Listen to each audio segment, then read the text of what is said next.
The Mariners bolstered their lineup against left-handers, adding righty bat Taylor Ward about 40 minutes ago in a trade with the Orioles. That from ESPN's Jeff Passan. The Mariners sent reliever Alex Hoppe, plus minor league arms Brock Moore and Harrison Krelling. Ward had 36 home runs with the Angels last season. He has not been able to replicate that power in 2026 with just 7 homers so far, but he does get on base. He's leading the American League in walks with 87 and hitting .246, which is up from last season. Snapshot, brought to you by Miller Lite. When it's game time, it's Miller time. From the Quantum Fiber Studio. This is Bump and Stacy on Seattle Sports. Streaming through the Seattle Sports app and at seattlesports.com. Now, here are your hosts, Michael Bumpus and Stacy Ross. Here we go now. Happy Monday. Bump and I are live from Virginia Mason Athletic Center. We are going to have some Seahawks takeaways because we're going to watch training camp later. We got a player interview. We got a lot to talk about over the weekend, but we have to start with MLB's trade deadline and 2 Mariners moves. Now, we were going to start the show talking about Luis Castillo, the series against the Twins, what we liked and didn't like, looking at some other moves around the league.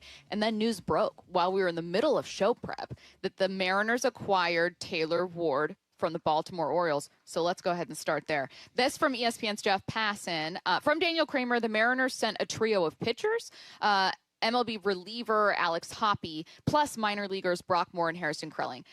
No top prospects, no top 20-30 prospects. And in return, you get Taylor Ward, who's not touching the power numbers he did last year. 36 home runs in 2025 with with the Angels, and 7 this year with Baltimore. But Bump, you've got 87 walks, hitting .246. That's gold.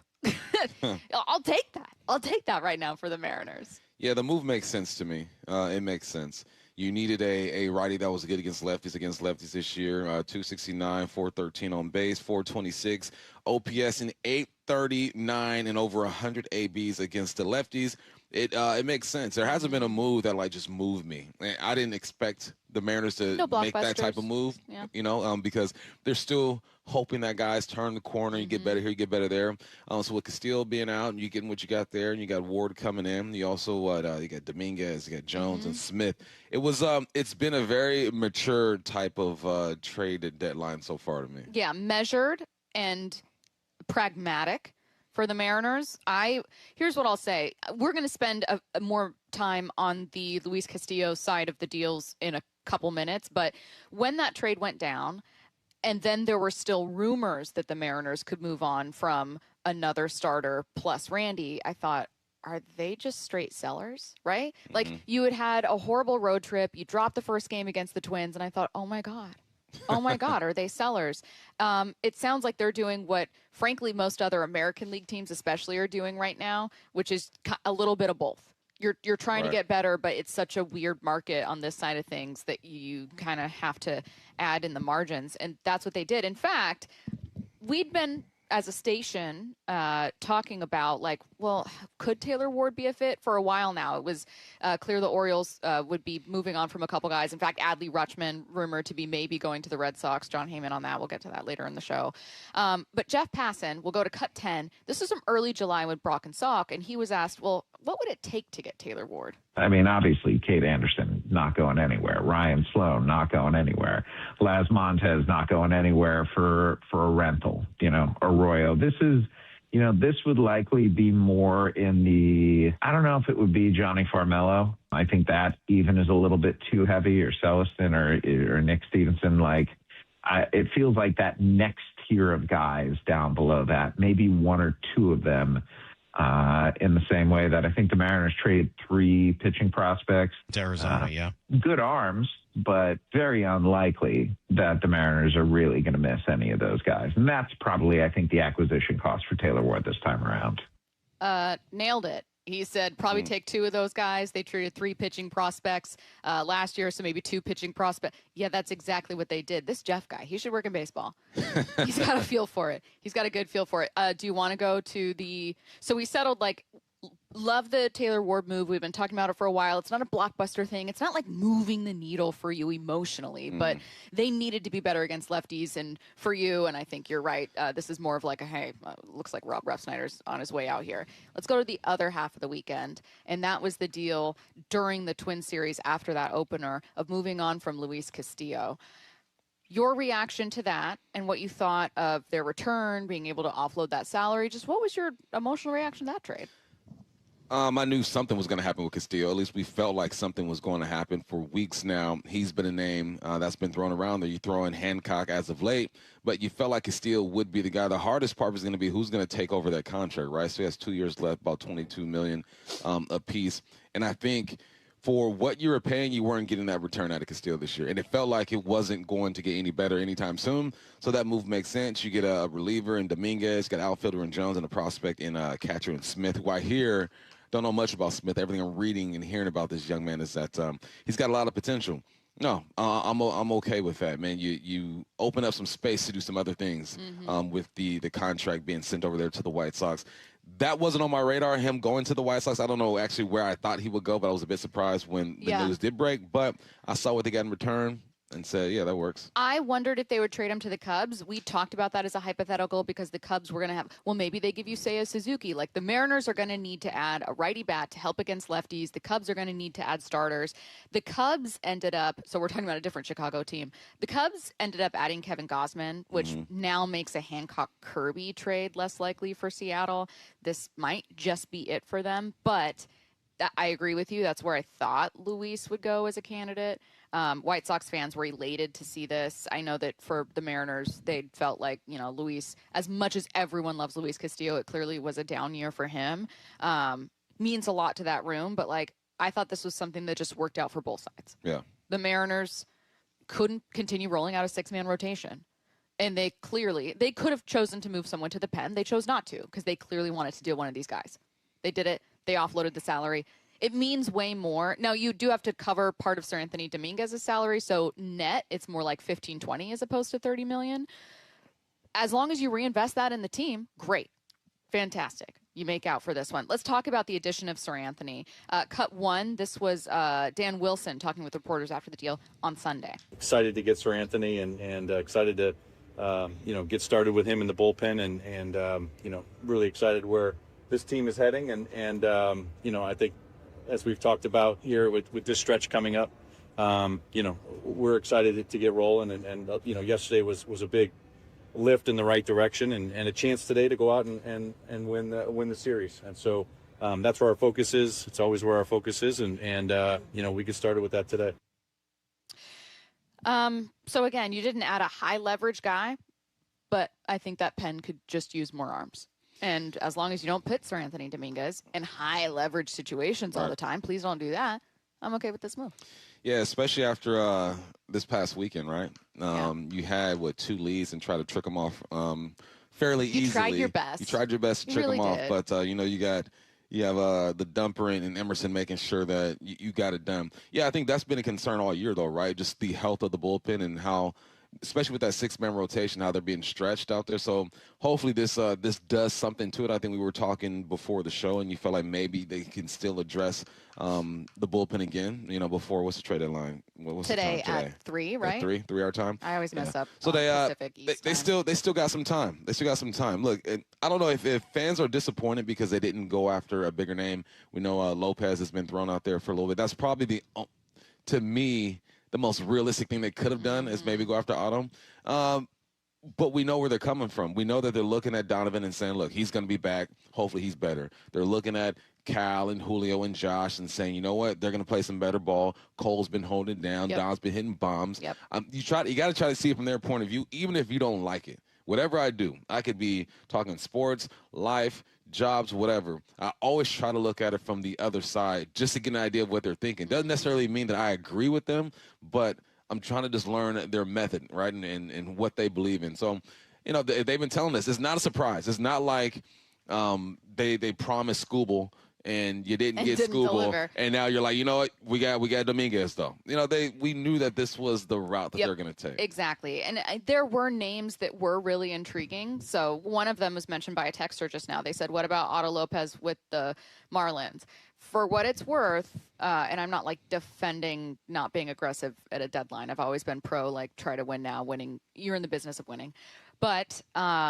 From MassLive.com, Boston outlet, the Red Sox tried to add him, and apparently that deal just fell flat because the Marlins asking price is just crazy. And the thing with Otto is that, like, oh, this could be like one of the best pickups for any team offensively at the deadline. There's also not a super long track record because it's this breakout. And, oh, my God, like if they're asking for a surprising amount in return for someone without that track record, I could see where some teams would go, are we that desperate? How desperate are we? So I don't know. Like I'm team like go all in, go try to win, but I can understand why with that trade in particular, a team would be nervous.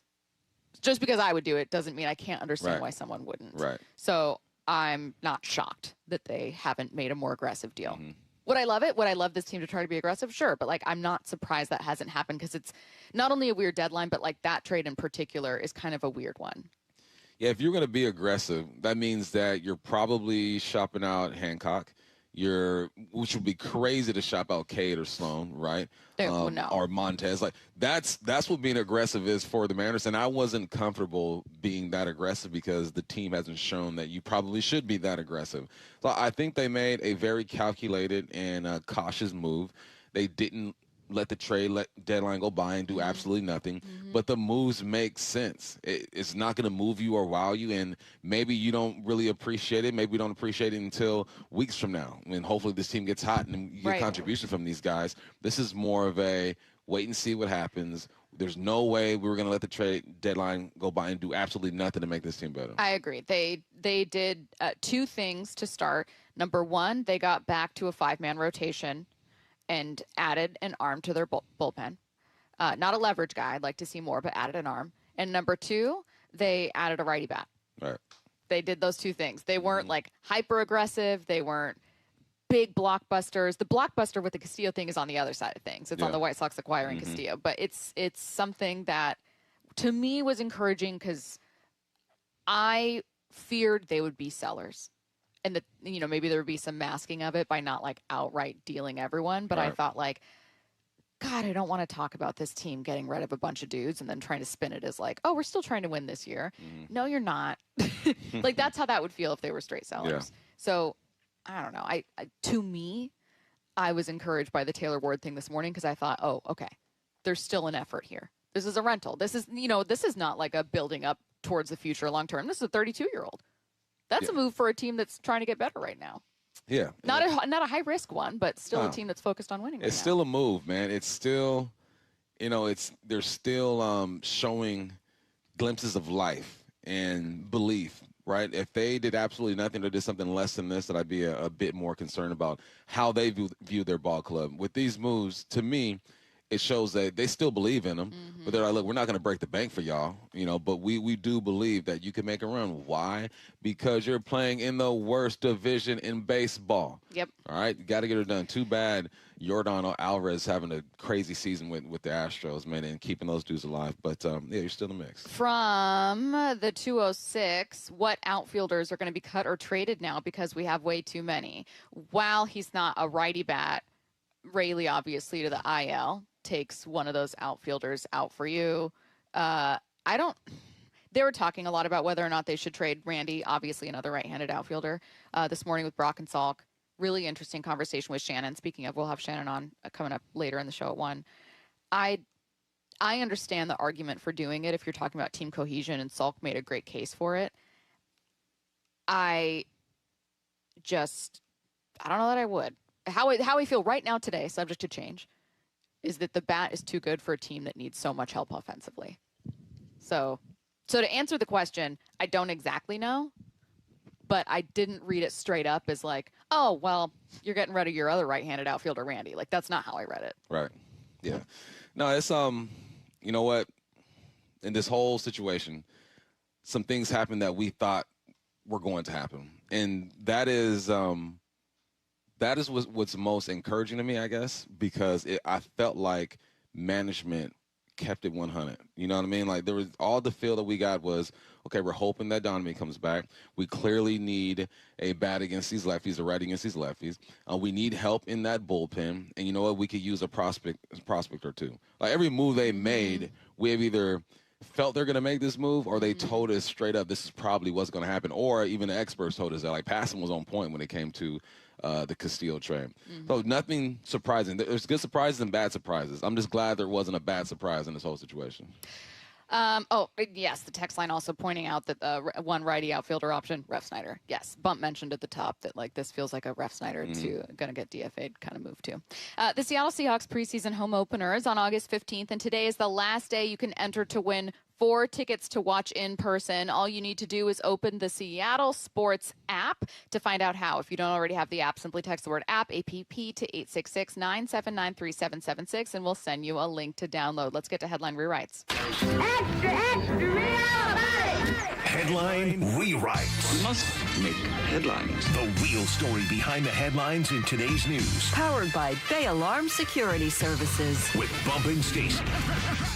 To the surprise of no one, Tarik Skubal was traded to the Dodgers over the weekend. What's the real headline? The rich get richer, said a group of billionaire owners. I kind of straddled in the fence with this one, though, Bump. I'm going to be honest. Tell me how you feel as a Dodgers fan first.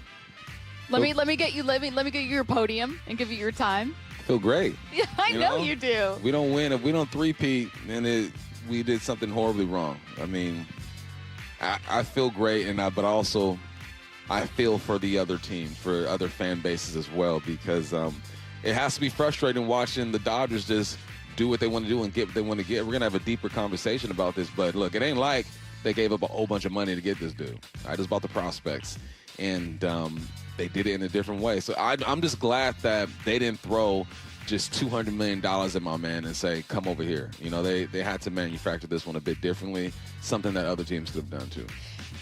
So we will talk about this coming up at, in about 15 minutes. So I won't get on my soapbox and talk about it a ton.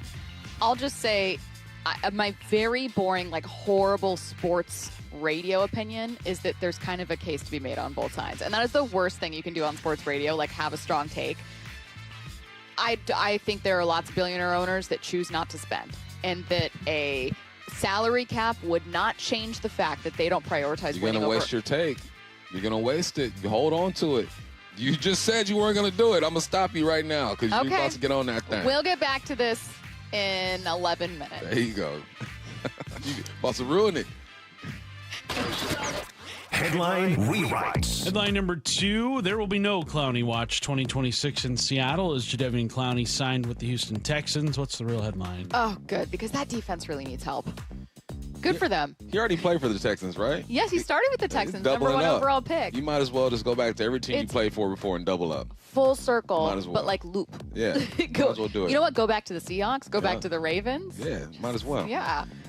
Good for Clowney, though. I wonder, I don't know his personal life, if he has a wife or kids or whatnot. That's the tough part about being an athlete.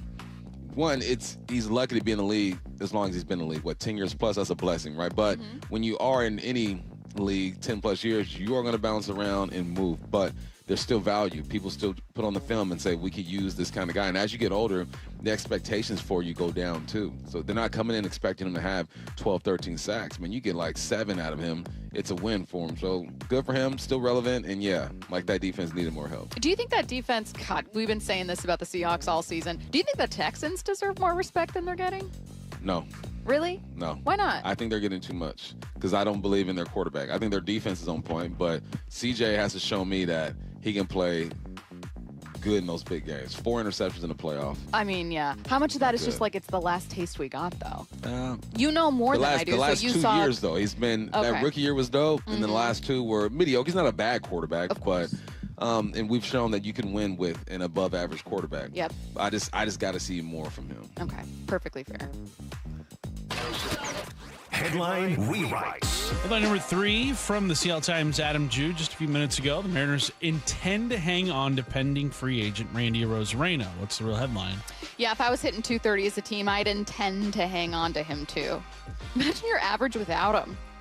He's hitting 280, I think. think? He's such an interesting player because it doesn't feel like he loves it here. Like you watch him play the game, agree. you watch him interact, it doesn't feel like he loves it here. So a lot of people's initial response would be, well, trade him and get rid of him. That's your best bet. Yep. Without him, Cole, and Dom, where would this team be right now? So in some situations, you got to say, you know what? It is what it is. He's not happy. He's a free agent after this year. Let's get everything we can out of him and make sure we give ourselves an opportunity. I wouldn't have been surprised if they moved Randy, but I would have scratched my head a bit and been like, all right, what are you getting? Because this dude is your best bet on the team right now. Can I ask you, obviously your experience being in football locker rooms as opposed to baseball clubhouses, so I don't know if there's a change in dynamic there, but can I ask you, what's that delicate line like between the reality of football locker rooms, or sports, I'll say sports locker rooms, is that not everyone's going to like everyone. You're sometimes going to have people that aren't friends with everyone, who are outsiders, who are loners, who do their own thing. How successful can you be with that, and when does it become a problem? Because I've covered great teams where, like, there were people that just straight up didn't get along, but it didn't become a problem or get in the way. And then there are other issues where it is a problem. But like to pretend that like the only way to succeed is that everyone's having a great time is not a true depiction of teams, very good teams that I've covered. Nah, especially not in the pros too, man. Yeah. People out the egos are crazy. Just but the reality of it. No, I think as long as it's not getting physical or, you know, almost physical in the clubhouse, on the plane, on the bus, you can deal with it. Once guys start getting each other's faces and it gets physical out there, not training camp, football practice type of physical where fights happen. But Percy Harvin, Golden Tate type physical. Locker room, lunchroom, like real personal type stuff. Things can happen at practice and football, whatever. In baseball, you got to spend so much time together. If you can't even sit at a table with the guy without having some type of back and forth or in the clubhouse or wherever, just outside of the actual baseball play, that's where I think it becomes a problem. I wonder how much of it is also a problem when that person has a lot of sway. I don't know how much sway Randy had, but if Randy was a big presence in the clubhouse with a lot of sway, and let's say he's talking, doesn't like it here, he's getting frustrated, then I think that's a problem. Yeah. But like, if someone's a great bat and they still show up and they still do the job and they just aren't the most energetic person or on the center of the clubhouse culture, then like, you know, it's an interesting balancing act to watch from afar. And again, according to Adam Jude, it sounds like it's going to continue to be for the rest of the season because the latest, the Mariners intend to hang on to pending free agent Randy Arozarena. Speaking of Randy, we're going to continue talking about the trade deadline for the next little while here, including the biggest move from the weekend. We're all having the wrong conversation about Tarik Skubal and the Dodgers. That's next. Seattle Sports, home of Wyman and Bob, 2 to 7. Seahawks out here, Hard Knocks film crew is out here. You kind of have to look for them. They did take up the whole gravel parking lot out there with all their trailers. Oh, do they? Yeah, but I think Mike McDonald, this is right up his alley, right? Like how to ignore it and don't worry about all of that stuff. He's all about that. It's going to be interesting to watch what footage they use, and they're out there recording everything. They got to dial in. They've done this before. On Seattle Sports. Watch live or later on the Seattle Sports YouTube channel. Guys, I'll never forget the first time I saw somebody get results at our clinic. He was an 81-year-old man who hadn't been intimate with his wife in over 8 years. Viagra had stopped working for him, and he was desperate for help. After several treatments, he walked into my office and told me he couldn't believe the results. Needless to say, this was a very happy man. This man made me a believer in what we do. He had taken pills for years, but he had never fixed the problem. When he came to us, we fixed the problem. Our treatment does what no pill can do. So give West Coast Men's Health a call today. Speak with our clinic manager. Ask him any question you like, how it works, the science behind it, and even the cost. Change your life today, like the thousands of men who already have. In addition to treating ED and Peyronie's disease, we now offer testosterone replacement therapy. With clinics in Redmond and Tacoma, call 206-519-6541. 206-519-6541. Online at westcoastmenshealth.com. This summer, there are 250 reasons to join T-Mobile. Girls trip? Booked. And switching to T-Mobile helped make it happen. With Experience Beyond, switch and get $100 back. Plus, $650 in value in built-in plan benefits. That's $750 in your first year, guaranteed. And honestly, that $100 back, I'm putting it towards the zip line. Now that's how you do summer. Exactly. Best switch I ever made. This is just one reason to join T-Mobile this summer. There are 250 reasons. Find yours. Savings based on the value of benefits included with Experience Beyond, like entertainment and 1 year of AAA Classic and Dash Pass on us. Benefits may require activation. See plan for details. Get $100 via virtual prepaid MasterCard with eligible ported, no cash access, and expires in 6 months. Issued by Sunrise Banks, N.A. member FDIC. Allow 8 weeks. Olympic Hot Tub has terrific ways to achieve total wellness at home. Saltwater hot tubs, swim spas, saunas, and cold plunges, all waiting for you. See our current specials with exciting savings at olympichottub.com. Better you, better life. Ooh, that face. Quantum Fiber Internet loves that face. That's Jamila. Yay to Jamila. She's thinking outside the box from inside the box. Quantum Fiber Wi-Fi keeps her meeting game strong. From the back door to the front lawn. Rushing all of her video calls. Back to back to back video calls. Quantum Fiber Internet blowing the soxies up all those people in all those boxes. Yay to you. Switch today at quantumfiber.com. Additional pods may be needed to achieve Wi-Fi coverage in some locations. Limited availability. Service in select locations only. Every summer, homeowners wait too long to find a house painter. There are only a few months left of good weather. Don't be the one left out in the rain. All Covered Painting is accepting a limited number of exterior projects this summer. If you want a licensed contractor that does the work right and backs it up with an industry-leading warranty, don't wait.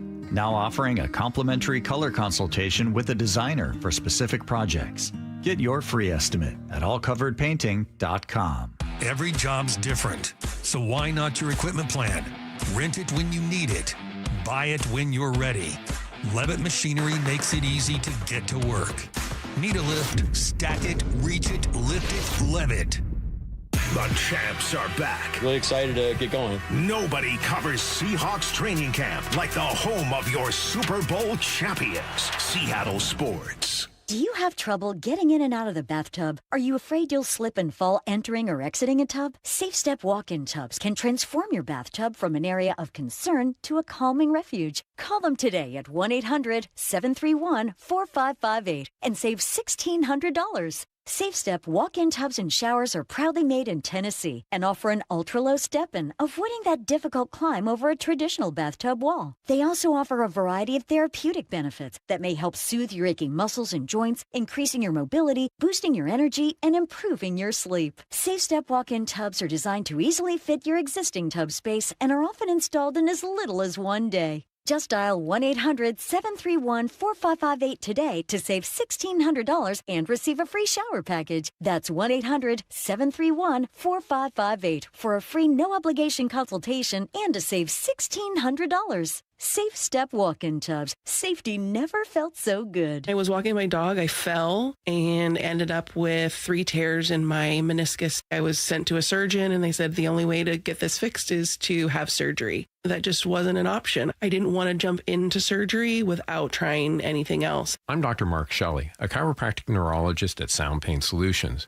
We offer Jamie an alternative to the downtime and potential risks associated with invasive knee surgery. At Sound Pain Solutions, we help patients like Jamie avoid the side effects of painkillers, cortisone injections, and pain following surgery. Our comprehensive approach includes treatments like pressure wave, PRP, and advanced laser. These treatments reduce pain and restore mobility naturally. Now Jamie is able to do everything she enjoys without pain. I'm grateful for being able to wake up every day and not be in pain. To be able to go about my day has been amazing. Schedule a free consultation to learn if you qualify for our non-surgical and drug-free joint treatments at soundpainsolutions.com. From the Quantum Fiber Studio, you're listening to Bump Stacy. Weekdays 10 to 2. On Seattle Sports and 97.3 FM HD2. 30 seconds of trade deadline updates, and then we'll jump into the single biggest deal of the deadline. Luis Arraez to the Phillies, Kevin Gausman to the Cubs, which makes a Hancock-Kirby trade seem less likely. They were a candidate for Seattle there. Jose Soriano to the Jays, some smaller moves here for the American League. Luis Garcia to the Yankees. Obviously, Luis Castillo to the White Sox, which is probably the biggest move in the American League for Chicago there. The Yankees were rumored to be interested in Adley Rutschman, but from John Heyman and ESPN's Buster Olney, it would appear the Red Sox and Orioles have a deal arranged for Rutschman. So maybe, in all likelihood, Adley Rutschman going to Boston. Obviously, this morning, the Mariners acquired Taylor Ward from Baltimore. And the single biggest deal of the weekend, I saved it for last, Tarik Skubal to the Dodgers. Tarik. Who's shocked about this? No one's shocked, but who's offended by this? And is it bad for baseball? That's where we're getting to. Now, my opinion, we're having the wrong conversation, but Bump, you're a Dodgers fan. I'm sure you like this news. Not shocked by it, not surprised by it. But I want to ask you, just as a fan, and obviously you are a fan of the Mariners, like, no, just before anyone gets on Bump here, your job, you watch the Mariners, you're a fan of the Mariners, you spent half your life here in Washington, but what do you think of people who see that deal and go, this is bad for baseball? I think I can understand where they're coming from because you want parity, right? You want to feel like every team has a chance every single year, when really there's probably about 6 teams a year that have a legit chance of getting to the pinnacle. And that's in any sport, right? We look at basketball, football, baseball, whatever it is. That's really what it is. But when you have a team that's gone back-to-back, who's looking at three-peat, first time a three-peat happened since when, Curtis? Yankees, late 90s. Yankees, late 90s, right? It's been a while. They're doing something that really hasn't been done in a long time or have the opportunity to do it. Let's not crown these guys yet. You still got to play ball. And you see them get Freddie. You see them get Mookie. You see them get Ohtani. And then you look at their farm system, and even after this move, they still have like a top 10 farm system in the game. Like they've done a good job of just of getting these players. And the two of the three that they traded or that traded away, they acquired via trade as well. So not only are they like drafting and developing, they are making moves and stockpiling their farm system. So then when they make these moves, they're not hit like that. As a Dodger fan, I was hyped. But then you should have saw the DMs I got from random listeners. Like, what'd they Bob, say? you're Dodgers, man. I hate them. They didn't hate me, but they hate the Dodgers. I hate them, but I understand. And I wish we would be more aggressive and all that stuff. And it's almost like I'm embarrassed, low-key, like, damn. No. I know. No, because the Mariners are my team as well, and I feel the pain from these Mariners, but I'm also like, I feel guilty because I'm like, yeah, we're going to get 3 this year. You know what I mean? In all likelihood. So I saw the move. I said, of course they did. And welcome to the squad. And this is with Ohtani not even pitching right now. Yeah. You got Snell who ain't pitching at all. Yeah. You still got Yamamoto, Roki over there. I mean, it's just, you look at those arms and there's no reason why they shouldn't win. So, yes, I was excited, but I also felt for Mariners because you'll probably never feel that. No, what do you mean probably? Never. But I'm going to be really 1,000% honest. I am like 99.9. You know what? I'll say 100% of the time, pro player, and like no part of me feels bad for like billionaire owners or thinks that there's like great cases to be made here. However, I'd be lying if I said my answer wasn't similar to Cut 7, Michelle Smallman this morning on Unsportsmanlike. It's disgusting. It's annoying. And it's disgusting and annoying because it's the rich getting richer, but it's also disgusting and annoying because the Dodgers technically are doing nothing wrong. They are just better at this than everybody else, but it's not fun. If a billionaire tells you, hey, I just bought another yacht, are you like, wow, amazing, way to go? You're like, cool, rub it in. I don't have air conditioning. I don't think this is fun for other fans around Major League Baseball. The competitive balance is so out of whack. The Dodgers can get anybody they want, and then you see the return for him. You're like, that's all it took for them to get Skubal? It's just gotten out of control, and the worst part about this is it feels like a lockout is all but signed, sealed, delivered. Yeah, and that's especially true if the Dodgers win. In fact, even if they don't, I still think we're going into a lockout. TBD if we even play baseball at all. But let me get back to what you said, where it's like, it feels disgusting. Like, if I'm being 100% honest, Michelle's right. As a Mariners fan, as anyone of not the Dodgers, a fan of any team not the Dodgers, you look at it and you just go like, God, it's gaudy. It's someone in a mansion adding a gold toilet. It's the most elaborate, over-the-top kind of ad where you have multiple Cy Youngs in your rotation. You could lose starters from your rotation and then go to extras, and they would be starters in other teams' rotations. It's insane. They're also doing nothing wrong. No. And That's why they also have an amazing farm system. And that last part is kind of what I want to focus on. I saw some people going, any team could have made this deal for Tarik Skubal. And while that's technically true, that like the Rays and Brewers have amazing farm systems and could have made this deal for Tarik Skubal, I also think it ignores the context of Tarik Skubal being a rental, the likelihood of Tarik Skubal staying in those markets, and how important prospects are to those markets. No. Like, I'm sorry, Dodgers fans, don't be offended by this, but we are not operating on an equal playing field here.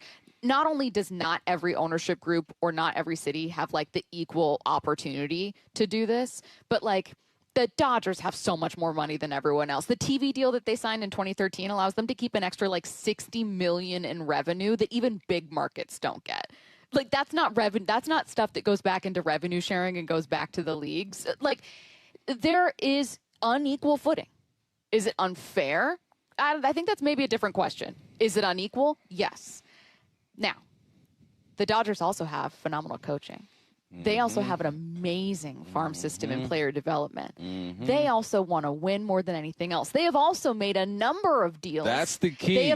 That's what I'm saying. They have also made a number of deals that are not a Shohei Ohtani defer billions. Or defer millions. It's more understandable, measured, pragmatic deals that other teams could technically do, but that those teams end up signing with the Dodgers because they go, well, God, I can get a ring here.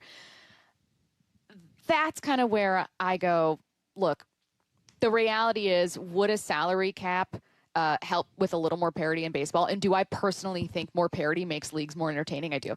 And as someone who watches a team that's like a mid-tier market, I would love for the Mariners to spend more. They are simply never going to have the money the Dodgers do. It's not stupid to say that or defending an owner to say that. They aren't operating with the same pockets. That's just real. However, winning organizations want to win from the top down.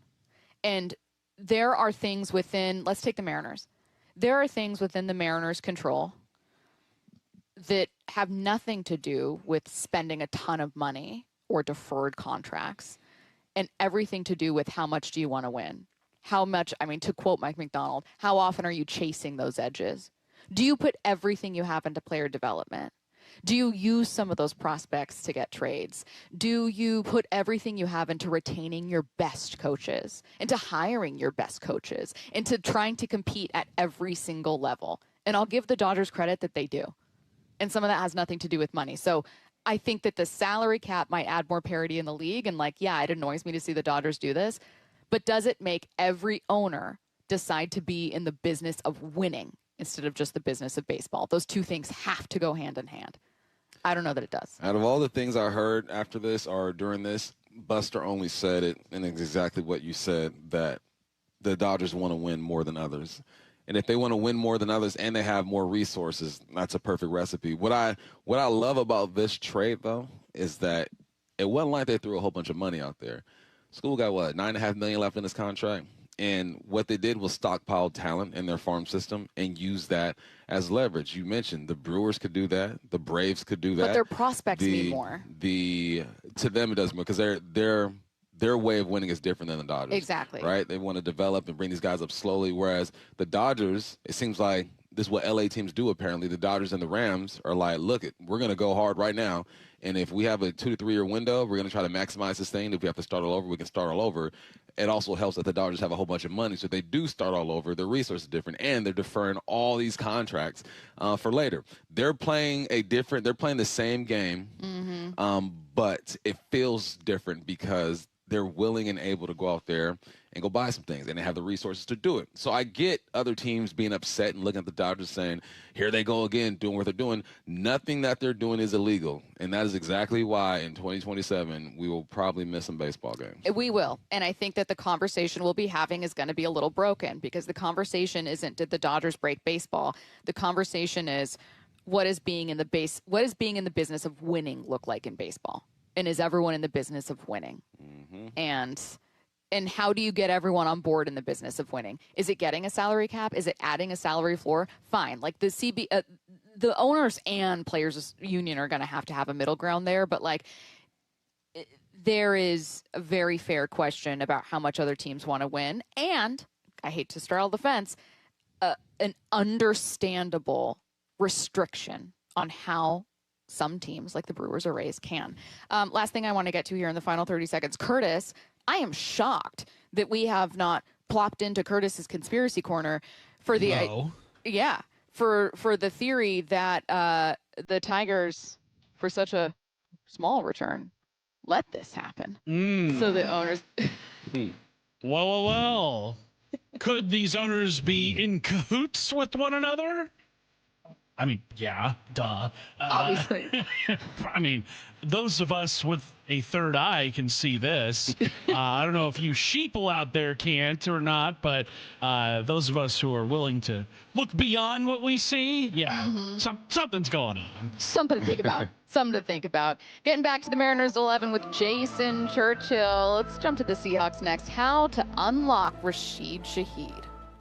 Seattle Sports, home of Wyman and Bob, 2 to 7. Seahawks out here, Hard Knocks film crew is out here. You kind of have to look for them. They did take up the whole gravel parking lot out there with all their trailers. Oh, did they? Yeah, but I think Mike McDonald, this is right up his alley, right? Like how to ignore it and don't worry about all of that stuff. He's all about that. It's going to be interesting to watch what footage they use, and they're out there recording everything. They got it dialed in. They've done this before. On Seattle Sports. Watch live or later on the Seattle Sports YouTube channel. Hon, is your new pinball machine in our budget? KeyBank will meet you in that our money is now our money moment. Actually, our banker Steve recommended we start a joint checking account for bills and keep our individual accounts for things like pinball machines. Did someone say Banker Steve? I was in the neighborhood, in case you had any checking account questions. Steve, you're always there for us. Now, how quickly can we open that account? Steve, are you seeing this? For every financial need, we'll meet you in the moment. KeyBank opens doors. KeyBank member FDIC. Your neighbors at 3 Tree Roofing love telling you no. No high-pressure sales pitches. No Band-Aid fixes that will fail come wintertime. No outrageous pricing from some corporate-owned roofing company with headquarters thousands of miles from here. 3 Tree Roofing is local, family-owned, and their team will build you a worry-free plan for your roof replacement, completely free. Visit 3treeroofing.com to schedule your free estimate and call today to say yes to an additional $500 discount. That's 3 Tree Roofing, your Puget Sound roofing experts. A Wilt Chamberlain 1972 playoff game-worn jacket was recently bought for $3 at a Goodwill in Portland. You may not be sitting on a warm-up jacket worn by Wilt the Stilt, but there's serious value to your old gold, jewelry, watches, silver, and coins. Dave Wyman encouraging you to see what they're worth at Bellevue Rare Coins in Bellevue, Issaquah, Tacoma, and Linwood. They'll give you an honest, no-pressure assessment for free. See how much they're worth at Bellevue Rare Coins, and if the price is right, cash in. Right now is the perfect time to save some money, and one of the easiest ways to save, take the First Mark Challenge. Molly and I took the First Mark Insurance Challenge, and we saved thousands of dollars the first year with First Mark Insurance, and we've been saving ever since. Here's how. First Mark Insurance works for you, not one insurance company. They compare rates and coverage from dozens of the top-rated carriers. Then they go to work to find you the right coverage at the lowest possible price for your needs. And when you need them, well, you'll talk to a real person who knows you and is there to help you. That's the kind of world-class service that has kept us with First Mark year after year after year. Take the First Mark Challenge today. It costs you nothing. There's no obligation, and you'll find out just how much money you could be saving every single month. You could be the next First Mark Challenge victory. They've had over 11,000 of them. Simply go to firstmarkinsurance.com. What are you waiting for? Your savings?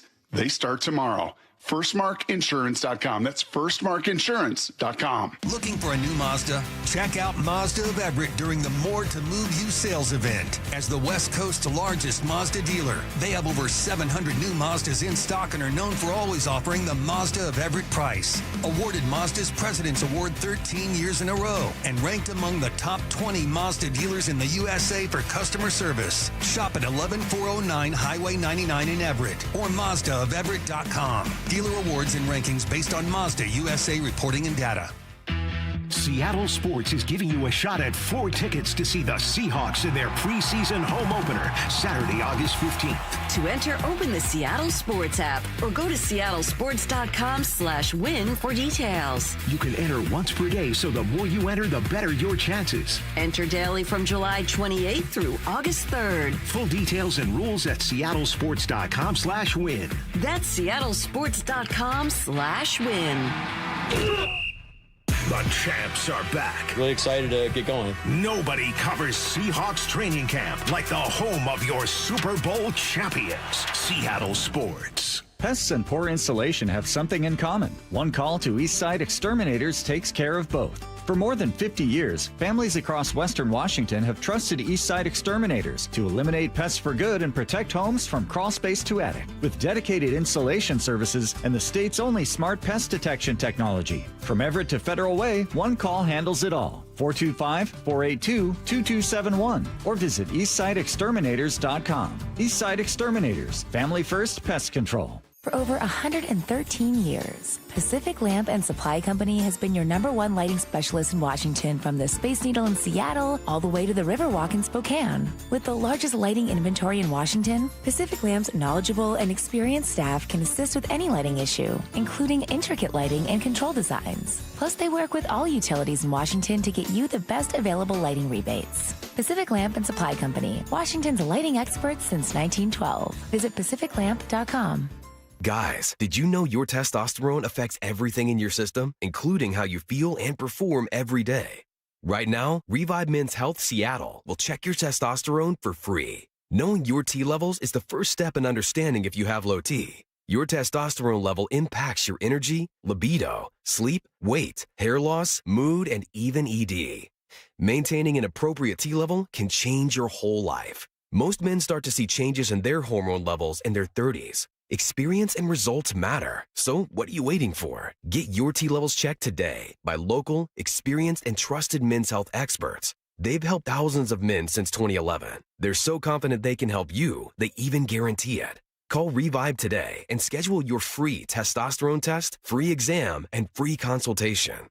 Call Revive Men's Health at 206-529-1111. That's 206-529-1111. Or visit ReviveMen'sHealth.com. From the Quantum Fiber Studio, This is Bump Stacy. weekdays 10 to 2 on Seattle Sports and 97.3 FM HD2. How do you unlock Rashid Shaheed? That's one of the top questions facing new offensive coordinator Brian Fleury and this offense. Rashid Shaheed was an electric addition at the deadline. He was a central part to how you got back into that Thursday night game against the Rams. Getting back in, frankly, to that game against the Falcons, which was a little too close for comfort on the road, and opening up the game with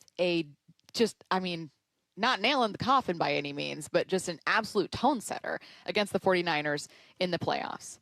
He did not, however, contribute a ton on offense. Is that Shaheed? Is it Sam? Was it the offense? I don't know. But we did hear from Rashid Shaheed this morning on With Brock and Salk. Cut 12. This is what he said about getting a full offseason with Seattle. Yeah, and that's exactly what it's been. It's been building since the OTA mark. I feel like we got a lot of great work in as a team, and I was able to see how these guys work, how they attack each and every day in the off season. And I feel like we have the absolute right approach. The guys just kind of buy in super early, and we let each other know that this is the time where we build. And once camp comes around, we just continue that momentum, and that's exactly what's been happening. I feel like we've been able to, just kind of hit the ground running instead of me, hopping on a, moving train last year. Being on the train and seeing how everything gets developed around the facility, upstairs at practice. I definitely see why, this team was, built to be champions. And I feel like we're leaving a mark now early on in the season to build on to that once again. How much was Rashid Shaheed being acquired mid-season a factor in inability, sounds tough, but an inability to really integrate into the offense? I mean, is that a pretty big deal? Yeah, I think he described it perfectly, hopping on to a moving train. I thought about when I was growing up, I used to go to this camp, Rogers Park in Inglewood, and the biggest feature at our playground was this big old merry-go-round, right? And me and my boys, we were some of the bigger ones, so we'd get it going. Then once it gets rolling, we run next to the side of it, and then we hop on, and we're fighting gravity to stay on that thing, right? That's essentially what he did. He got on that thing, but he was fighting it because coach needs to learn how to use him. He needed to learn how to use the playbook. I forget who we were talking to. Maybe it was on air or off air, but they said it's hard because when you acquire a player at the trade deadline, you're not going to go back to day one install. They got to pick up to where you're at, right? You teach them the basics of the offense, but he's going to have to learn with the reps. So I do think it's hard, especially at the receiver spot, because like I've said before, like you depend on so many other things to happen, right? And now you got to learn the formations, learn the shifts, the spacing in the routes. A lot of this stuff, I'm sure he probably already knew, because football is football. It might have been, the terminology might have been different, but you're not completely comfortable. That's why I think it was so important that you got what you got out of him in the return game, because that made that trade worth it. Because he had 3 touchdowns returns, like, and those are huge. Whenever Atlanta, the Niners, and then there was another one in there, but the Rams. But yeah, it's tough. But I think for the situation he was put in, coming in and essentially being like a number 3 receiver, you had your 1 and your 2 with Jason and Cooper Kupp. So to get that production out of your number 3 receiver, might not have shown up offensively, but in special teams, I think it was worth the trade. Now, Shaheed's never been like some 1,000+ yard outside receiver type dude. And in fact, he didn't even start a full, injuries and myriad other issues, but he didn't even start a full 13 minimum games until 2025 Pro Bowl season, but 687 yards. Obviously, the idea is that he's a holistic player. It's what he brings on special teams. It's the speed he brings. It's a complementary piece. It's not your number 1 guy. That being said, 188 yards with Seattle, even if it's only in 9 games, is less than what I think most people expected. Not a single touchdown on offense with Seattle. How much of it is something like Rashid needs to do? Is there kind of a way that he can evolve as a passer, or was this just a failure of Seattle to kind of mesh everything together? I wouldn't even call it a failure. I mean, yeah, you got to get more out of him, right? 26 targets, 15 receptions. He's averaged, 12.5 per reception, which is good enough for, like, 5th or 6th, right, on the team. But I wouldn't call it a failure. I would call it because you got to think, you got Jason, you got Cooper Kupp, you got A.J. Barnes as well. Who were already established. Yeah, and you don't – and Sam was playing some good ball at the time, right? So it's hard to kind of deviate from what's been working for you. Like, this is just an extra – this is a perk. Rashid Shaheed was a perk coming into or after the trade deadline. This year, I expect him to be a main ingredient in this recipe because you've had time to learn who he is. You have a new coordinator who is looking at this thing with fresh eyes, even though there are the constants in JSN and Kupp and Barner. But, who knows how Fleury looks at Rashid Shaheed and his skill set. So I think it's important that he does get the football, and I can tell you after watching X amount of days of camp, they're making it a point to get him the football. It looks like his route tree is expanding, and he's looking more comfortable out there. And the thing is about Rashid is he's not a receiver. He's an athlete. You're going to hand him the football off on sweeps. You might put him in the backfield. You'll put him in the slide, run a bubble. You'll take it over the top. Because he does so many different things well, I think that helps this offense because it makes defense have to prepare, right? You can move them all around. So I wouldn't expect him to come out and have 800 yards. But I could expect him to come out and have like 500 here, 2 or 3 returns, maybe 200 rushing yards. He's a guy who's going to check a lot of boxes. You know what I'll say that I kind of wonder about Shaheed is how much of a lack of what we saw last year was maybe chemistry that hadn't yet been established with him and Sam, because there's some passes that I have in my brain, as I know you do too, like one against the Rams where it's like that's a touchdown if it's just it's almost there. Another, obviously, in the Super Bowl is the one a lot of people, including Sam, have gone back to and gone like, oh my God, that is so close to being there. And I wonder if Rashid Shaheed was here, and like, let's pretend he still didn't have the offseason. Let's pretend he gets here in like week 3 or something, which would be impossible. But what I'm saying is the offensive line and pass game was just different in the first half, maybe even 2/3 of the season. Sam Darnold was not sacked a ton. It was just like what they were able to do in the pass game was really electric. And I wonder if we would have seen a different version if you like flipped that season, because not only was Sam Darnold not quite as sharp in the final third of the season, he was sacked way more often. And he has a game where he's sacked 4 times, 3 times, sacked twice, 2 times. He has 3-4 games in the first 2/3 of the season where he's not sacked at all. Yeah. And 5 or 6 where he's sacked maybe once or less. So one or fewer times. So I think the pass game was in a slightly different spot in the final third of the season when you were simultaneously trying to incorporate Shaheed. And it's there's an acclimation period, right? Even before Shaheed, there's an acclimation period. The only offense that I can remember, I'm sure there have been offenses before and after this, but the ones that sticks out the most, that hit the ground running at extremely high level, were those Dane Broncos. 2016, 15? I mean, they came out the first game, Peyton Manning throws 5 or 6 touchdowns week 1. Other than that, takes a minute. Offenses typically have to warm up and find themselves, unless you have a franchise quarterback like Mahomes or Josh Allen or whatnot. But that's just how the season goes. So with Shaheed having a full offseason, there's still going to be a warm-up period, but it probably won't take as long as we saw last year. Another team goes all out on selling, and maybe the Mariners aren't done. Jason Churchill talking Mariners with us next. The champs are back. So great. Weather's awesome. Guys are in good spirits. The home of the Seahawks, Seattle Sports, has your sideline pass every day with Bump and Stacy live from the VMAC from 10 to 2. We're going to be able to take in practice all week long. Then Wyman and Bob from 2 o'clock all the way up to Mariners pregame at 6. Byron Murphy is with us. How are you, man? Put in the work every day, you know. The very latest news, insight, and exclusive analysis at seattlesports.com.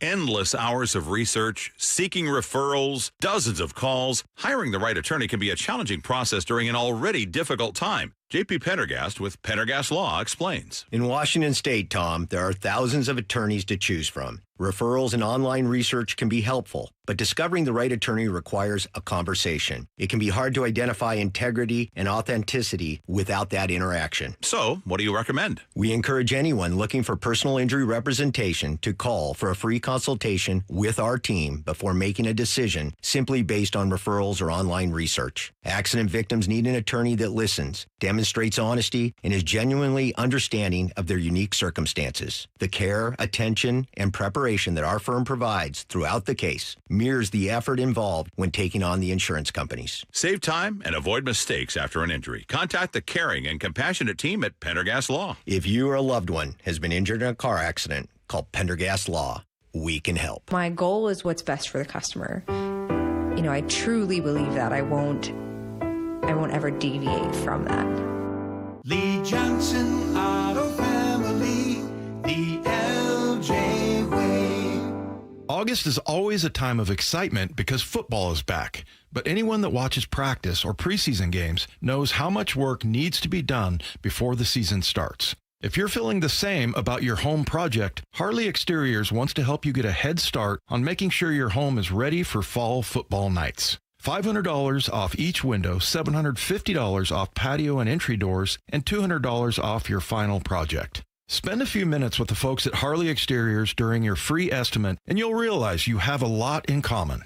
They love our local teams, they're good at what they do, and they'll take care of your home. Use Harley Exteriors to complete your home project this month and receive 12 or 18-month promotional financing. Qualified buyers only. Subject to credit approval and lender terms. Minimum purchase of 4 qualifying windows required. Windows must be 36 by 36 inches or larger. No size minimum on patio or entry doors. Financing subject to approved credit. Offers cannot be combined with other promotions. Offer expires August 31st, 2026. HarleyExteriors.com. If you've been in a wreck or a fender bender, You have the right to take your vehicle to any repair facility, not just where your insurance company tells you to go. Accurate Auto Body has been family owned and operated since 1994, and they work for you, not your insurance company. With over 25 years of auto repair work, they'll exceed your expectations. we meet by accident, fixing every last bit. Accurate Auto Body. At Accurate Auto Body, all their work is performed by certified technicians, only using OEM parts to guarantee the safety of you and your family. For the best in auto body collision repair and customer service, give them a call at 425-883-2450 or AccurateAutoBodyWA.com. Your insurance company may not love them, but you will, because We meet by accident, fixing every last bit. Accurate Auto Body. Inflation's up, insurance rates are up, so here's my question for you. Why are so many people still paying more than they have to? Exactly. I took the First Mark Challenge, and it saved me thousands. Brock did it too. Sure did. They compared my insurance with dozens of top-rated companies, found me better coverage, and I saved thousands. And the best part? It didn't cost me a penny. That's what I love. First Mark works for you, not just one insurance company. They shop the big carriers to see if they can find you a better value. And if they can, great. If they can't, you're out exactly nothing. No cost, no obligation. So honestly, why wouldn't you find out? Plus, FirstMark has world-class customer service. When you need help, you pick up the phone, you're talking to local, real people who actually know you, know your policy, not an 800 number halfway across the country. More than 11,000 clients have already taken the FirstMark Challenge. You could be the next. Before you renew, let FirstMark review. Go to firstmarkinsurance.com. Take the FirstMark Challenge today. You could be saving money with better coverage starting tomorrow. firstmarkinsurance.com. Worried about tariffs, imports, hidden fees on your trees? Relax. At Big Trees, the only thing growing faster than our trees is your relief, because trees don't come with tariffs. What you will find is a massive nursery open to the public with hundreds of locally grown trees ready for planting. Come visit our nursery today or online at bigtreesupply.com. That's bigtreesupply.com.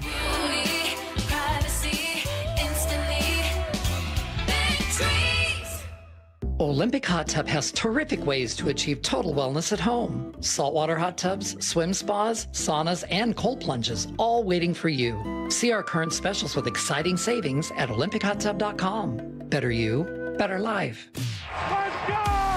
This is Seattle Sports. Streaming through the Seattle Sports app. KIRO AM Seattle. KIRO FM HD2 Tacoma. Home of the Seahawks, Mariners, and everything Seattle sports. Seattle Sports Snapshot. The Mariners added righty bat Taylor Ward in a trade with the Orioles earlier this morning, sending a trio of pitchers, Alex Hoppe, plus minor leaguers Brockmore and Harrison Kraling, to Baltimore. Ward has just 7 home runs this year, so doesn't have that same power from last season, but does lead the American League in walks with 87 and is hitting .246. From MLB.com's Daniel Kramer, the Mariners may not be done adding. Daniel says the Mariners still believe they have another move in them, if not more. They're actively seeking more bullpen help, a market of which usually gains steam at the deadline's 11th hour. As a reminder, deadline is at 3 p.m. today. Separately, they will continue to listen on George Kirby and Emerson Hancock. Plus, this from Adam Jude, the Mariners have checked in with San Diego on closer Mason Miller. The Padres, from Ryan Divish, though, have asked for top prospect Cade Anderson. We'll talk about this with Jason Churchill in 30 seconds. Snapshot, brought to you by Miller Lite. When it's game time, it's Miller time.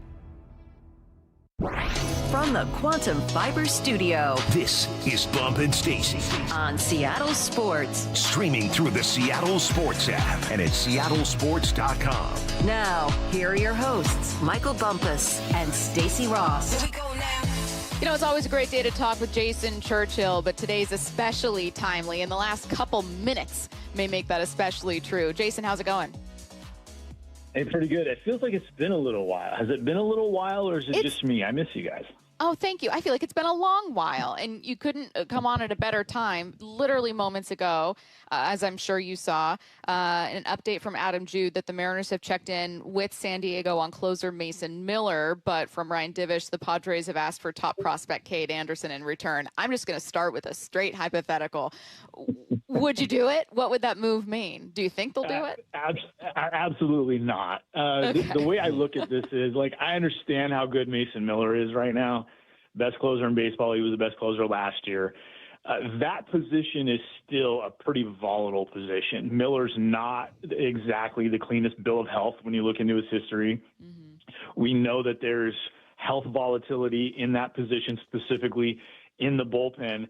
And what does Seattle have difficulty acquiring? Like, over the course of you know, really T-Mobile Park, its entire existence, they have trouble getting hitters.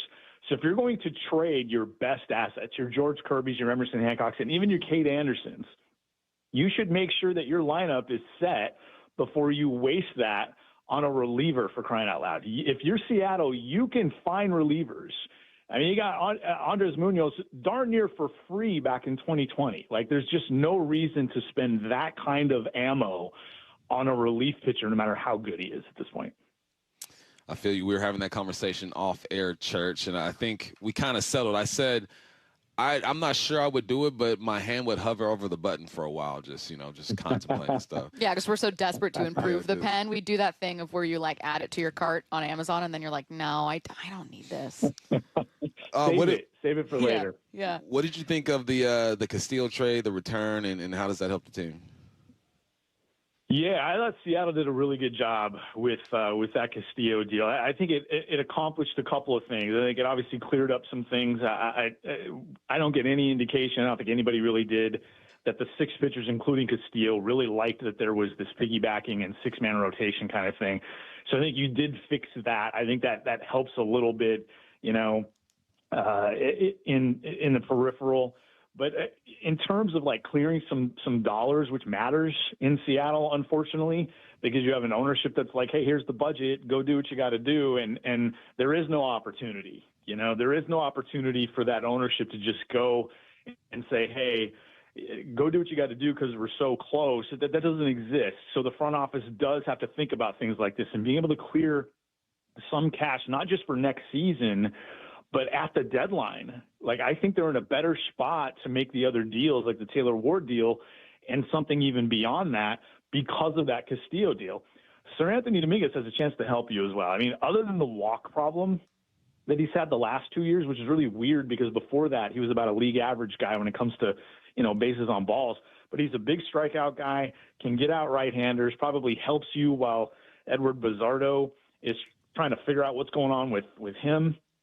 I think he can help you at the back of the pen. So I think you got help, something you needed, something you were probably going to go out and do anyway. You got a pretty good prospect in Boston Smith who's going to live somewhere inside my top 15 once I, settle in on that. I thought they did a really good job at doing that without actually sending cash to the White Sox. I think they set themselves up for a better deadline because of that deal. Mm-hmm. They got something they needed. They got something for the future. And even that Boston Smith, that prospect, that's just another piece of ammo they can use here at the deadline or over the winter as well. And then it sets you up for a better offseason. It's pretty clear what they're going to do with that starting rotation this offseason, but having more money available is going to help them try to avoid what has happened this year with that offense. We thought they kind of had it licked a little bit, but Cal gets hurt. Cal's not doing this thing. Donovan gets hurt. Naylor's power is gone, probably because of injury there. But this just sets them up really, really well, not just for the deadline, but for next season. Daniel Kramer had an update. He added that they're still looking to add, but then he said separately they're going to continue to listen on George Kirby and Emerson Hancock. And because we'd been seeing all that over the weekend, including that they were willing to move on from Randy Arozarena, which it sounds like they may not. Adam Jude says they may be hanging on to him. I'm actually eager to talk to you because one of the things that was kind of sitting with me over the weekend was like, are they selling? I couldn't figure it out. And maybe it's the weird trade deadline, but Church, I was having such a hard time deciding, like, are they buyers? Are they sellers? What do these moves tell me? I was reading into everything so deeply, knowing that they still may be listening on Kirby and Hancock. Is that just posturing, or are they straddling the fence? Are they clear buyers? What do you think? I think they'd move either one of those pitchers if they got the right deal. But the right deal in this case, again, I'll go back to my comment in the Mason Miller part of the conversation. You have to get something in return that matches. And right now it's really difficult. If you go out and get the equivalent of, say, George Kirby in trade, an offensive player, a player that plays a position, that plays third base, that plays right field, left field, whatever it is, that player is going to cost you more than George Kirby. Like, the 3-win pitcher isn't worth as much as the 3-win hitter right now. There's a 10, 15, 20% tax, sometimes more, depending on the position that player plays, to go get the equivalent bat. So if you're trading George Kirby, for a couple of years now, and maybe it doesn't work as well today as it did a year or two ago, but I've said Gunnar Henderson in Baltimore was kind of the equivalent to George Kirby. But nobody I talk to thinks you could, in any vacuum you could bring up, nobody thinks you could actually get Gunnar Henderson for George Kirby, despite the fact that, like Kirby a little bit, Henderson has taken a step back. So it's really difficult to look out there and see a deal for Hancock or Kirby where you're getting 2, 3, 4 years of some kind of an impact hitter that fits a position that you can fill. Like third base seems to be one of the spots. Left field for next year. Right field for next year. But right now, unless you trade Randy and you just acquire Taylor Ward and you still have Luke Raley and Dom Canzone, DH, right field, left field are taken. So you're kind of limited right now for the rest of the season. I just don't see it. I think you do this at the deadline when you have a pretty good notion you're going to make a deal for one of these starters over the winter. But I do think if somebody came up and said, hey, we'll give you the Gunnar Henderson, I think they'd pull the trigger. All right, now stepping out of the Northwest, going down to the Southwest, Skubal, obviously going to the Dodgers. These are the two takes that I hear, or there's two kind of sides to this. The analysts that I listen to, right, the experts, the names that we know and love say, look, any team could have done this, and the Dodgers are playing by the rules. They're not breaking any rules. And then there's the other side, right, the fan, that person saying they can't keep getting away with this. They're ruining baseball. What are we doing? Where do you stand when it comes to the Skubal trade, and what do you make of the specifics?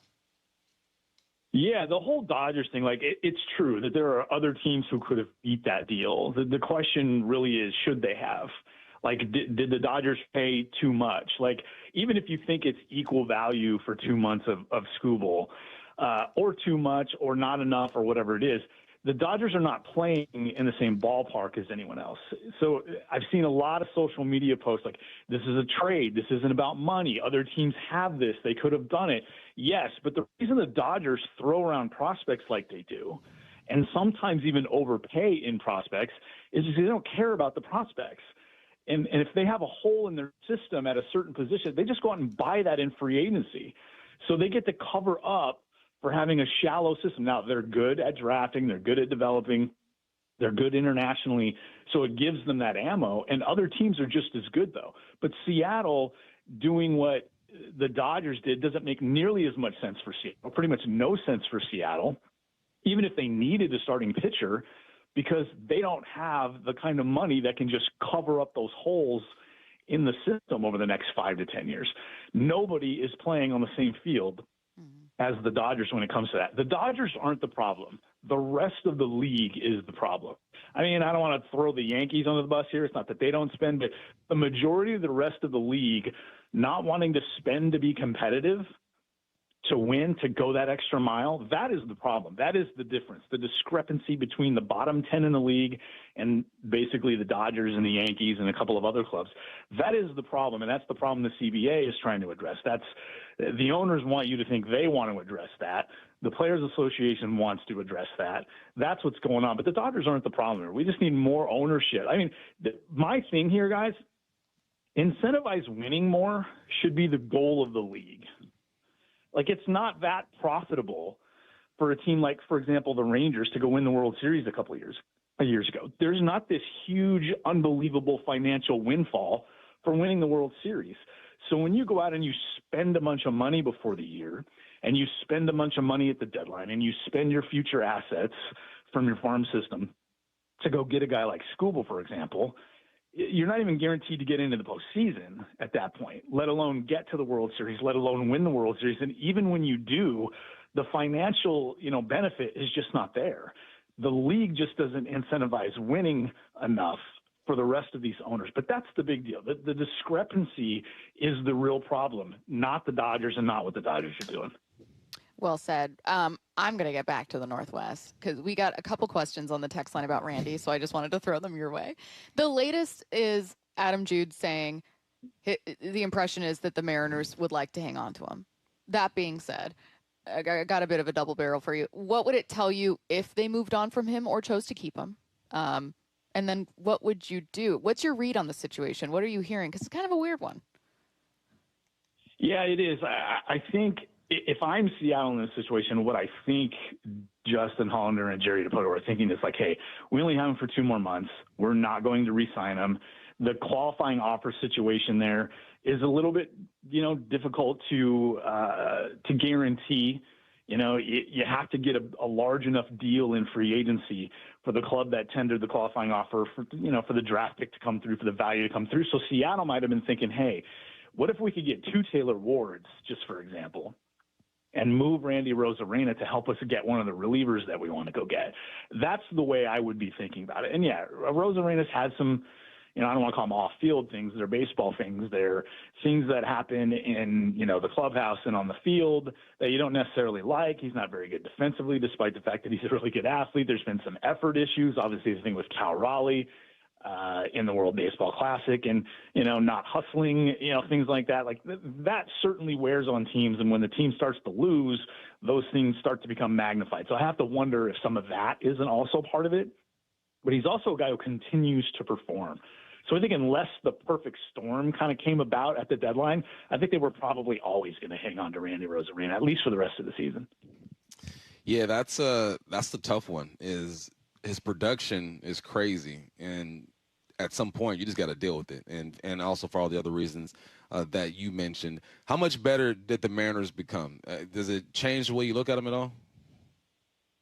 I think a little bit. I think you get Taylor Ward. When you start to fill holes where you're getting so little, even with league average, let alone something that might actually be better than league average, I mean, it changes a lot of things. I'm a big believer, and I think maybe we talked about this last year. When you add even one player to your lineup, you make everybody else just a tiny bit better, or at least the opportunity for every other player in that lineup to get just a little bit better. And sometimes it can unlock like the sum of all parts, right?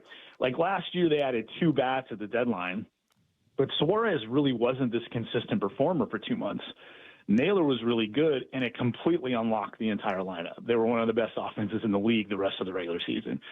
And even a Taylor Ward, who may not be as good as Josh Naylor, and maybe they don't go get that second hitter, but he may be enough to kind of unlock everyone else, to close that gap, that hole in the lineup where there was a lot of outs being made and not a lot of productive outs being made. You know, Taylor Ward steps in there, helps them against lefties, another presence, somebody else who's going to put the ball in play, somebody else who's going to get on base. I mean, that can do a lot of things. So I think they've gotten better, but they're still going to need performance. They're going to need Dominguez to be pretty good in the bullpen. They're going to need Ward to be consistent. But the biggest thing here is it looks to me like Cal Raleigh's figuring it out right now, and that's going to be the biggest impact the second half of the season. We could spend another 15 minutes talking to you only about Luis Castillo, the return, how it impacts everything. While we don't have that time, you guys can hear Jason talk about it. The latest episode of Baseball Things is all of Jason's Luis Castillo trade analysis. Go listen to it. A fantastic analyst, as always. I wish we had another 45 minutes here to ask you all these questions. I'm sure we'll be texting you on the side, just going, what's this mean? And what about this deal? Good stuff from Jason Churchill. Thanks, Jason. Church. I'll be around. Really appreciate it. Thank you. See ya. The Seattle Seahawks preseason home opener is on August 15th. And today, why are you always laughing? Is it because No, because I'm going back and forth with one of the text lines. They can't fathom that Los Angeles is in the Southwest. Okay, but can I say something? Yeah. I'm gonna be real honest. When you said Southwest, I thought Arizona. Everyone thinks Arizona. I know, because I'm from the Northwest, so I go to the corners, right? And I thought, what's happening in Arizona? What are we doing in the Southwest? Where are we going? What are we doing? It's the name of the region. No, it's like I get it now. I get it now overall. You know what the problem is? It's in the Southwest, but in my mind, California's West Coast. That's it. It was West Coast. The Seattle Seahawks preseason home opener is on August 15th. It's important to be honest with each other, friends. It's very important. You know, I'm just being totally honest. Yeah, but the texter said to ask you, and I go, I'm the geography person out of the duo. Okay, here. so that was flattering of the texter, but I don't mean to call myself out. We did play a game where we filled in all the states like years and years ago, and I think I got 7. Dang. The Seattle Seahawks preseason home opener is on August 15th, and today is the last day you can enter to win 4 tickets to watch in person. All you need to do is open the Seattle Sports app and find out how. If you don't already have the app, just text the word app to 866-979-3776, and we'll send you a link to download. Or you can download it wherever you get your apps on the App Store. It is free. Let's get to 4 Down territory.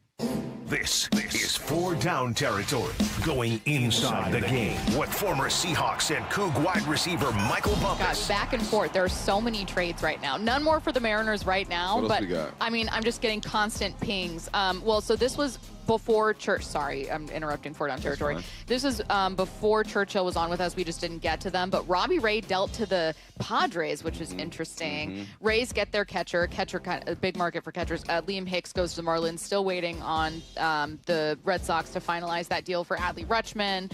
And then, God, I just saw something, Curtis, I'm sure is all over like every trade that's happening. Oh, the Dodgers, they got, is it Chris Bubich? Yeah. Bubich, thank you. And then Blue Jays, a small acquisition, but the bigger thing is less that they acquired Josh Smith from the Rangers and that the Rangers are all out selling, listening to absolutely everyone. And did I see that Jacob deGrom used his no-trade clause?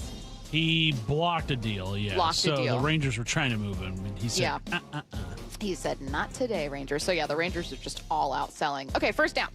How should this week of training camp be different? It's going to be a little different.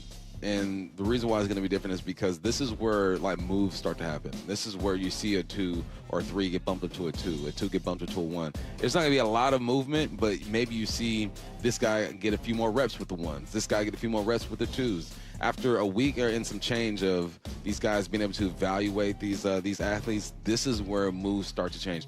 This team is so solid, you're not going to see anything drastic, but you might recognize maybe Price gets a few more reps with the 1s this week because George has been the guy rocking with him so far. Second down. What do you expect from the defense this week? I expect the defense to be a lot better. They weren't bad last week, but this is when usually it starts off. The offense looks great with just the shoulder, with helmets on and T-shirts. Then the pads come on, the defense looks good. Then the offense picks up a bit because they're able to run the football and keep these guys honest. And then the defense takes another step forward because they know the offense and what they're going up against. There's always a back and forth when it comes to camp. Sometimes it's 2 days in a row, the offense looks good. 2 days in a row, the defense looks good. I think this week to start, the defense is going to take that other step forward and make life a little tough in the offense. And I think that is good. That's good for Fleury. That's good for Sam. That's good for the O-line. Everybody involved. So at least for today or the next day or so, we are going to start seeing or see the defense once again, I think, take that step forward. When I was in camp, there'd be certain days, man, when the offense, we knew we lost today, and the defense will let us know. And the defense, they knew they lost today, and the offense would let them know. Yeah, positive feedback. Even if it's negative, it's still feedback. Yeah. But, yeah, the back and forth is happening. I think the defense is going to take it today. Third down. I'm curious about this one. We're all finding out at the same time. What's a cool Zach Charbonnet stat? All right, so I got this according to NFL.com's Anthony Holzman-Escareno. Charbonnet scored the second most rushing touchdowns on fewer than 200 carries in the league in 2025 with 12. He was behind Buffalo Bills quarterback Josh Allen, the only player to score more rushing TDs than Charbonnet with under that amount of carries with 14. That is via the man I just said. And where did I get this from? I'm sorry, I'll give you the love when I figure it out.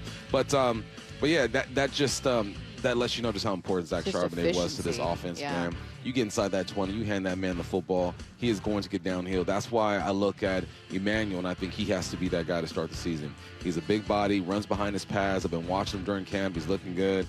But that's what you missed with Zach Charbonnet. 730 yards he had, a low-key 730 yards, man. So, yeah, just another reminder of how important Zach Charbonnet is and how exciting it is that it sounds like he's ahead of schedule. Is that a job that Wilson's kind of doing along with Helani in those third down situations or red zone situations, or is Helani like a between the 20s kind of? I think Helani's between the 20s and Manuel's downhill. Okay.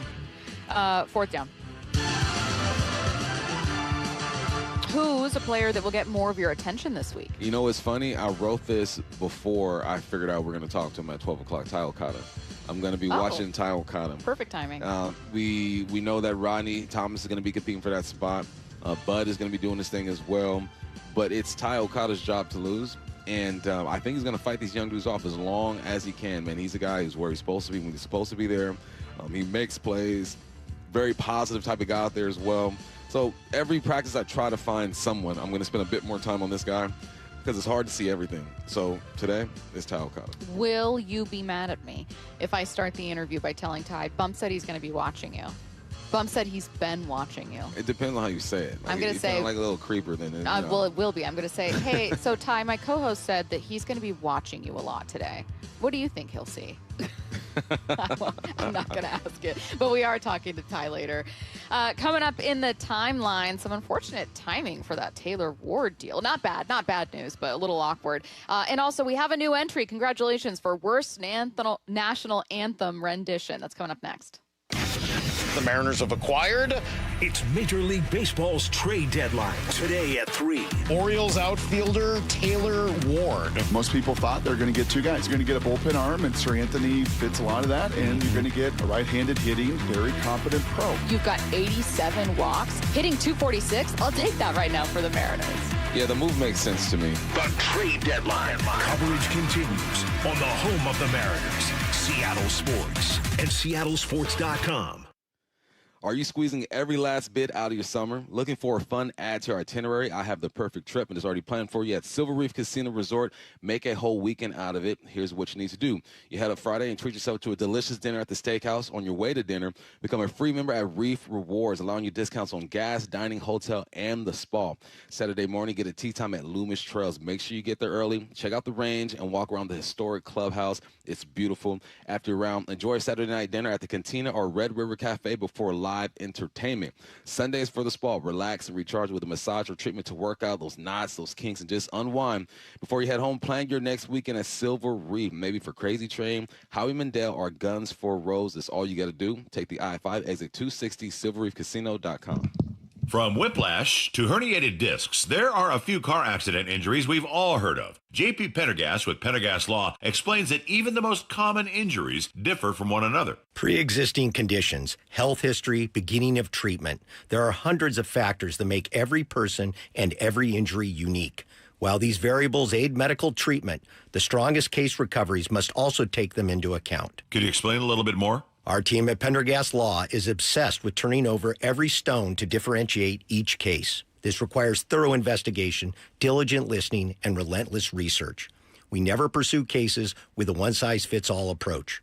We built our success by treating every injury and every case with the individualized attention our clients need and deserve. Pendergast Law's individualized approach to even the most common injuries makes the difference in case outcomes. It's another reason why I can't recommend them enough. If you or a loved one has been injured in a car accident, call Pendergast Law. We can help.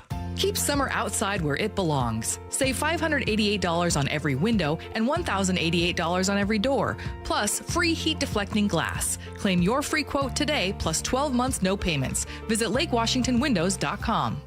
Right now is a good time to try to save money, and one of the easiest ways to save, taking the First Mark Challenge. Mike and I took the First Mark Challenge a couple years ago, and we have saved thousands of dollars since then on our insurance. Here's how First Mark Insurance works for you. They compare rates and coverage from dozens of the top-rated carriers. Then they go to work to find you the right coverage at the lowest possible price for you and your family. And when you need them and pick up the phone, you'll talk to a real person who knows you and is there to help. That's the kind of world-class service that has kept us with First Mark Insurance year after year. So take the First Mark Challenge today. It costs you nothing. There's no obligation. And you'll find out just how much money you could be saving every single month. You could be the next First Mark Challenge victory. They've had over 11,000 of them, and I'm one of them. Go to firstmarkinsurance.com. What are you waiting for? No cost, no obligation. They simply show you whether they can find you lower premiums, better coverage, or both. Your savings start tomorrow. Firstmarkinsurance.com. In 2026,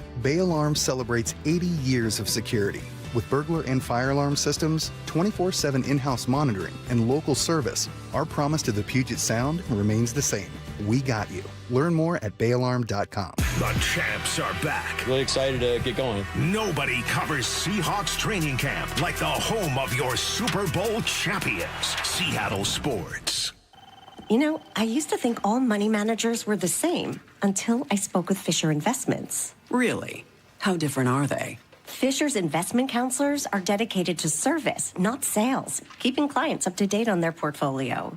Well, they probably just invest in a bunch of mutual funds like I do. Nope. They build a tailored portfolio based on their clients' personal goals, helping them stay on track for a comfortable retirement. Well, they must make commissions selling products. Actually, Fisher doesn't sell any commission-based products. They're a fiduciary, and they believe that's a conflict. Then they have some kind of complex fee structure. Nope. Fisher has a simple, transparent fee that's a percentage of their client's portfolio. So they do better when their clients do better. It sounds like Fisher really is different. Couldn't have said it better myself. Fisher Investments. Clearly different wealth management. Learn more at fisherinvestments.com/different. Investing in securities involves the risk of loss.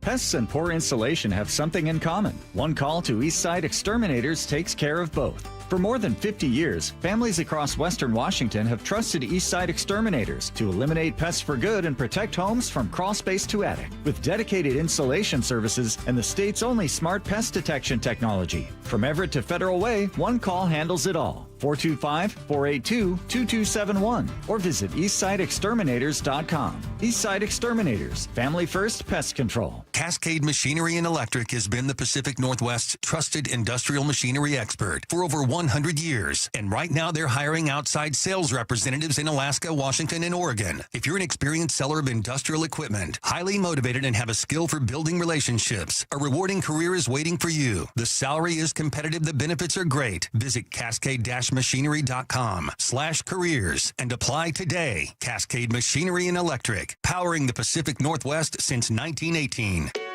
This is The Timeline with Bump and Stacy. Brought to you by 1-800-DUI-AWAY. Yeah, I wouldn't categorize this under getting fired on your day off by any means. But it's that same energy of just a weird thing happening, maybe when you're not expecting it. Unfortunate timing for new Mariner Taylor Ward getting dealt to Seattle.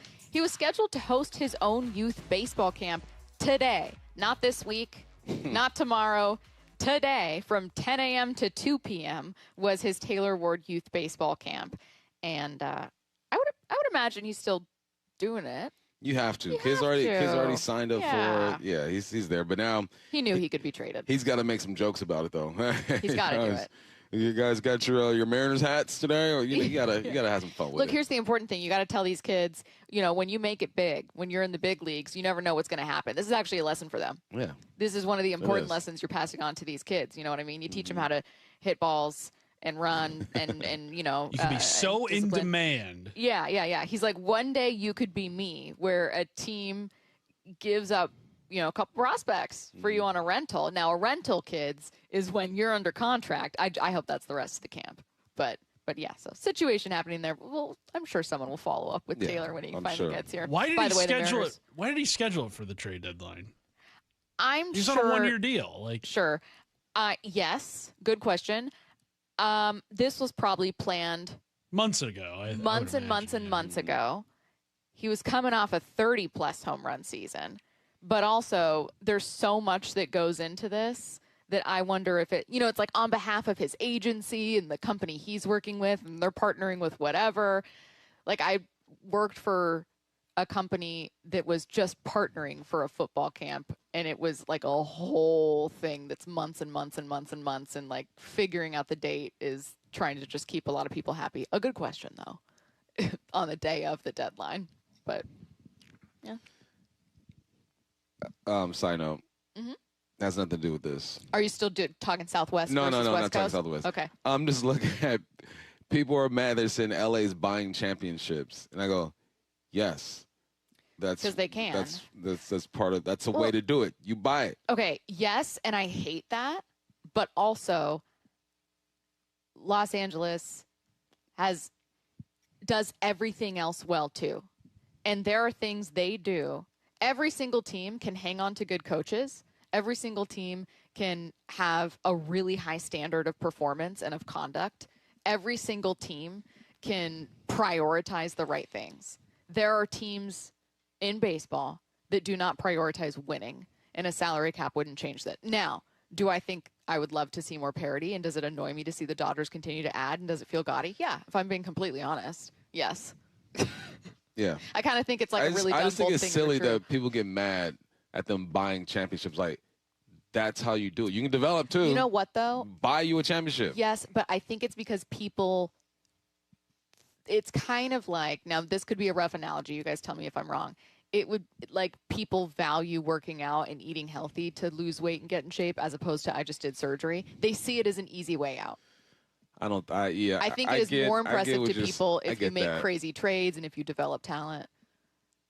You know what I mean? Yeah. Now, if you look amazing, but it's like, well, that you paid for that. I don't like that comparison because everyone can buy as well. It's just that your owner doesn't want to buy as much as their owners want to buy. Everyone can do it. Everyone can't go and get a BBL. They can't afford it. Well, hold on. Not everyone can afford to do what the Dodgers can do. Those prospects the Dodgers gave up, those are notable prospects for a rental. You just said yourself, the Brewers in Atlanta could have done the same. Like no. This deal, I'm talking specifically this deal. This deal specifically was not like oh my God, how did they pull that off? Other moves, Ohtani, I get it. But this move was not that. So if you have $200 and I have $20 and something costs $10, who hurts more by giving up the $10? Stacey, I have $10 to give up. I have $10 to give up. Simple math. Give up your $10 then. Just do it. But if you want to compete, give up your $10. Sure. How bad do you want it? Well, I think that's the fair question about baseball, which is owners are saying, well, no, some owners just don't want to spend. I think that there is a contingency of baseball people that think this is leading to a product that is less enjoyable. You're getting way too deep in the woods. No, but I'm telling you, those prospects mean more to the Brewers. All I'm saying is that it can be done elsewhere. They have an advantage for sure.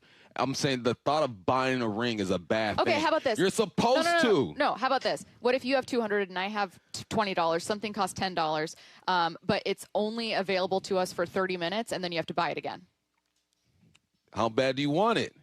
But it doesn't cost you the same, though. That's what I'm disagreeing with. How bad do you want it? That's what I'm disagreeing with. No, you can disagree with that.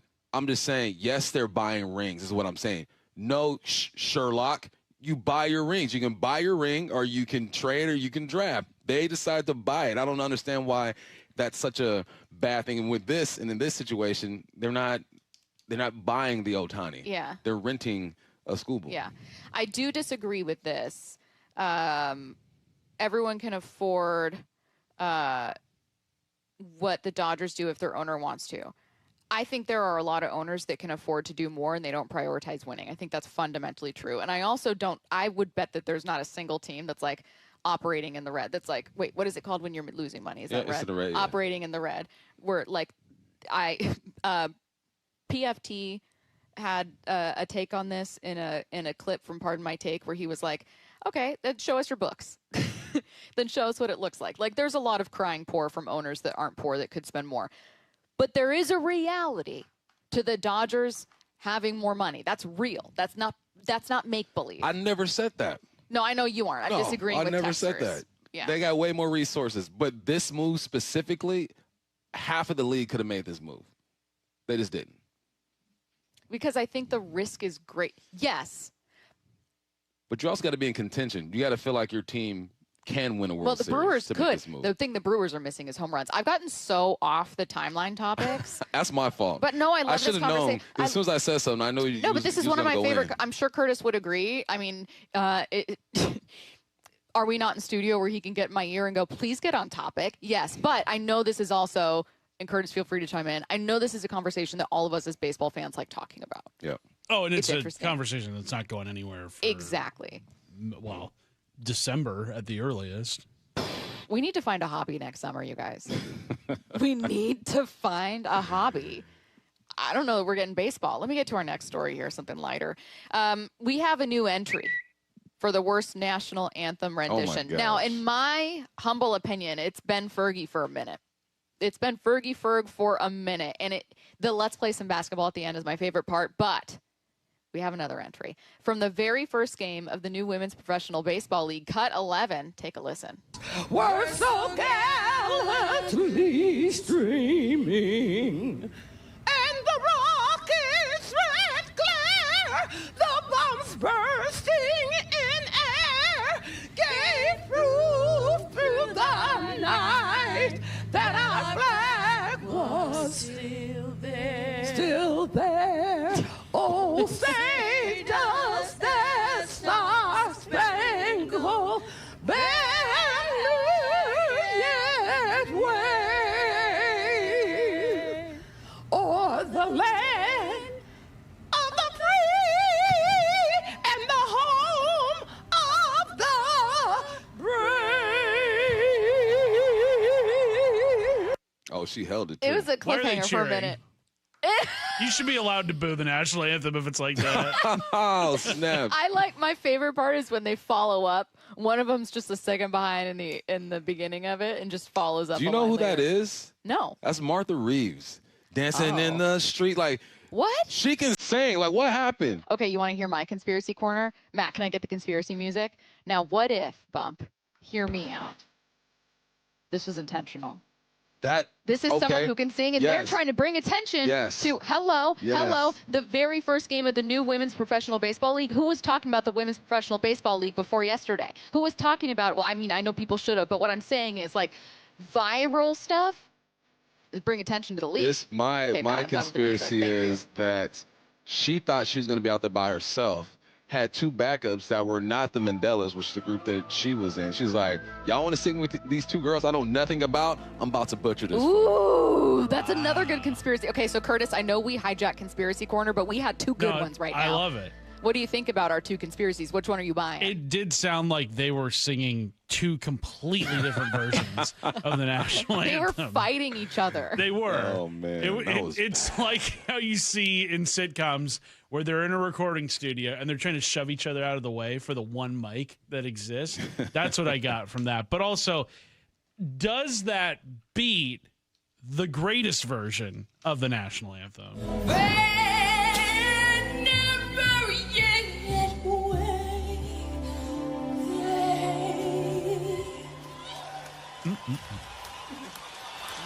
Oh, that's right.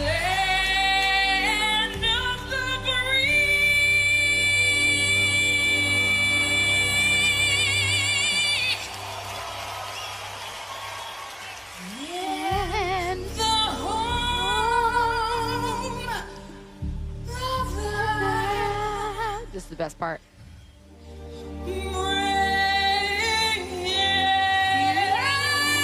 Actually, this is the best part right here. Let's play some basketball! You know why this is better than the other one? Because at least you can tell she Fergie can sing. Fergie can just sing. the style. She was trying to do something with the style. It just didn't work. I With this one, Martha sounds like she ain't never sang a day in her life. Yeah, so Stacey Ferguson can, Ferg, she can sing. She just tried to do a little kind of Marilyn Monroe. Yeah. She tried to make it sultry. She tried to make it sultry, and it was you can't make the national anthem sexy. And you know what I mean? Stick like to the script. List of things you just shouldn't try to make sexy. Francis National Scott anthem Key is top didn't 5. die for this. Oh man, what's other top 5 things and things you definitely just shouldn't try to make sexy? Maybe a eulogy. Oh God. What? There's number 1. Am I wrong? Don't try to make it cool. You know what I mean? You're not wrong. Okay. Let's go around the diamond. The Mariners are Snaps. The Mariners are off tonight, but you can catch a trade deadline edition of Extra Innings hosted by Curtis Rogers from 7 to 9 p.m. on Seattle Sports. That's Around the Diamond, brought to you by Klein Jewelers Edmonds. Are the Mariners better right now? That's next. The Mariners have acquired. It's Major League Baseball's trade deadline today at 3. Orioles outfielder Taylor Ward. Most people thought they're going to get two guys. You're going to get a bullpen arm, and Sir Anthony fits a lot of that, and you're going to get a right-handed hitting, very competent pro. You've got 87 walks, hitting 246. I'll take that right now for the Mariners. Yeah, the move makes sense to me. The trade deadline. Coverage continues on the home of the Mariners, Seattle Sports and SeattleSports.com. Hey, I know something you probably haven't done in a while. Climb into your crawl space or your attic. Yeah, me neither. Mike Salk here. And most homeowners avoid those areas for good reason. But it's important to check on them regularly, especially here in the Northwest, where groundwater can wreak havoc and many homes lack the proper insulation in these spaces. So when it's hot in the summer, your house gets even hotter. And guess what? When it's cold in the winter, your house gets even colder because you don't have enough insulation. The good news, you don't have to crawl into those dingy areas because Crawl Pros will do it. They go where you don't want to. That's what they did at my house. They found a little rodent intrusion and they found the insulation problem. So yeah, they can help you get it all fixed just like they did with me. And if you need any work done, local utility companies offer rebates that could save you thousands on your project. Don't just assume that your crawl space and attic are in great condition. Do what I did. Call Crawl Pros today. Schedule a free corner-to-corner inspection at crawlpros.com. Get in the zone, AutoZone. John's day is off to a slow start. So he heads to AutoZone, where he can get a battery for under $100. Lonnie, a local AutoZoner, tests his battery for free. Looks like he just needs a charge. And Lonnie does that for free too. In no time at all, John is back on the road, ready to finish the day strong. Free battery testing and charging at every store. No hassles, just help. Get in the zone, AutoZone. AutoZone. Restrictions apply. Sleep Number's new collections are designed to adapt to the changing nature of your life and your sleep needs. Whether it's the personalized comfort of the Comfort Mode mattress, the targeted pressure relief of the Comfort Next mattress, or the Climate Collection that actively cools or warms to help you fall asleep and stay asleep. And now, get early access to our biggest sale of the year. Save 25% on the new Comfort Next Luxe for a limited time. Only at a Sleep Number store or sleepnumber.com. Olympic Hot Tub has terrific ways to achieve total wellness at home. Saltwater hot tubs, swim spas, saunas, and cold plunges, all waiting for you. See our current specials with exciting savings at olympichottub.com. Better you, better life. Our number one thing with them is always like, hey, welcome someone in and assure them that they're in the right place. We're going to take care of them. Lee Johnson Auto Family, the LJ way.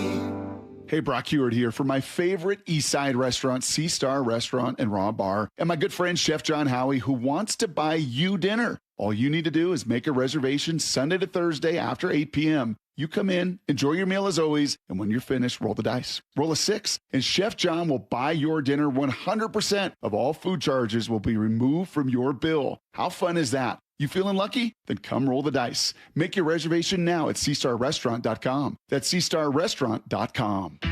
Seattle Sports is giving you a shot at 4 tickets to see the Seahawks in their preseason home opener, Saturday, August 15th. To enter, open the Seattle Sports app or go to seattlesports.com/win for details. You can enter once per day, so the more you enter, the better your chances. Enter daily from July 28th through August 3rd. Full details and rules at seattlesports.com/win. That's seattlesports.com/win.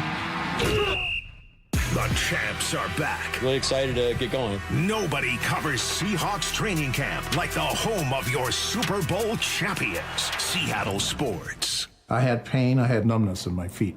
That pain and that numbness just got worse and worse and worse as time went on. This is Greg describing life with neuropathy. I went to 5 podiatrists, tried different treatments, tried different orthotics, tried different shoes, had cortisone shots in the tops and the bottoms of my feet. Saw a neurologist. All my medical doctors said, can't help you. Live with the pain. You're not going to be able to sleep. This is your life.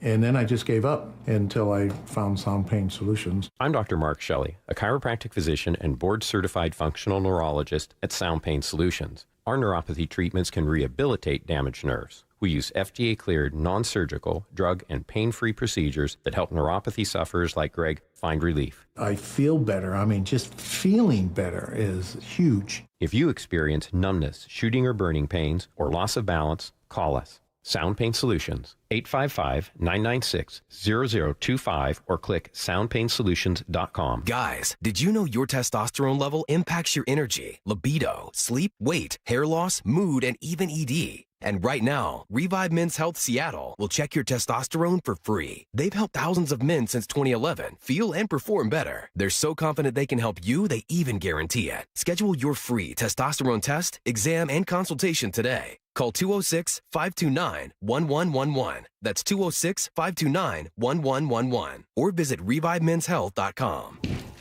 Hey, you mind keeping it down up there, please? KeyBank will meet you in that I need new neighbors moment. Rick, it's your mortgage loan officer, Beth. I was in the neighborhood and wanted to let you know your home loan application's been approved. Beth, you're always there for me, and not a moment too soon. Are your neighbors bowling with grand pianos again? And apparently raising livestock? Ew. For every financial need, we'll meet you in the moment. KeyBank opens doors. Equal housing lender. NMLS number 399797. From the Quantum Fiber Studio. This is Bump Stacy. Weekdays 10 to 2. On Seattle Sports and 97.3 FM HD2. Are the Mariners better right now? We wondered that when they acquired Taylor Ward, and then we asked Jason Churchill earlier. Cut 18. Take a listen. I think a little bit. When you start to fill holes where you're getting so little, even with league average, let alone something that might actually be better than league average, I mean, it changes a lot of things. I'm a big believer, and I think maybe we talked about this last year. When you add even one player to your lineup, you make everybody else just a tiny bit better, or at least the opportunity for every other player in that lineup to get just a little bit better. And sometimes it can unlock like the sum of all parts.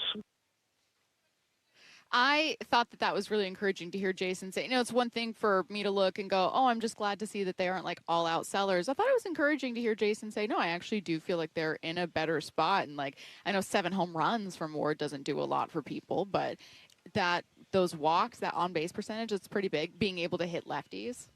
Yeah, I mean, that's why I like the move. You hit against lefties. You got a great eye. You can get on base. Someone texted in that you pretty much got a J.P. Crawford. I think you pointed out that he has 30 more walks than J.P. does. And so you are in the green, right? You're working in the positive, in my opinion, and you fulfilled a need. That's what it was all about. Now, how great do you fulfill that need? That's to the beauties in the eye of the beholder. Some people are going to look at this move and say not enough, and some will look at it and say it makes sense. Me, I'm on the side that it makes sense. You need it. You had a need. You filled it. Let's see if you can roll now. I wonder if they do make another big move. Now, there are several rumors that they will. Adam Jude saying Mariners have checked in with San Diego, on closer Mason Miller. But the Padres are asking for top prospect Cade Anderson. Churchill, for what it's worth, said, I wouldn't do it, and I don't know that they do. Rangers are all out sellers. I don't know that they trade in division, but they've already moved a couple people. And then Daniel Kramer says Mariners are actively seeking more bullpen help. They definitely need it. I mean, you don't get Brash back until maybe the end of August if he's on track to be back at that time. That's not only a month from now, your toughest slate of the rest of the season, the schedule that you're facing. You need high leverage help badly, and you aren't getting Brash back until the end of the month. Yeah. I said this to start the show, that everything they did, I didn't know what they were going to do, right? I didn't know what player they were going to get, what players they were going to get. I didn't know who they were going to give up, but they pretty much told us what approach they were going to have. And now, looking at with the 3 o'clock deadline time, I'm hoping they make another move. But if they don't make another move, I'm shifting back to the guys who are already here, which is pretty much what they've been saying is that, look, we got Donovan coming back. Josh needs to play better. Julio, Cal, who we talked to, Church thinks Cal is back in his groove again. Those are the more important moves, right? Those are the foundational, solid guys that you just need to do the thing. And these other guys are supposed to enhance that. But if those guys don't do what they're paid to do, it don't matter what moves you make. You're going to be in the same position. Do they need to make another move? Absolutely need to? I don't think they need to. No. They need for the guys who are already here to play better. Do you think that those guys are playing better? Because we didn't play this cut. It wasn't what we were going to focus on. But if you go back and listen to the Bump and Stacy podcast, you'll hear in the end of the interview, Jason Churchill feels pretty optimistic about where Cal is right now. Thinks he's heating up a bit. Yeah, I'm going to take his word for it. I'm no swing analyst. I don't, I couldn't hit a curveball when I was in high school. But everyone that I've spoken to that I trust, when I do my research, when I see that Cal look like he's playing better ball, I talk to my guys on the side. They're all saying the same thing. He looks more balanced, looks more comfortable. People thought that he was still injured, fighting that injury, and that's probably something that doesn't go completely away until you're done playing for months. So, yeah, I think they're trending in the right direction. Yeah, I do too. And I think that I saw some people were saying, Ward, I'm not impressed by that average. I'm not impressed by 7 home runs. They didn't need to give up a lot to get him. I think the fact that they got a rental is really encouraging. Mm-hmm. I think the fact that, will they still send one of their starters? Maybe. I mean, it seems like they've been kind of hinting at Cade being with part of this club this year, certainly near the final third of the season for a while now, and not out of the pen. So, maybe they try to do something to get more offense. I don't know how many big bats there are available. Yeah. There was already a report from, I believe, John Heyman saying that the Red Sox kind of balked at the idea of what the Marlins wanted for Otto Lopez, who was one of the better bats available. So, I mean, maybe the Mariners do the same, depending on what they want from them. Well, that's the only bat that I've heard really be connected to the Hawks. So we'll see. But I don't anticipate them making any more moves. No big moves, though, at least. Yeah. All right. We are live from Seahawks training camp. Okada set to join us next. The champs are back. So great. Weather's awesome. Guys are in good spirits. The home of the Seahawks, Seattle Sports, has your sideline pass every day with Bump and Stacy live from the VMAC from 10 to 2. We're going to be able to take in practice all week long. Then Wyman and Bob from 2 o'clock all the way up to Mariners pregame at 6. Byron Murphy is with us. How are you, man? Put in the work every day, you know. The very latest news, insight, and exclusive analysis at seattlesports.com. Klein Jewelers is all about celebrating big anniversaries. What's a big anniversary? Year 1, year 5, year 25. If you forgot about it, you'll find out just how big it is. No matter the year, Klein Jewelers is here to help you celebrate with something beautiful. Maybe it's a 3-stone ring that honors your past, present, and future. Maybe it's a new band to stack or the diamond upgrade you've been dreaming about. And while we love anniversaries, we're here for all life's special moments too. Klein Jewelers by the Fountain in downtown Edmonds. Your jeweler for life. We meet by accident, fixing every last bit, Accurate Auto Body. If you've been in an auto accident, you have the right to take your vehicle to any repair facility. Accurate Auto Body has been family owned and operated since 1994, and they work for you, not your insurance company. Your insurance company may not love them, but you will, because We meet by accident, fixing every last bit, Accurate Auto Body. Do you need a new roof? Visit 3treeroofing.com to schedule your free estimate and secure $500 off your project this summer. Our technicians build a custom plan to ensure a high-quality roof installation every time. 3 Tree Roofing, your Puget Sound roofing experts. 1877 Cars for Kids. KARS Cars for Kids. 1877 Cars for Kids. Donate your car today. Call 877-CARS for Kids to reach a friendly live agent. Donation is super easy, and your car can be picked up as soon as tomorrow. Call us now or go to carsforkids.org. 7 Cars for Kids. Donate your car today. Did you know you can donate real estate too? every summer, homeowners wait too long to find a house painter. All Covered Painting is accepting a limited number of exterior projects this season. Ask about a designer-led complimentary color consultation. Get your free estimate at allcoveredpainting.com. When you see this in your kitchen, The stainless steel fridge is covered in fingerprints. you hear this. Leslie, people are going to think you were raised in a barn or by wolves, or raised in a barn by wolves. Fortunately, Wyman Stainless Steel 3-in-1 cleans, shines, and protects to give you the best shine. A spray and a wipe will have your fridge shining like a mirror. Wow, my fridge looks brand new. Your fridge looks amazing, Leslie. Sorry, I was being a little dramatic earlier. Your kitchen says a lot about you. Let it brag with Wyman. And Doug. Limu and I created a trick to help you remember that you can customize your car insurance and save with Liberty Mutual. You see, the shirts Limu and I wear are yellow, and yellow is the color of lemons, and lemons grow on trees, and trees provide oxygen, and oxygen helps us breathe, and breathing is how you live, and you can live more life when you save money by customizing your car insurance. I agree, Limu. It's really quite simple. Only pay for what you need at libertymutual.com. Liberty, liberty, liberty, liberty. Free consultations, no fee guarantees, 5-star reviews. J.P. Pendergast with Pendergast Law explains the importance of going beyond these familiar offerings. Accident victims want an attorney, Tom, that satisfies their needs. Someone who handles those needs with the highest degree of care. Pendergast Law offers the no-fee guarantees and free consultations, but these only scratch the surface. Okay, explain more. We make sure that every member of our team is genuinely passionate about helping others. Customer service and communication are our top priority. It's how we take care of our clients so they always feel one step ahead of the insurance companies. Our strong reputation for high standards provides comfort and confidence when it's needed most. Pendergast Law offers the free consultations, the no-fee guarantees, and, of course, they are 5-star rated. But what really makes them different is their genuine passion for helping others. I can't recommend them enough. If you or a loved one has been injured in a car accident, call Pendergast Law. We can help. That's PendergastLaw.com. This is for all you guys on Viagra. ED pills are no longer needed. The brutal side effects like 4-hour headaches, blurred vision, and that flush feeling can all be put behind you with our treatment. Here at West Coast Men's Health, we have a better approach to ED. Acoustic wave therapy creates blood flow circulation by safely removing the plaque in your arteries and restoring function naturally. Guys, let me be clear. Pills will never fix your problem. Our equipment is the latest technology, and our medical staff is the best in the industry. So give West Coast Men's Health a call today. Speak with our clinic manager.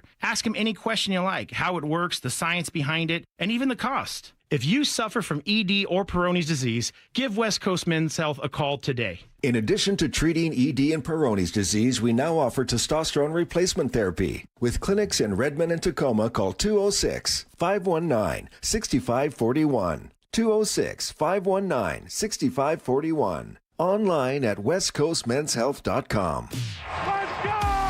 This is Seattle Sports. Streaming through the Seattle Sports app. KIRO AM Seattle. KIRO FM HD2 Tacoma. Home of the Seahawks, Mariners, and everything Seattle sports. Seattle Sports Snapshot. The Mariners made a move this morning, adding righty bat Taylor Ward in a trade with the Orioles, sending a trio of pitchers, Alex Hoppe plus minor leaguers Brockmore and Harrison Krelling to Baltimore. Ward has just 7 home runs, not the same power as last season, but he leads the American League in walks, is hitting .246, and very importantly, can hit against lefties. Per MLB.com's Daniel Kramer, the Mariners may not be done adding. Daniel says they are actively seeking more bullpen help, a market of which usually gains steam at the deadline's 11th hour. Separately, they will continue to listen on George Kirby and Emerson Hancock. Snapshot, brought to you by Miller Lite. When it's game time, it's Miller time. From the Quantum Fiber Studio, this is Bump and Stacy on Seattle Sports. Streaming through the Seattle Sports app and at seattlesports.com. Now, here are your hosts, Michael Bumpus and Stacy Ross. Here we go now.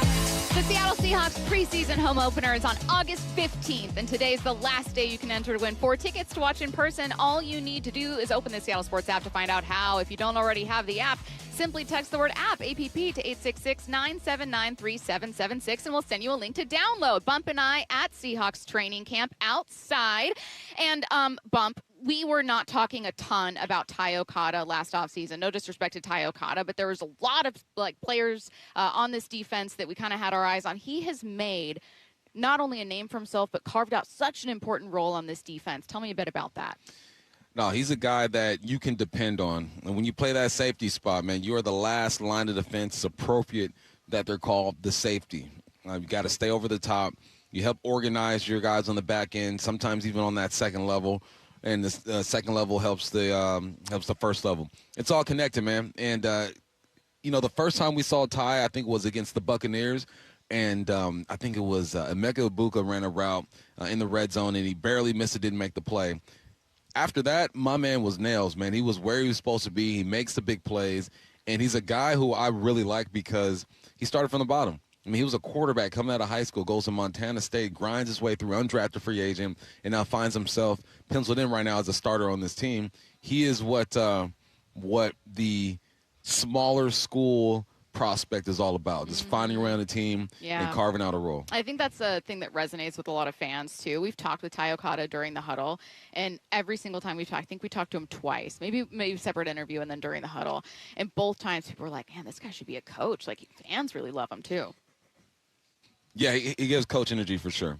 Coach energy. You guys are going to feel that, too, as he when he comes up and hollers at us. Yeah, I can't wait to talk to him just about where this defense is. Hey, by the way, does his role change a ton without Imanwari, or is that more of a D'Anthony Bell situation? What's the safety room look like right now with Nick still out, presumably for the rest of camp, and then TBD for week 1? It sounds like they're still optimistic, but there's certainly been no confirmation he'll be playing. You know, who do we speak to? Was it Brady Henderson, I think, that said Tyrese Knight is going to play in that position and D'Anthony Bell? And then I laughed because I said, okay, you have a true linebacker and a true safety replacing whatever Nick Amore is when it comes to position, right? He's not a positionless player, but there's not a name for what Nick Amore does. So what does that do for Ty Okada? I think he can play in the box, but I think he's more of a over-the-top type of guy, making sure you're deeper than the deepest, covering a third or a quarter of the football field. But I'm sure he can get into the box and do some things, too. So, likewise, how's that role change without Kobe Bryant here? Maybe more so? I think it's more So we're comparing Ty Okada to Kobe Bryant. I know I'm asking you about two very different players from Ty Okada. Yeah. I guess you know what I'm really asking, Bump. How does his role and his responsibility evolve this year? I'm not sure. I'm not sure because I don't know how Mike McDonald views Ty Okada. Does he see him as the type of player that can get into the box and make some noise? Or does he see him as a guy who is more responsible being over the top? So that's the tough part, is because as one player evolves or is eliminated from the equation, like Nick Mawari, you ask other players to do different things. So Ty Okada has always played with Nick Mawari there. He's never been asked to do these things. That's the toughest part about this, is why I have to watch practice today and see, okay, what are the adjustments? Because the first maybe week of practice, I've been heavy on the offense, right? Formations, personnel, shifts, all that stuff. So now this week, I'm going heavy on the defense. So I'll have more answers for that here soon. So this week is dedicated to defense. I like the idea of being dedicated to defense for kind of what we know the identity of this team is, but I think the assumption from so many people is like, well, obviously they're going to regress. You can't be as good as you were last year. Jen made an interesting point, which was regression for a team that led the league in scoring. If you go from leading the league to being third, the difference over the course of a season might only be 4 or 5 points allowed. Yeah. So what might look like regression for this team on paper can still be an incredibly dominant defense. Is there a single area where they could even be better? I'm not sure how they were on third downs. I mean, it's always the obvious ones for me when it comes to defense, right? Third downs, what explosive plays have they given up, and how many times can they take the football away? And then, red zone too. Where how often are they giving up touchdowns in the red zone? I forgot what their numbers were. I don't think they were horrible, but if there's something that you can just talk to any defense about, it'd be being better at those things. Yeah, I remember Mike McDonald's first year thinking interceptions were a place they wanted to be better at, but they were solid there. I mean, God, Ernest Jones for a while there was like, I think, leading almost everyone. At one point, certainly inside linebackers. And then I'm curious about Bud Clark and what his role in the safety room looks like. I mean, obviously we'll be asking Ty a ton about himself and his own offseason, but I think that it's a rookie who's going to be likable on Hard Knocks. And like, I always hear, you would know, that if you can get interceptions in college, it translates a little easier. That is a characteristic, a trait, a feel for the game that translates differently. Or easier than some other things. Yeah, it's playing the football. It's route recognition. It's technique. It's the right angles. It's I feel like it's easier to have success on the perimeter defensively initially, unless you're just a big old dude, than it is in the box. Because the closer you get to the line of scrimmage, the faster things happen. I was talking to a buddy yesterday, and he played football. He's probably about my age or maybe a little younger. He was a linebacker. And he said, I remember back in the day, you see that guard pull, you know it's a run, you get downhill.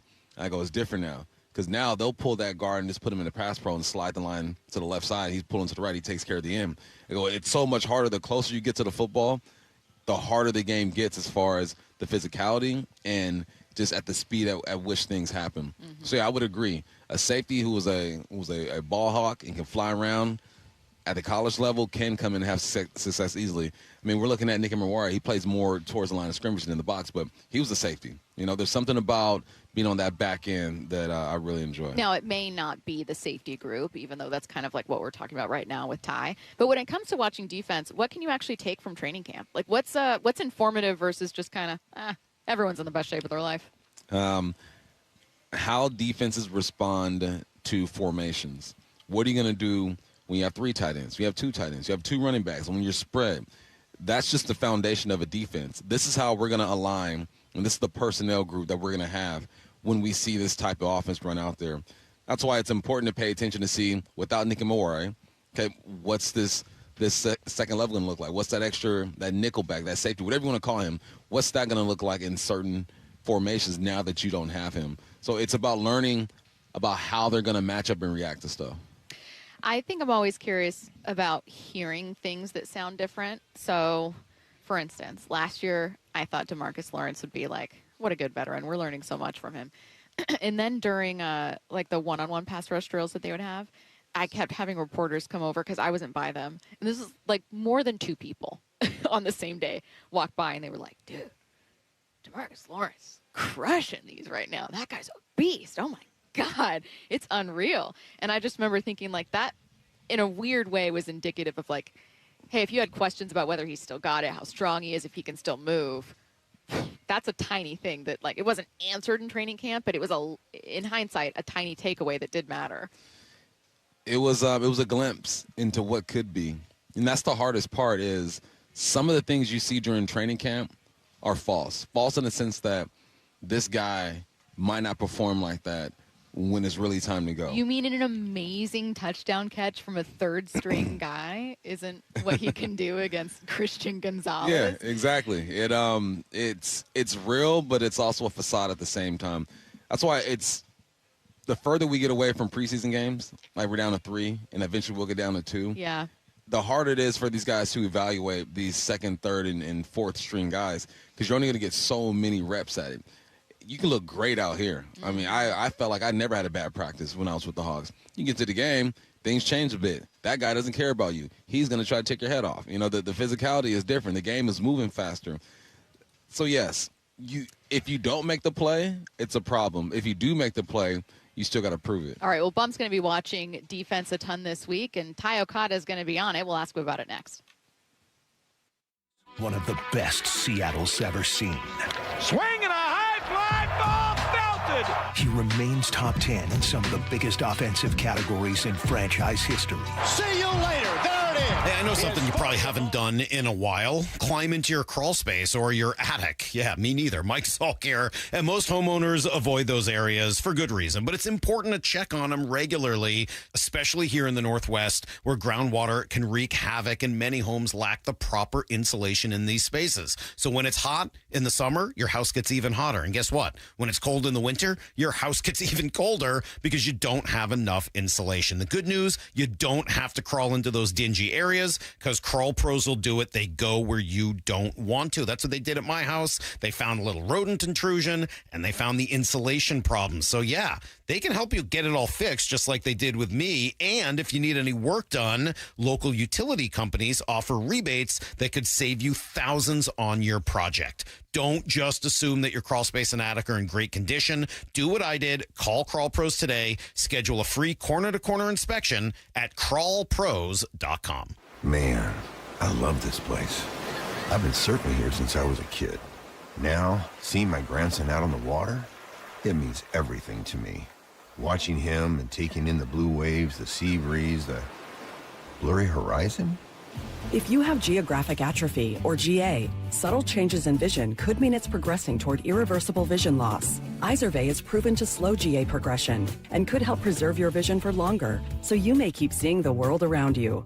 Izervay, or avacincaptad pegol, is an eye injection. Don't take it if you have an infection or active swelling in or around your eye. Izervay can cause eye infection, retinal detachment, or increased risk of wet AMD. Izervay may cause blood in the white of the eye, blurred vision, or a temporary increase in eye pressure. Do not drive or use machinery until vision has recovered after an eye injection or exam. Ask your retina specialist how you can slow your GA with Izervay. To learn more, call 1-855-IZERVAY or go to izervay.com. Paid for by Astellas Pharma. Do you need a new roof? Visit 3treeroofing.com to schedule your free estimate and secure $500 off your project this summer. Our technicians build a custom plan to ensure a high-quality roof installation every time. 3 Tree Roofing, your Puget Sound roofing experts. If the customer wants to be met in Seattle, then let's get that car from Kirkland to Seattle so that customer can come in there and transact. The Johnson Auto Family, the LJ way. Guys, I'll never forget the first time I saw somebody get results at our clinic. He was an 81-year-old man who hadn't been intimate with his wife in over 8 years. Viagra had stopped working for him, and he was desperate for help. After several treatments, he walked into my office and told me he couldn't believe the results. Needless to say, this was a very happy man. This man made me a believer in what we do. He had taken pills for years, but he had never fixed the problem. When he came to us, we fixed the problem. Our treatment does what no pill can do. So give West Coast Men's Health a call today. Speak with our clinic manager. Ask him any question you like, how it works, the science behind it, and even the cost. Change your life today like the thousands of men who already have. In addition to treating ED and Peyronie's disease, we now offer testosterone replacement therapy. With clinics in Redmond and Tacoma, call 206-519-6541. 206-519-6541. Online at westcoastmenshealth.com. The champs are back. Really excited to get going. Nobody covers Seahawks training camp like the home of your Super Bowl champions, Seattle Sports. For over 113 years, Pacific Lamp and Supply Company has been your #1 lighting specialist in Washington, from the Space Needle in Seattle all the way to the Riverwalk in Spokane. With the largest lighting inventory in Washington, Pacific Lamp's knowledgeable and experienced staff can assist with any lighting issue, including intricate lighting and control designs. Plus, they work with all utilities in Washington to get you the best available lighting rebates. Pacific Lamp and Supply Company, Washington's lighting experts since 1912. Visit pacificlamp.com. When you're injured in a motorcycle crash, don't settle for firms that say they're motorcycle lawyers. Trust the ones who actually live it, because you need someone who understands the ride. It's Bob Stelton here, and for 25 years, Law Tigers has helped thousands of riders. One mission only: to serve the motorcycle community. With Law Tigers, you never ride alone. That's why riders have trusted Law Tigers, because this isn't just what they do, it's who they are. They're there 24/7, 365 days a year, because riders deserve real support whenever they need it. Your case evaluation is always free, and there are no fees until your case settles. They're going to help you get your bike and your gear repaired or replaced, because they know how much those things mean to you. Law Tigers, 25 years strong and still riding with you. Call 1-800-LAW-TIGERS or visit lawtigers.com. Again, that's 1-800-LAW-TIGERS. With Law Tigers, you never ride alone. Law Tigers, Washington's motorcycle lawyers. Cook Law Office, PLLC, 539 Broadway, Unit 104, Tacoma, Washington, 98402. Join the Mariners at T-Mobile Park August 7th to 9th for 50 Season Celebration Weekend. Friday post-game, catch the Alumni Home Run Derby featuring Ichiro and other former Mariners sluggers. Presented by Muckleshoot Casino Resort. On Saturday, arrive early to witness the greatest gathering of Mariner legends in franchise history. And Sunday, score a collectible 50 Seasons pin thanks to KeyBank. It just continues. My, oh my. Seats are going fast. Get yours at mariners.com/tickets. From the Quantum Fiber Studio, you're listening to Bump and Stacy. Weekdays 10 to 2 on Seattle Sports and 97.3 FM HD2. Joined now at training camp by Seahawks safety Ty Okada. And Ty, you had a very busy offseason. Not only were you celebrating a Super Bowl win as champion, you also got married back in July. Congratulations. Appreciate it sounds like that. College sweetheart. I was reading about it just a little bit. Is there a teammate that did not get married this offseason? Was it just the whole team? See, that is the better question, is who didn't get married this offseason. It was an active offseason for us, so super happy for all the guys, and it was a blast getting married to Anna, my wife, up in Montana, so it was really special. Congratulations. Appreciate that. Yeah, that's cool, man. What a time to do it, right off the Super Bowl win. Life is good right now, man. 2 rings in a year. There we go. There we go. And by coincidence, I told Stacy before we knew that we were going to interview you, I go, I'm watching Ty today. I just, it's hard to see everything, especially on the sidelines, so I got to pick and choose where I'm going to focus. I go, I'm watching Ty today. What am I going to see when I look at you in this defense? A whole lot of communication, a whole lot of hustle, just like all 11 of us on defense. Just the standard that we play with, all guys running around, flying around, having fun, and communicating at a very high level. Do you guys feel a bit different in camp, not just having won a Super Bowl, but there are also HBO cameras following you guys around? Anything feel a little bit different? What's it like? Yeah, I think for us, just the main difference is the cameras, right? We're going to continue to be us and do what we do on a day-to-day basis, but just with a little bit more cameras in there. So I would say that's the main difference. Yeah, it's Stacy's been trying to get on Hard Knocks for a week I now. know. It's Ty, you said, I told you that during the break. I said, I've been trying desperately to get on these cameras. One of our colleagues, Brock Heward, was truly like on camera interviewing your head coach. I was so upset. And then you said, well, I'm the opposite. Oh, yeah. You've been trying to avoid it. Trying to go under the radar for sure. We're just very different people today. We're very different people, you and I. Hey, so obviously Nick's not out here. He's trying to get right. How much does that change what you guys do on defense? Or does it change anything at all? Yeah, it changes a few things, but really just, we've hit on this before with our defense, but it's the next man up mentality and just rolling with the 11 guys that we have out there, and the standard doesn't change. But but also excited to get Nick back as well. You guys finished the year as the #1 defense. You were neck and neck for scoring defense with the Texans, ended up surpassing them. Obviously an incredible run, just kind of like wire to wire. You are not a Super Bowl favorite, which I know you know and probably don't care about. Does it bother you guys hearing like all the hype about the Rams at all? No, I think for us, and it was the same approach last year, like we were picked, pretty low, even in our own division. So for us, it's just we're going to keep doing our thing. We're not worried about the outside noise. It's the guys that are between the walls in the locker room that we care about, and that's just how we're going to approach it.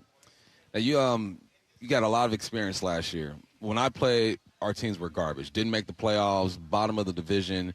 But you guys, playoff games, prime time, playoffs, Super Bowl. Like, how different are those games? Is a Monday night game more similar to a playoff game? Like, how would you compare like the intensity of each of those situations? We talk on this a lot, and I think, what we would hope from an outsider coming in and looking at the way we approach each day in practice is our walkthroughs, our ACT tempo stuff. Our goal is to match that intensity every single day so that we don't lose those details when those big moments come. I'm not going to sit here and say, oh, those games aren't big. They're huge games. And I think we're well aware of that. But at the same time, the way we approach our day-to-day stuff is why we're able to just, in those big moments, approach it with the utmost just respect and understanding, like, hey, as long as we, do what we do on a day-to-day basis and stick to the details, it works out well for us. Did you have a moment where you just looked and took it in from him like, I'm in the dang Super Bowl? Like, this got to be kind of cool. Yeah, I definitely took that moment, and it's sweet, and just being able to come back to center and be like, all right, now what's next? What's my job? Every single play. But I feel like it's important at the same time to just recognize being in that spot, trying to, take it all in, but it was special for sure. Hard Knocks premieres tomorrow. You've been living it, and even though we've been covering it, though, a lot of it's going to be new for us. So what's something we might learn about this team? We don't know what's going to be on Hard Knocks, but what's something we might learn about this team or even about your head coach that isn't totally obvious from the outside? I think the attention that we put on our camaraderie as a team, the relationship pieces that we have, and just the relationship building that we're very intentional about is awesome. Coach speaks on it all the time, and, maybe from an outsider looking in, they'll get a little bit of insight on how we're able to build those relationships and continue to grow in that facet. So I'm excited for people to be able to witness that and see it for themselves. Yeah. When I played, I had Bobby Ingram. He was like a 13-year vet, kind of take me under his wing. He used to pick me up, take me to dinner, and kind of show me what it's like to be a pro. Do you have a rookie or a young guy that you kind of connected with in that way? Yeah, Bud's one of my favorite guys. He's awesome. He brings great energy, enthusiasm. He's always super positive. He loves to fly around. He makes plays. And in any way that I can help him progress as not only a player, but as a person, I want to be there, be that catalyst for him. I was very fortunate. I had guys like Quandre and Jamal and Julian all in my room when I came in, and that was really special for me. So if I'm able to do that for somebody else like Bud, I really want to take advantage of that and help him out in any way that I can. Hey, getting away from football and back to these weddings, I'm curious. Because there were so many, now you guys all have different schedules, right? So I'm sure not everyone went to everyone's wedding. You got different things. Did you manage to go to a couple? Did a couple Seahawks go to your, what was the overlap? Like, how many did you end up going to? Or were you guys pretty busy with other stuff? We were pretty busy. Like, unfortunately, I missed Bobo's. Like, his was kind of inching up close to mine and vice versa. He wasn't able to make it out just with the timing of it, as you said. But, shooting texts out, supporting guys where you can. Yeah. But I also had a few guys at mine, and so that was really special, especially because of what you said. It's a tough time of the year for guys. It's a very short window. Yeah. You're trying to get your minds right, your bodies right to come out and be able to perform in camp. Plus, you guys have honeymoons, time with families. Exactly. Yeah. So my question was going to be, the reason I asked, I was going to have you power rank. Like a top wedding dancer. Like, who's got the best moves? Not power rank weddings. That's a little. I was going to say that's we dirty. We don't want to. You guys got wives. We got to think about here.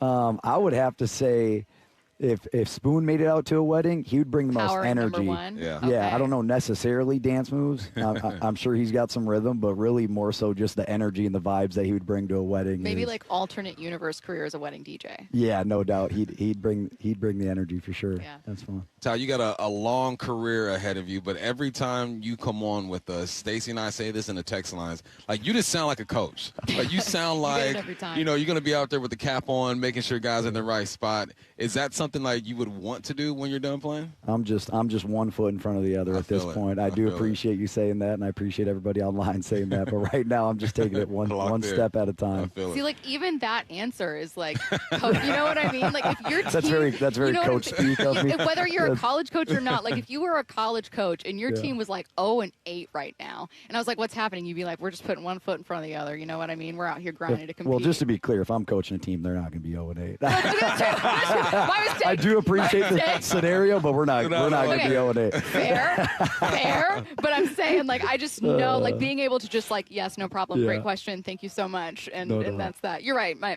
mistake. No, that's, no worries. I take it back. So you guys are 8-0, heading That's into right, a tough and rivalry. then it's still 1 foot in front of the other. There I you go. heard, I was listening to Pardon My Take, and they had Dan Lanning on, and they asked him, I was actually impressed. They said, is it championship or bust? Was their first question for him. Wow. And I was Yeah. like, sheesh. Yeah, How that's do you good. answer that? What did he say? He said, well, I wouldn't say that. I mean, every year you want to win, but, you know, and so they kept pressing him on it jokingly because they were like, well, that's just what we're going to say about your team. You got a great roster. He was like, that's fine. That's totally good. great. He actually, he much like you, he just smooth with it. You didn't even notice that he like answered the question he wanted. Yeah, that's great. You have like this discipline about you. You know, everything you do seems like calculated, and I think that a guy in your position, right? I was the same way, undrafted dude. You got to have that discipline, right? Even more than the guys getting all that money. Where do you get that from? Like, how do you continue to be that way every single day? I think it comes from my parents and my brother. I have an older brother, and just seeing the way that they moved, they operated, what they expected of me from a young age. You know, my dad for a real long time, just getting up every single day, super early. He worked different jobs at certain points throughout my lifetime, and some he loved, some not so much. But at the end of the day, he was getting up, he was making it happen. Same thing with my mom and then my brother. They just all set great examples for me of what discipline really looks like. It's not about how you feel. It's about making decisions on a day-to-day basis and how to go about your day. We were actually just talking, speaking of kind of having that safety net of people you know and trust and love and kind of good roots. Bump and I spent a good amount of time off air the other day talking about just how mentally tough it would be in a long baseball season, but especially if you were a team that's underperforming and just every day. And Bump was an athlete and I wasn't, and I was just saying I feel like I don't have a healthy appreciation for how tough the mental part of it is. Now, you guys had a great season. You had 3 losses. There weren't many weeks where I thought like, oh, they're in trouble. That being said, I would imagine there's still kind of a toll that mentally it can be, you know, like a grind. It might be an injury that's nagging you. It might be worried about a teammate. It might be, I missed a play here. Like, how hard is that to kind of work through, and what do you do as an athlete? How do you handle the mental aspect of it? Now you guys are going to laugh because this is going to be very coach speak of me again. Here we go with but it's Coach Okada. But it's very legit, and it's just like you need to focus on like, so what now? What is it that I need to do in this very moment from the point I get up? What are the things, like a checklist? What are the things that I need to take care of to give myself the best opportunity to take advantage of this day in this moment? And that's all you can control. So if you're focused on X, Y, and Z, it's just going to create a snowball effect of negativity, especially when things aren't going well. But even when things are going well, and a lot of that for us was that last season. You know, a lot of things were going well, but it was our team's ability to come back to center and be like, hey, we're able, you know, recognizing, hey, we're able to do these things because of the way we're approaching our day-to-day process. And Coach loves to hit on this. It's process over results. So if you're focused on the results, you're losing track of what it is that you're doing on a day-to-day basis, and that just, it can't work like that. So can I ask a follow-up? Again, I'm asking because Bump already knows this answer. So let's say in something as small as like a halftime, like that game against the Rams, huge game. Right now we know how it ended. It was one of the best games of the season. But like halftime may not be feeling great. is that the same kind of approach to halftime? Bump always says there's no there's no any given Sunday speeches at halftimes in NFL locker rooms. You ain't got much time. You ain't got much time to do much of anything. But like, is there ever like a mental adjustments? Like, what's the trick if you're mid-game feeling that way? Yeah, coaches may have some adjustments schematically, but mentally, it's like, it's again back to that one foot in front of the other. Like, here are the thing. This is where we're at in the game. You lay the facts out. Hey, this is where we're at, but it's not going to be one specific play that's going to drive a certain thing. It's going to be building and creating a positive snowball effect of like, hey, this is what we need to do. This is the moment that we're in, and it's just continuing to build off of that. To Bump's point, there's not many like rah. It's it's more so really just, hey, these are the things. Again, you make those schematic adjustments if you need to. But ultimately, it's just like, all right, cool, process that, and then what is it that I need to do? Ensuing kickoff. All right, perfect. That's what I'm focused on. Yeah, you've warned me about that many times. Yeah. It's a grind. People it's think it's just, grind. all right, guys. I'm like, listen, things are happening so fast. Yep. And maybe Super Bowl halftime, that was the longest time you guys probably got to really kind of work on something. But other than that, man, it's happening so quick. People don't. Yeah, don't groups are kind of position groups are splitting up. Hey, this is what we need to work on. This is what we need to work on. Come together.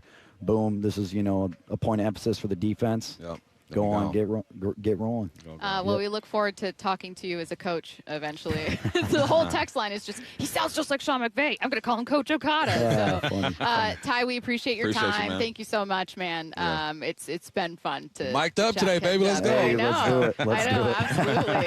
All right, so we're going to let you go. We're going to stay in segment. That was Seahawks safety Ty Okada, kind enough to join us, and we are going to get you guys to headline rewrites. Extra, real Headline rewrites. We must make headlines. The real story behind the headlines in today's news. Powered by Bay Alarm Security Services. With Bump and Stacy. Headline number one, to the surprise of absolutely no one, Tarik Skubal was traded to the LA Dodgers over the weekend. What's the real headline? Yeah, I don't know that the rich or just getting richer can be a rallying cry for a bunch of billionaires. No. I don't know that owners can lean into that approach. But that's what it feels like, Bump. Yeah, it does. That's the way I felt. I almost felt guilty being a Dodgers fan. Whenever something happens, I get DMs from a bunch of listeners. I appreciate y'all DMs too. Even if you're talking crap, it's all good. I appreciate it. I get DMs. My boys from back home. My boys from back home talk crap to me because they know I support the Mariners. Your Mariners ain't doing this. I go, no, they're not. So you get it from both sides. Yeah, I'm like, I can't. I'm wrong either way I go. But no, I wasn't shocked that this happened. I didn't expect it to happen. I knew that the Dodgers were in the mix, but then I saw what they got them for, and I thought to myself, well, there probably are some other teams that could have done that. But like you've mentioned, some prospects mean more to other organizations. And for the Dodgers, they got rid of 3, and they're still a top 10 farm system in the league. So that tells you how they're accumulating their talent. I don't know. I can't say fully I expected it to happen because you just wonder, like, well, maybe the Brewers will shock everyone. Or, like, maybe the Tigers don't trade him. I mean, by the end, it was very obvious they would. But I think the fact that it's, like, an overwhelming favorite for it to happen, and then it happens, you just go, it's almost like you laugh at yourself for thinking it could have been another team. Yeah. That's how I felt. I kind of laughed to myself for even thinking for a second it would be anything else. And look, the Dodgers are playing within the rules of how baseball works. And by that, I don't just mean that, like, anyone could make this trade. I mean that, like, baseball allows spend as much as you want, and then you pay over the luxury tax and you do whatever. Like, they're not violating anything. They're not cheating. People might have an issue with, like, deferred contracts and salaries and everything, but, like, they are just a team with a lot of resources, and that's the reality of who they are. I do not think that teams have these resources equally. No. However, I don't think teams want to win equally either, and that to me is a big problem with baseball. And also, have you been to Dodger Stadium? Woo, it's beautiful. Sitting on top of the hill. You see downtown. It's 75 degrees. It's a hitter's park. Scubal's not worried about that. He's going to be throwing Ks all day. Yeah. But there's the resources, there's the history, and then just the stadium alone is crazy. I didn't realize the sound system was crazy loud. I didn't realize that was, like, a thing that everyone knew. I've never been to a Uniqlo Park. I've never been there to watch a game, but I didn't realize it was, like, they kept talking about it on the broadcast. Like, it feels like the bass is, like, creeping. Julio had to wear into the press box. earplugs. Yeah. I didn't realize it was that crazy. It's Hollywood. Yes, exactly what it is. It's Hollywood. Yep. What's next? Headline rewrites. Headline number 2, there will be no Clowney Watch 2026 in Seattle. No. Jadeveon Clowney is signed with the Houston Texans. What's the real headline? Oh, good, because that defense really needed help. Yeah. Good luck. That Texas defense is stacked. And they get a guy who I think is comfortable with who he is at this point of his career. He knows he's going to bounce around a little bit, 10 years, I think, plus in the league. But he's finding a job, and he's finding a job for a reason. I think he's in such a sweet spot in his career because they're not going to expect him to play every single down, get double-digit sacks. He's going to come in certain situations, maybe get 5 to 6 sacks out of him, and you'll be okay. The Texans, my question for them is just quarterback play. 1 good year as a rookie for CJ, 2 okay years. If he were even just top 10 QB in this league, the Texans could make a run at this thing. I do think they ran into some bad luck. The questions that the Texans had obviously surrounded C.J. Stroud. They ran into some bad luck, though, with running back and wide receiver health for a while with some really promising. Who just grabbed Montgomery? Yeah, I think they just grabbed Montgomery. Yes, and then Mixon was presumably totally done. And then, Nico, I'm totally blanking. The receiver? Yes. Nico Harris? Thank you. Nico Collins? Collins. Nico Collins. Where'd I get Harris from? I don't know. Who knows? That sounds like a receiver. No, that's Dallas Mavericks guy. Isn't that Nico Harris? Yeah. Yeah. The GM of the Nico Collins, thank you, kept dealing with a few injuries. It's just kind of like they had players on offense that also really struggled to stay healthy. That being said, I am intrigued by the debate of whether or not they are being not overlooked, but maybe just not favored as much as they should be, whereas a few other AFC teams are maybe being given too much love. For instance, like, I think the Bills' defense is very bad. How much can Josh Allen really make up for that? Can you have from your rushing offense what you did last year? I don't know. But because Josh Allen is there, they get all the love in the world, deservedly so. But, like, they have massive questions. Whereas I think the Texans have every single one of those answered defensively. They do. But they ain't got Josh Allen. They don't. Headline rewrites. Headline number 3 from Adam Jude earlier today. The Mariners intend to hang on to pending free agent Randy Arozarena through the trade deadline. What's the real headline? Yeah, if I was hitting 230 as a team, I'd intend to hang on to him too. You just deal with it. You deal with it at this Might point. have to. It's like a summertime relationship and you're out of town. And you're like, look, you're going to be my girl for the summer. After this, I'm going back home. You're going to go back home. And it is what it is. That's what this feels like. When this is all said and done, Randy probably isn't going to be here. You got to get the most out of him right now. You deal with what you got to deal with. And, it's weird because the longer the season goes, the more I observe Randy, and it doesn't seem like he likes being here. Like, the body language is off. Is that a question? Is that a problem? Like, if he's still performing at the plate, how much of a problem is that? Because I agree with you. It's not as much of a problem because he's performing. If he wasn't performing, then I think that you feel it, you see it, you hear it a bit more. But they're pros, man. You got to learn how to deal with these things. I did not like everyone I played with. I'm sure everyone didn't like me. It's just something you deal with. Oh, I don't think so. Do you think that, in your opinion, as long as Randy performs, he can kind of be how he wants? Or is someone, and maybe it's different, like football versus baseball, but do you kind of look at him and go, dude, you got to suck it up? All right, he's not as good as this guy. But remember Manny Ramirez and all the problems and trouble that he would create? And just being like... if you're talented, you deal with some of the issues. And right now, he's the most talented bat. Not most talented, but most consistent bat on this team right now. So, yeah, you got to tolerate it. A few more months. Figure it out. I was listening to, we'll talk with Shannon coming up in less than 30 minutes, and I want to ask her to revisit a conversation she had with Mike earlier this morning. So if you guys heard it, this is what it's going to be about. But Mike was kind of I think it would help your team to trade Randy. And I think that the idea being the cost of someone who isn't in on the culture, that you're sacrificing culture, a really healthy clubhouse, people who are all in order to get the offense. And I totally understand the argument. I mean, God, John Schneider kind of said that when he moved on from DK and Gino and said, we want people who want to be here. Yeah. Very different sports, different approaches, different everything. And I get that. I understand Mike's argument is what I'm saying. But, man, you think back to the last several wins that they've had with Randy being such a big factor in so many of those and go, just who are you without Randy? You know, it's kind of You a gift. played yourself into this position. Low-key gift that he's not confident in speaking English to the media.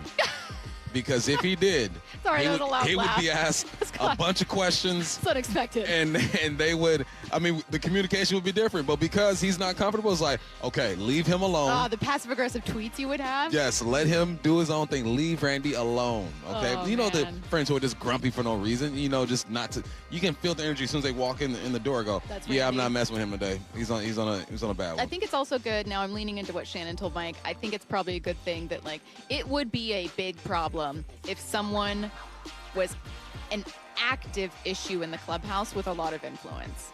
And I don't know that Randy is either of those things.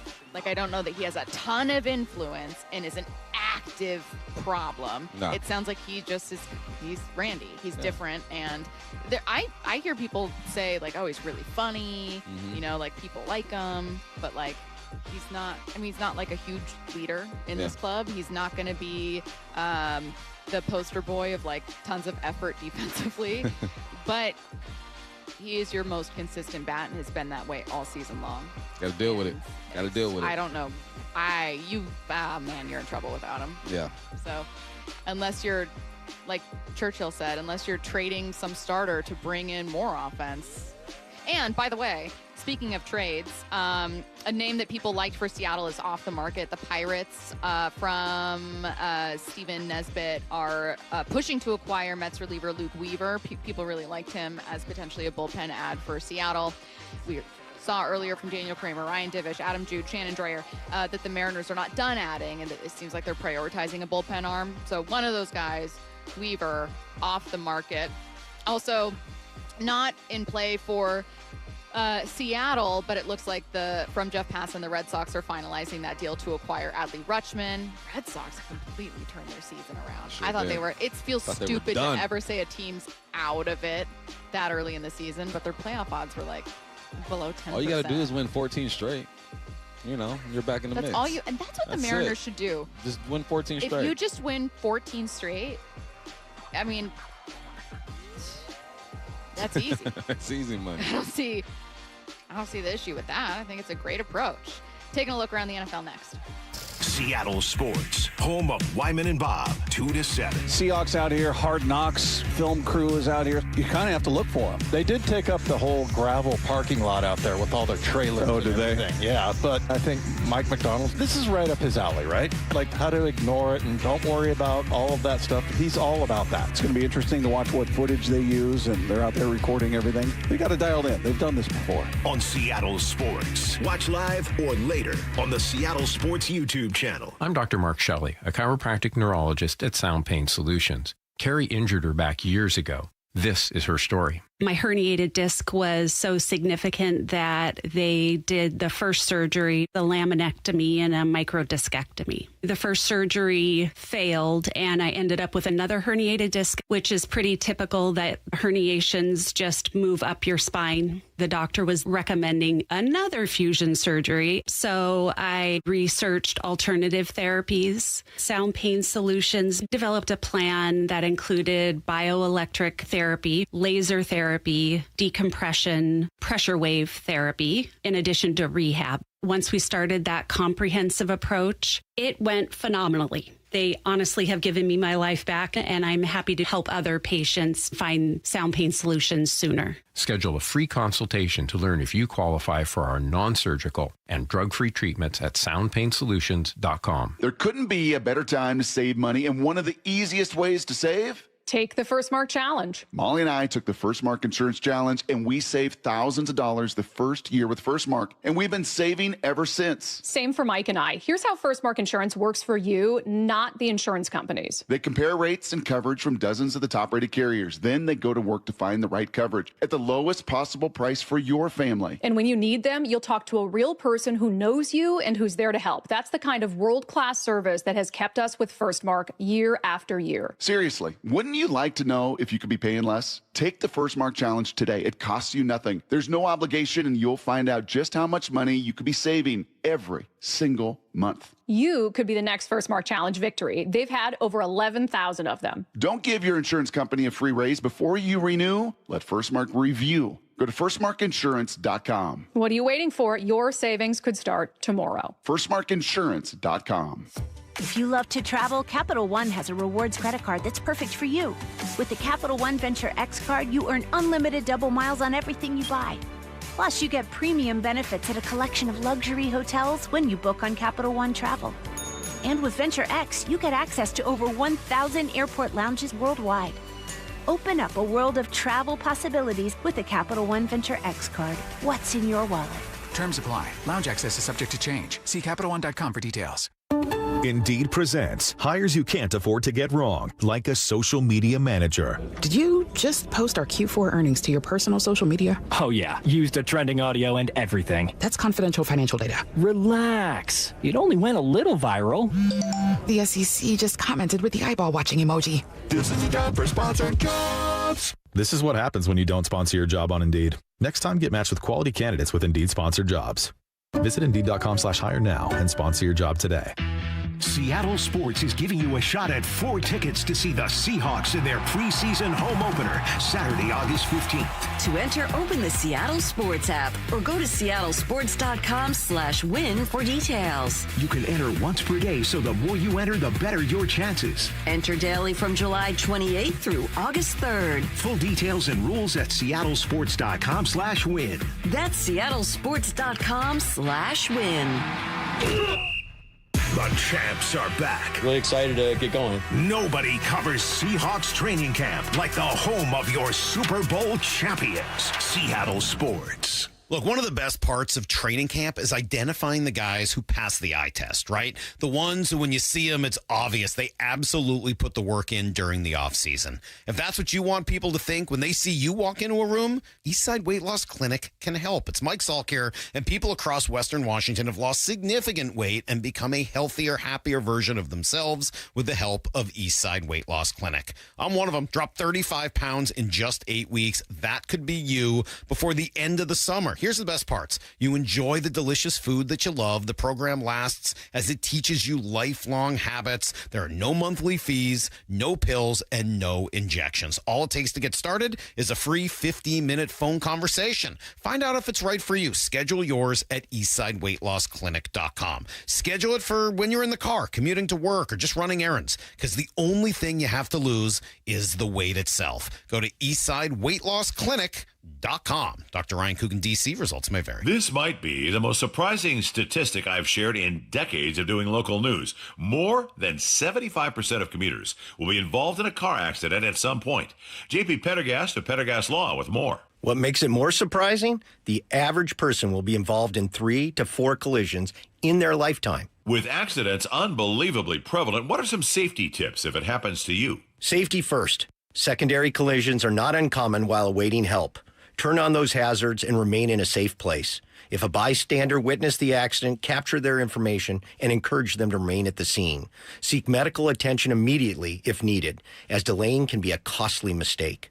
Lastly, remember that statements made to police and insurance adjusters can affect your case. Collisions are more common than we'd like to think. If you find yourself in one, follow these helpful tips and then call my friends at Pendergast Law. If you or a loved one's injured in a car accident, call Pendergast Law. We can help. PendergastLaw.com. From the Quantum Fiber Studio, this is Bump Stacy. Weekdays 10 to 2 on Seattle Sports and 97.3 FM HD2. Some tough news to start out NFL headlines. Looking around NFL camps, we're going to go to Chicago, where former Seahawk Kobe Bryant had to be carted off. A very emotional scene. He was clearly bothered. Now, I'm going to say this is not good news, but considering that people thought it could be something very, very serious, Bryant's expected to miss 8 to 10 weeks with a hyperextended knee, bone bruise, and small fracture. No surgery is needed. Again, Bryant super emotional as he was being carted off. Kay Adams is filming her show from Bears camp today. Roma Dunze told her he'll be, quote, fine. Like, he'll be fine. But yeah, that's tough, man. You get your bag. You're excited. The team wants you. You're the starter. You're the guy. They got plans for you. You go out there giving it your all. and this happens, man. This is exactly why guys hold out. Who knows what's the nature of this injury? Hyperextension, usually someone falls into that knee, or maybe you just plant wrong or whatnot. But no, it's got to be disappointing, man. Kobe, I think he was geared up for a big season. Yeah. So keep your head up, Kobe, man. He's been one of my favorite Seahawks of all time. Yeah, I think that he's also one of the guys everyone mentions nationally. Oh, they lost Tariq Woolen, and it's like, dude, Kobe Bryant's a pretty massive deal. Benjamin Solak had also tweeted, I don't know, maybe like less than a week ago, that Kobe Bryant might be one of the best free agent signings of the offseason, like one of the single best free agent signings. So think about that context, and then Kobe getting carted off and how heartbroken he felt. So to me, good news that it's not something like an ACL or an MCL, and I hope that 8 to 10 week timeline is on the shorter side. Next up, could the unthinkable happen? Jerry World in 2026. Jerry Jones in Cut 13 says his stadium might use curtains to block out sunlight. You're not thinking about the curtains, though? Well, do you know something? Thinking about it and doing something about it are two different things. For you, if you think about it, you could do something. But I think about it. It's hard to tell that time of the year because the sun's not the same this time of the year that it is in the fall. And that as you get on into sun changes, and the angle of that sun changes from September through the year round. But as we look at it, I liked some of the effects of the tinting. And so we're giving that a thought. Now, because of how the Earth rotates, Jerry is correct in that the sun and the angles of things are a bit different. He knows what it's going to be like during the fall. He knows exactly what it's going to be. It's a very weird, long answer. If I'm the reporter, I'm thinking, like, how did we get here? Like, well, the thing is about the sunlight is it's a bit different. Sunsets are a bit different. The glare, whatever. Now, real question, why not just add something and then decide on the day whether or not, you know what I mean? Like a retractable curtain, a retractable shade. Exactly. What are we doing? What are you doing? We have seen on camera touchdowns not be completed. We have seen that happen. Listen, Jerry's messing up. He's missing a great marketing moment. This is what you do, okay?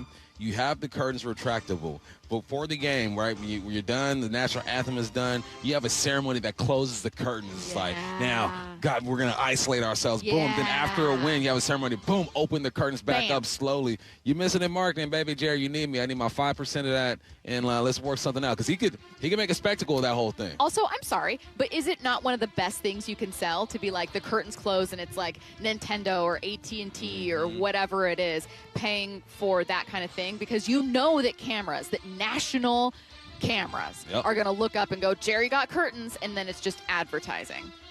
Like if I'm a random landscaping company.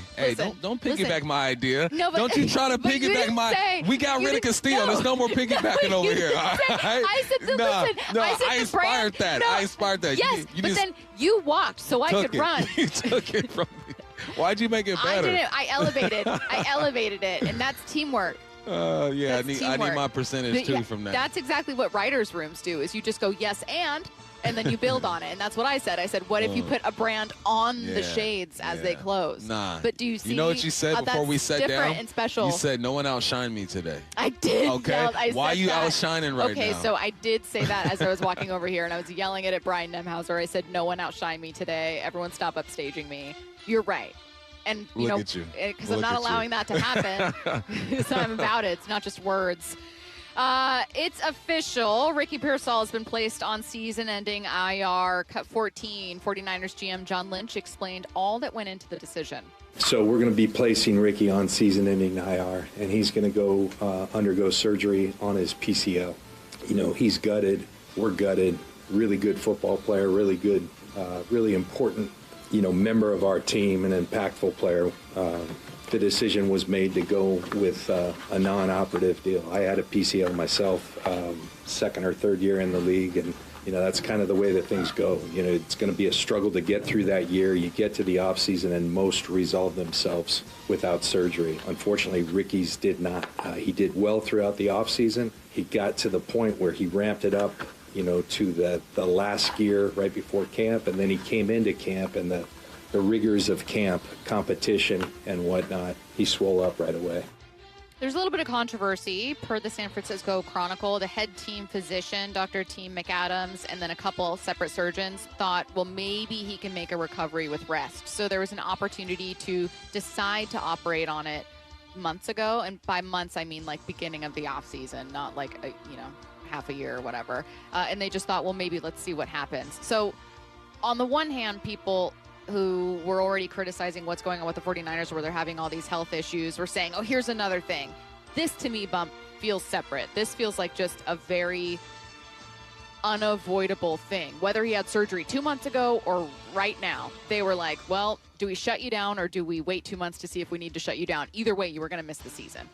You just don't know how the body's going to respond. Yeah. We're looking at two situations over here with the ACL. Kenny McIntosh, it took him forever to try to get healthy. Still isn't healthy. And then Zach Charbonnet is ahead of schedule. Everyone is different. It sounds like he did all the right things during the offseason. He followed the guidelines and instructions of the doctors or whatnot. Sometimes it just don't work out. It's unfortunate, man, because Ricky could play. He's not a real fast receiver, but he's crafty. He has good hands, good instincts. Yeah. He could play. Let's go to Falcons camp. Are we any closer to seeing Michael Penix back on the field? Cut 15. Here's Falcons head coach Kevin Stefanski. Mike's not cleared for team drills, but he's cleared to do a lot, and there's a lot that we're doing out there, and I'm pleased with what he's able to put on tape. I'm pleased with the progress he's made in understanding this system, and I'm pleased with the progress he's made from how to command the system and operate in the system and understand all the things that are important to playing this position. So he's making great strides, and we'll again keep a very narrow focus when it comes to what's important right now for Mike. The Falcons 5 days ago signed a veteran backup, Cooper Rush, just to add a body to camp because Tua Tagovailoa is also dealing with an injury. Bump, you fully expect that even if Penix were a little closer to making a full recovery and being right out there, that Tua would still be kind of the guy, and then you see what happens. There is something ironic about a team that at one point had too many quarterbacks, now having no healthy ones. Like, they can't win. You got Tua with the concussion issues, Penix with the knee, and Cooper Rush is that type of quarterback that'll give you a couple good weeks and be exciting. He was with Dallas, I think, and did okay over there. Now, this is interesting, but you know what? Tua's going to get the nod. Yeah. Eventually, Penix is going to be in there. The defending Super Bowl champs aren't celebrating anymore. They're getting back to work. Hard Knocks training camp with the Seattle Seahawks gives you an all-access look as they chase another title. Don't miss the premiere episode Tuesday, August 4th at 6 p.m., streaming only on HBO Max. And 12s join the official Seattle watch party at Victory Hall at the Box Yard. You can enjoy themed drinks, games, and giveaways. Doors open at 5 p.m. All ages welcome. You're listening to Bump and Stacy on Seattle Sports and the Seattle Sports app. The Mariners made a move this morning, but are they done? Mariners Shannon Drayer joining us next. He's one of the best Seattle's ever seen. Swing and a high fly ball belted. He remains top 10 in some of the biggest offensive categories in franchise history. See you later. There it is. His 40th home run of the year. And tomorrow morning at 9:30, he joins Brock and Salk for a major announcement. Do not miss it. Listen live on 710, the Seattle Sports app, seattlesports.com, and Seattle Sports on YouTube. Hey, Brock Ewart here for my friends over there at People Come First Construction Group. You know I love my acronyms, PCF. They designed and built our outdoor living space for Molly and I, and we just loved it. And right now, PCF is making it easier than ever to get started on your new dream deck with 50% off your custom professional design and architectural drawing package. That means you can save over $9,000 on your project. And with 12 months of no interest, no payment financing, you can design your deck now and pay later. You know, most people who start with a design package end up with the exact outdoor space they've always wanted and dreamed of. This offer is your first step. Do what we did and contact PCF Construction Group today. Get your project ideas, browse amazing photos, and find all the offer details at PCFgroup.com. That's PCFgroup.com. Making your outdoor space your favorite place. With People Come First. Pests and poor installation have something in common. One call to Eastside Exterminators takes care of both. For more than 50 years, families across Western Washington have trusted Eastside Exterminators to eliminate pests for good and protect homes from crawl space to attic. With dedicated installation services and the state's only smart pest detection technology. From Everett to Federal Way, one call handles it all. 425-482-2271 or visit eastsideexterminators.com. Eastside Exterminators, family first pest control. Yay to Bruce, the streaming king. With quantum fiber internet, he's gonna binge. He wants more, he's got to have more. More bedtime true crime. More podcasts in the shower. Quantum fiber Wi-Fi has the power. More. Fast internet speed. He's got the geeks to go big. Bring him the games. Right now. And his royal we. More sports non-stop. His quantum fiber's on top. Yay to you. Switch today at quantumfiber.com. Limited availability, service and speed in select locations only. August is always a time of excitement because football is back. But anyone that watches practice or preseason games knows how much work needs to be done before the season starts. If you're feeling the same about your home project, Harley Exteriors wants to help you get a head start on making sure your home is ready for fall football nights. $500 off each window, $750 off patio and entry doors, and $200 off your final project. Spend a few minutes with the folks at Harley Exteriors during your free estimate, and you'll realize you have a lot in common. They love our local teams, they're good at what they do, and they'll take care of your home. Use Harley Exteriors to complete your home project this month and receive 12 or 18-month promotional financing. Qualified buyers only. Subject to credit approval and lender terms. Minimum purchase of 4 qualifying windows required. Windows must be 36 by 36 inches or larger. No size minimum on patio or entry doors. Financing subject to approved credit. Offers cannot be combined with other promotions. Offer expires August 31st, 2026. HarleyExteriors.com. Patrick was way behind on his IRS taxes. I was in way over my head. The total amount ended up being somewhere just over $30,000. $30,000.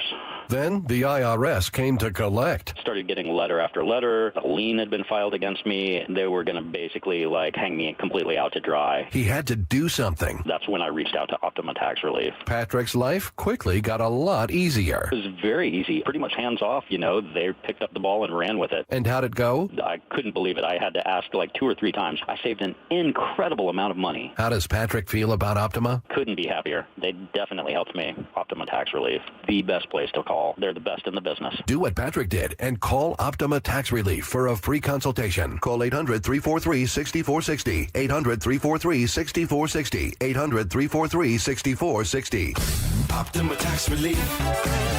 Testimonial from an actual client. Some restrictions apply. For complete details, please visit OptimaTaxRelief.com. And Doug. Limu and I created a trick to help you remember that you can customize your car insurance and save with Liberty Mutual. You see, the shirts Limu and I wear are yellow, and yellow is the color of lemons. And lemons grow on trees, and trees provide oxygen. And oxygen helps us breathe, and breathing is how you live. And you can live more life when you save money by customizing your car insurance. I agree, Limu. It's really quite simple. Only pay for what you need at LibertyMutual.com. Liberty, liberty, liberty, liberty.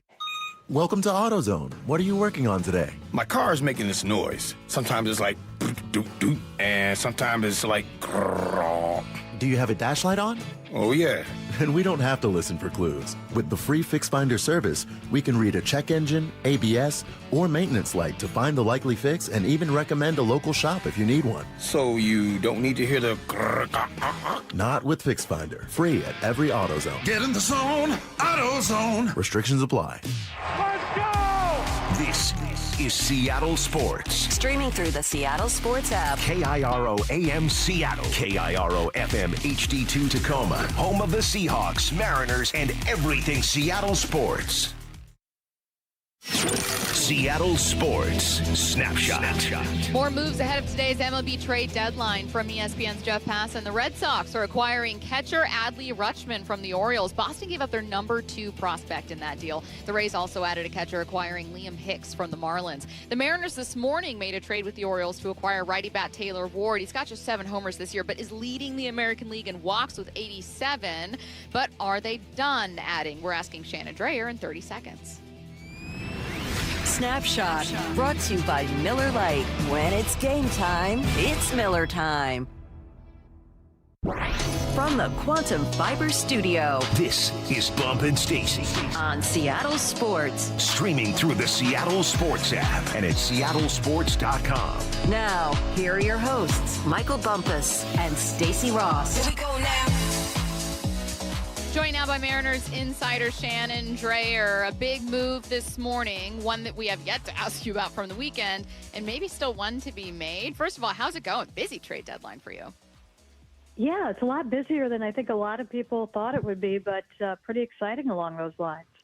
It is, because, Shannon, before the move this morning, my first question for you would have been, so are they sellers? I'm trying to figure it out. But it certainly doesn't feel like that by acquiring a righty bat. I don't know that anyone's like all-out buyers in a weird American league, but this feels like the move, and correct me if I'm wrong, Shannon, of a team that's still very intent on competing for an AL West title.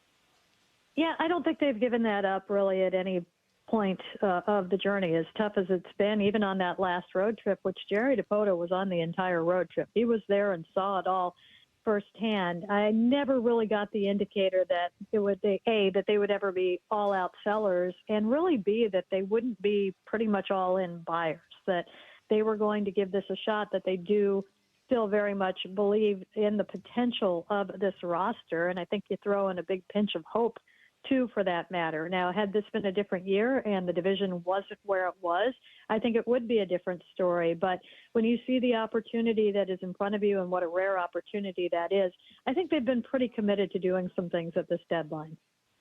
Shannon, what did you think of the Castillo trade? I don't think anyone was surprised. I mean, we've heard that name or his name for the last few weeks now. How do you feel about the return? I think, a big part of the return, of course, was the salary that is going Chicago's way, and apparently some money coming the Mariners' way. I wouldn't imagine that is too significant. You throw in what Dominguez's salary is, it's not like you're getting his full salary back, but you're getting a significant amount, and you didn't have to send anything in return. So I think that's an important thing for perhaps now at the deadline, definitely in the offseason, and also I just think it was important because of the situation that you had with the rotation. You cannot run with six any longer than they did.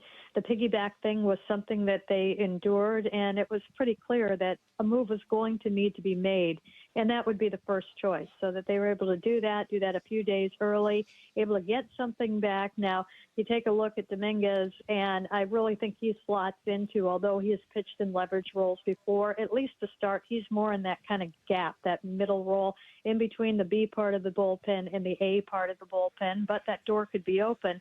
He also will bring them something that they just haven't had in that bullpen, and that there's a good amount of swing and miss with him. There's a huge amount of walk, but he's usually able to erase that with the swing and miss, and that's not something that the Mariners bullpen has, and that's an important part to have as well. So it'll be interesting to see how they use him. A catching prospect is huge capital, be it you might be able to have him as a part of a package to get something big in the off season, or you might be able to trade one of your, not off of the big league club, but in the minors, your prospects and whatnot, you might be able to go that route. So that gives you some options. I don't think they necessarily needed that player, but put it in a good stocked farm system and they'll find something to do with him as well. Shannon, what are you hearing about any potential additional moves and whether we could still see either Emerson, Kirby, or Randy Arozarena moved? So Randy, I don't think really has ever been that much on the table. And the word is today he is not. I don't know if that's as of today, but I can tell you a week ago it was not a consideration. So I think that is a case of they will listen on just about anybody. So, of course, you would listen on Randy Arozarena, and also pointing out that they feel no need that they have to trade him for any reason. And there was also a lot of, well, why would we trade who's been one of our best offensive players on a lineup that has been struggling. So that I don't really see that. As far as the other pitchers go, you have that flexibility, of course, with Cade Anderson, but I do think that, again, it is a lot of let's make sure we're not missing an opportunity here. They obviously, that is a trade that they would have to win, I would imagine, to take one of those out of the rotation. And, especially if it's George. If it's Emerson, that's a little bit of a different story because that's something that you're going to have to look at in the offseason, too, if you anticipate you have Anderson coming and possibly Sloan as well. That said, they've seen how much depth they need. So that's not a slam dunk either. So, there is the potential for a move of impact is what I am hearing. But I think the closer you get to the deadline, the less that probably becomes. We don't know exactly what the potential was for that. The main thing that they need to do right now is get another bullpen arm. There's been focus on that, but they have been focusing on other areas as well to see if that opportunity is there. Shannon, we typically do a segment called Like, Love, Disliked after a series. And I'm not going to ask you what you disliked, so I'm not going to do that to you, Shannon. What's something that you liked or loved about this series against the Twins? So on the pregame show, we have a different one. It is pack, forget, and steal.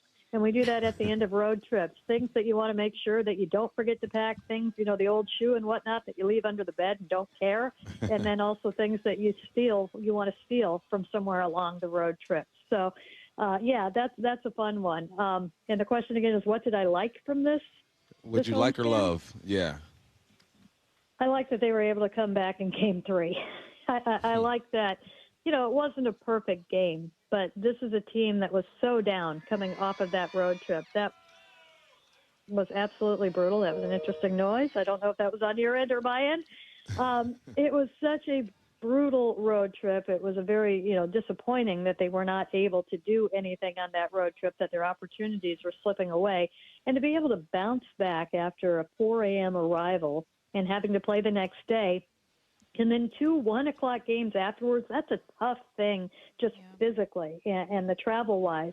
And so to see that, they did lose one game in that series that they were ahead in, and Minnesota has been doing that to two teams, to bounce back the next day and come and win that game, and then in the final game to fall behind late and to come back in the state that they've been in, they showed some pretty big signs of life in that game, and I absolutely love that.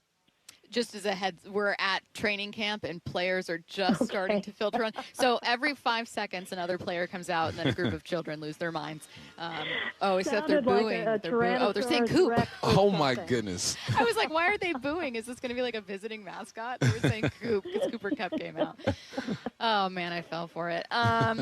My question, I want to get back to the Randy one for just 1 second, because while we have trade deadline questions, the team chemistry questions, especially when if they keep Randy, are going to be relevant long after 3 p.m. today. I should learn not to read the comments on any article or any video that we post or anything, but most of the time I still see them, and I think fans, especially when this team struggles, and they have been, are still very concerned about the team chemistry and team dynamic and whether people get along. And so maybe that was also fueling speculation that Randy would be dealt. Would you be able to speak to just kind of whether that's a problem, where they're at, whether players are caring, if it's an issue, and just kind of providing us some kind of behind-the-scenes insight there?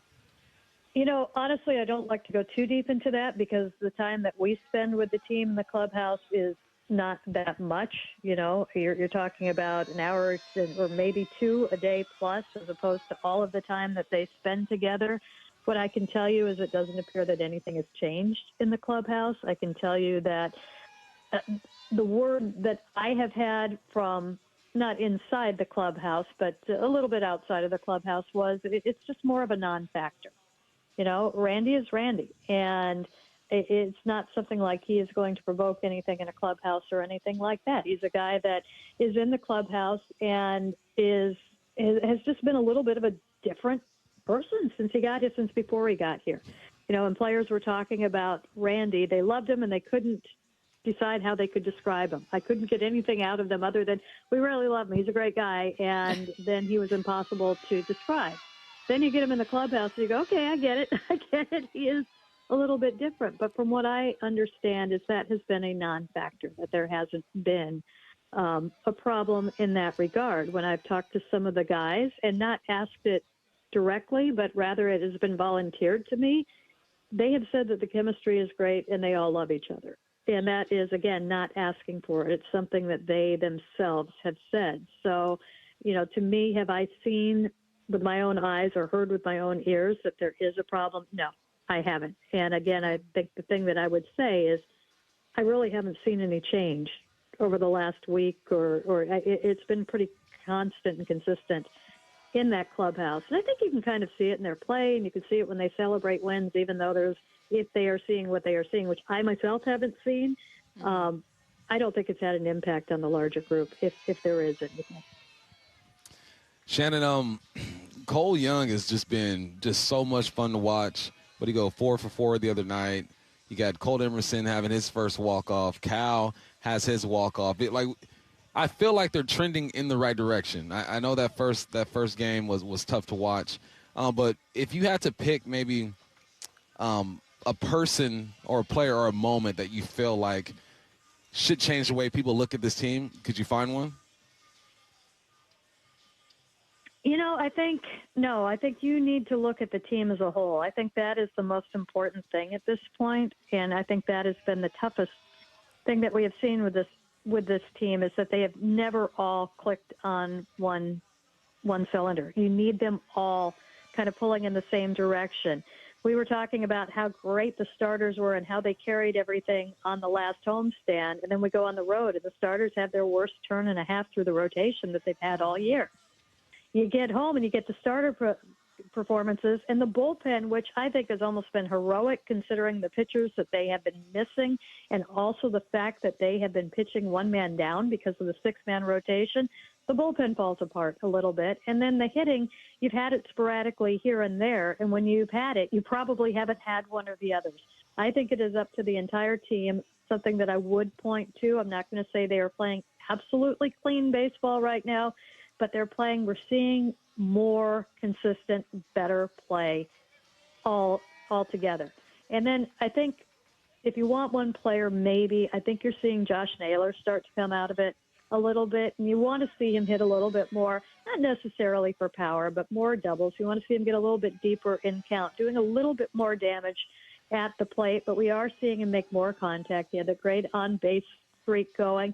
And then the heads-up plays that we are seeing from him, too. You love that. You know that, good things happen, like the game-winning run the other night with it. And also, those are energy plays for the team. The team feeds off of that kind of thing. So I think you could point to that as one thing that can have impact along those lines. I hope that they are able to add a bullpen arm, and obviously based on your intel, something they're still very clearly looking to do. Tell us about the state of the pen if they aren't. Would that then speak to them thinking they might get Brash back sooner than expected?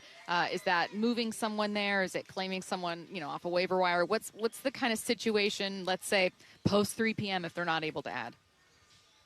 Yeah, I think that is going to be, obviously you're going to have to be looking at internal options. Yeah. And I think one of the first things I do in that case, and when this is all done, you sit down and say, okay, where are we with Ryan Sloan and Cade Anderson?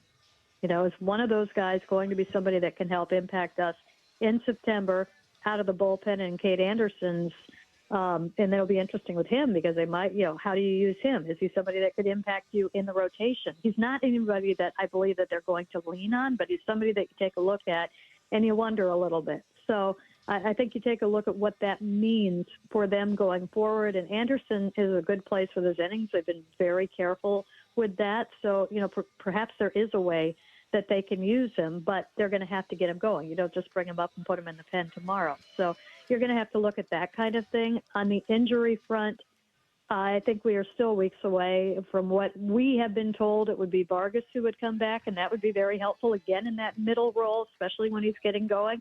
And if he is who he was before, he can kind of slide in there alongside Bizzardo, who has been struggling, and be a little bit more Bizzardo-ish and in those roles as well. Cooper Criswell should be right after that, and Brash, we're just going to have to wait and see. That is the one that you don't want to bank on. It's too important. It's the second time he's had an injury this season, and so you're just hoping that you have him for something, and when he gets up here, he gets up here. So it's all going to be internal. It's going to be the injured, and it's going to be what can we do perhaps with the two young ones. She is Mariners insider Shannon Drayer, and you guys do not want to miss a single update ahead of this trade deadline. 2 more hours to go, so make sure you're following Shannon at Shannon Drayer on X, and then also make sure you got the Seattle Sports app downloaded. You can get push notifications, and as well as Shannon's recaps, notebooks, stories, any updates there about new players. She is Shannon Drayer. Thanks, Shannon. Thanks, Shannon. Yeah, don't let all that cheering for you go to your head, okay? It's all for Stacy, Shannon. Thank you. Thank you so much. Bye, Shannon. Exactly. Someone said they sound like baby goats. I could hear that. It's kind of cute.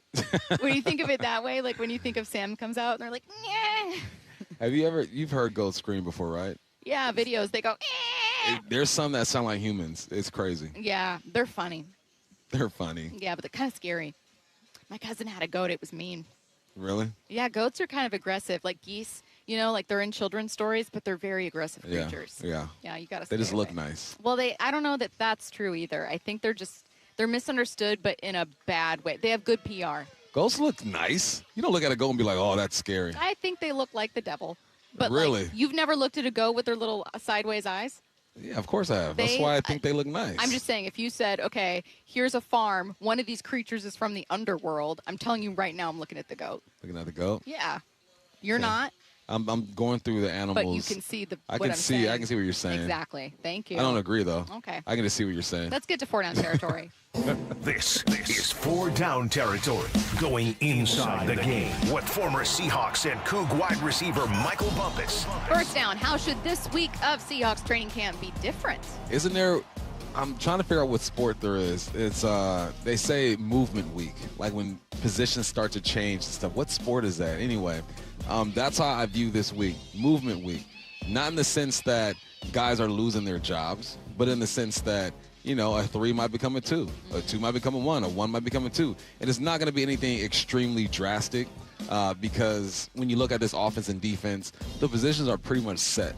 But this is where we start seeing guys maybe get a few more reps with this group or a few more reps with that group. So that's what I foresee this week during training camp. Nothing too crazy, but you start to push guys, start to challenge other guys. You start to hold guys accountable a bit more. Remember that first week, coach is like, I'm not worried about mistakes. Just go out there and do your thing. Yeah. Now, week 2, 2.5, you're like, all right, now, execution mistakes matters now. And you will move down the depth chart if you don't do what you're supposed to do. Second down. All right, let's talk about just one side of the ball. What do you expect from the defense this week? I expect the defense to reassert themselves. And typically when you start a training camp, it is the defense that has the advantage because they're just flying around. But realistically, it looks like the offense has the advantage. Yeah, that's what I always say. You can't touch anybody. But I'm talking about as far as install. Defense is such a natural position to whereas you're more freelancing at sometimes, right? Okay. I got man here, I got hook here, I got curl there. Whereas offense, you got to be so precise. But to the untrained eye, it looks like the offense is just running things. And it's because the defense can't touch them. And then something happens where the offense starts to pick things up and look a bit better. Now I expect the defense to flip that thing once again. It's a back and forth battle. There are days when I was out here that the offense won the day and we let the defense know. And the defense will win the day and they will let us know. It's all a healthy competition. It's good for everybody involved. So I'm looking at the defense, expecting them to reassert themselves. You have 40 texts telling you moving day is golf, Saturday in golf. Thank you. Why can I remember that? I'm actually shocked. Me too. I'm shocked. Disgraceful. You remember that. Disgraceful. It doesn't seem like you. It Are doesn't. you feeling okay? I'm a little hot. Have some water. Drink some more of that water. If you guys don't know, Stacy positions herself underneath this tent to where she don't touch the sun. Me personally, she sees this melanin. She's like, you're made for the sun. Go ahead and soak all that up. That's not it. She said those words specifically to me. No, I didn't say that. But look, I'm a lady, and I'm fortunate enough to work with very chivalrous. So, look, do I get the shady side? Yeah. Of course. Of course. Third down.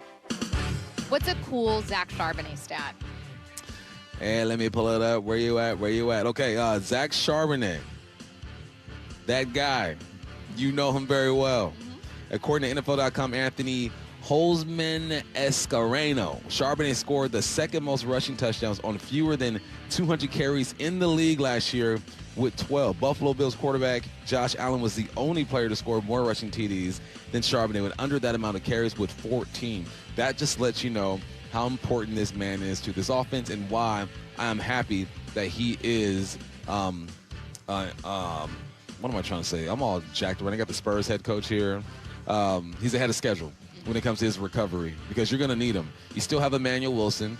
Obviously, you think he's going to be able to help this team out. He's a bigger, thicker back, get downhill. But no, that I think more value needs to be placed on Zach Charbonnet. I think locally we do that, but nationally, a guy like Zach Charbonnet could get lost in the sauce, man. Yeah. 730 yards last year. K9 had 1,000 yards. He's a big part as to why the Hawks felt okay letting K9 leave. They didn't want to match that offer from the Kansas City Chiefs, obviously, but I think that if you don't have a K9, Zach Charbonnet, then you're probably putting up more of a fight to keep K9. God, you would never know looking at the stats season's end that this team struggled with the run the way they did for a while. Yeah. You'd be, oh, so this guy got 1,000, this guy had 7-something and 12 touchdowns. Yep. Oh, they must have been one of the best run games in football. It's like the first 6, 7, 8 weeks didn't happen. Yeah. 4th down. Who's a player that will get more attention this week? For me, it's Ty Okada. We just talked to him. We just talked to Ty Okada. I think he's getting more attention this week. I think that with Emma Warren not being out here, there's going to be opportunity. Obviously, DeAnthony Bell is going to get the mix with Tyrese Knight as well. But Ty Okada, the coach, and in the backfield out there, is going to get more love and more attention, as he should. And I can't wait to see him work. I think he's the type of guy who's always going to be prepared, who's always going to be in position to make the play. It's time for him to once again assert himself in his defense and remind folks who he is. You know, I wasn't keeping an eye on the text line during our conversation with Ty Okada, so I only realized it as we got near the end. He does sound like Sean McVay. He does. When I think of how Sean McVay sounds, I don't necessarily think of his tone. I just think of him kind of yell talking, which I personally think is funny. But yes, he actually sounds like not a carbon copy, but that you could fool me into thinking that was Sean McVay, and a calm Sean McVay. You know, like his inside voice. His inside voice. I'd totally buy it. Yeah. I absolutely I'll buy believe it. I can hear it. Get your questions in for What I Need to Know. Any question, sports or non-sports, doesn't matter. Text them now. 866-979-3776. What I Need to Know coming up at 1:45. And coming up next, is Devon Witherspoon being disrespected? Don't go anywhere. He's one of the best Seattle's ever seen.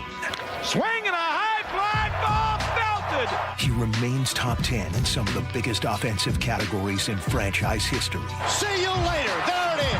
His 40th home run of the year. And tomorrow morning at 9:30, he joins Brock and Salk for a major announcement.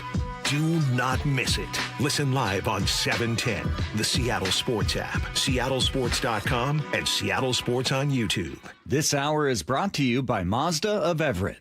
Hon, is your new pinball machine in our budget? KeyBank will meet you in that our money is now our money moment. Actually, our banker Steve recommended we start a joint checking account for bills and keep our individual accounts for things like, pinball machines. Did someone say Banker Steve? I was in the neighborhood in case you had any checking account questions. Steve, you're always there for us. Now, how quickly can we open that account? Steve, are you seeing this? For every financial need, we'll meet you in the moment. KeyBank opens doors. KeyBank member FDIC.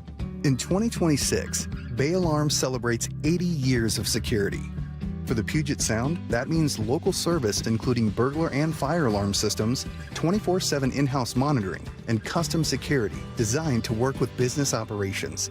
Bay Alarm has real people rooted in your community looking out for your business.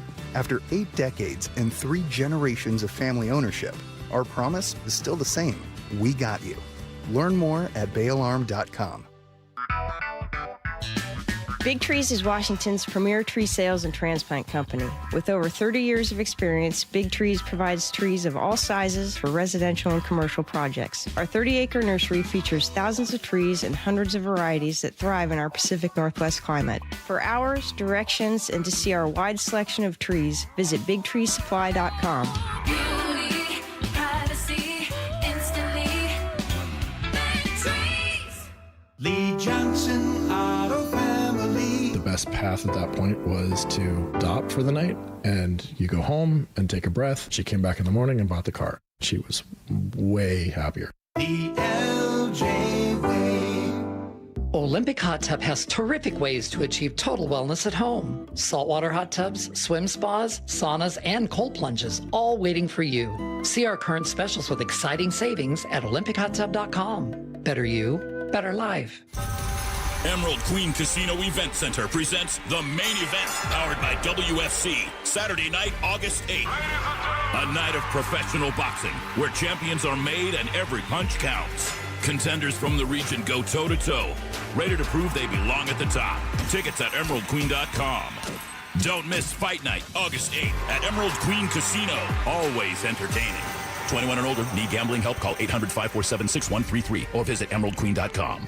When you see this in your kitchen, The stainless steel fridge is covered in fingerprints. you hear this. Leslie, people are going to think you were raised in a barn or by wolves, or raised in a barn by wolves. Fortunately, Wyman Stainless Steel 3-in-1 cleans, shines, and protects to give you the best shine. A spray and a wipe will have your fridge shining like a mirror. Wow, my fridge looks brand new. Your fridge looks amazing, Leslie. Sorry, I was being a little dramatic earlier. Your kitchen says a lot about you. Let it brag with Wyman.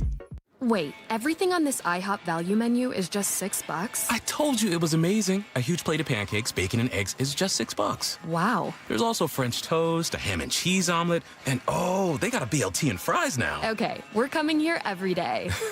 You don't have to tell me twice. Feast for just $6 with the IHOP value menu. $7 in some locations, available every day for a limited time at participating restaurants in the U.S. Hours may vary. No substitutions. Not valid with other discounts or promotions. Prices may vary.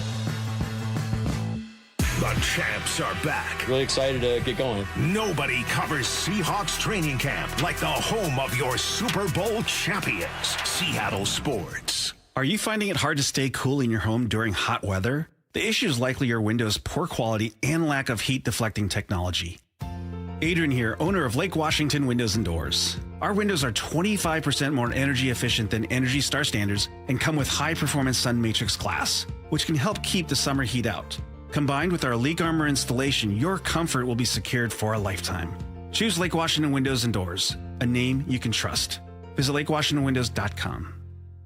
Endless hours of research, seeking referrals, dozens of calls. Hiring the right attorney can be a challenging process during an already difficult time. J.P. Pendergast with Pendergast Law explains. In Washington State, Tom, there are thousands of attorneys to choose from. Referrals and online research can be helpful, but discovering the right attorney requires a conversation. It can be hard to identify integrity and authenticity without that interaction. So, what do you recommend? We encourage anyone looking for personal injury representation to call for a free consultation with our team before making a decision simply based on referrals or online research. Accident victims need an attorney that listens, demonstrates honesty, and is genuinely understanding of their unique circumstances. The care, attention, and preparation that our firm provides throughout the case mirrors the effort involved when taking on the insurance companies. Save time and avoid mistakes after an injury. Contact the caring and compassionate team at Pendergast Law. If you or a loved one has been injured in a car accident, call Pendergast Law. We can help. Summer is in full swing at T-Mobile Park,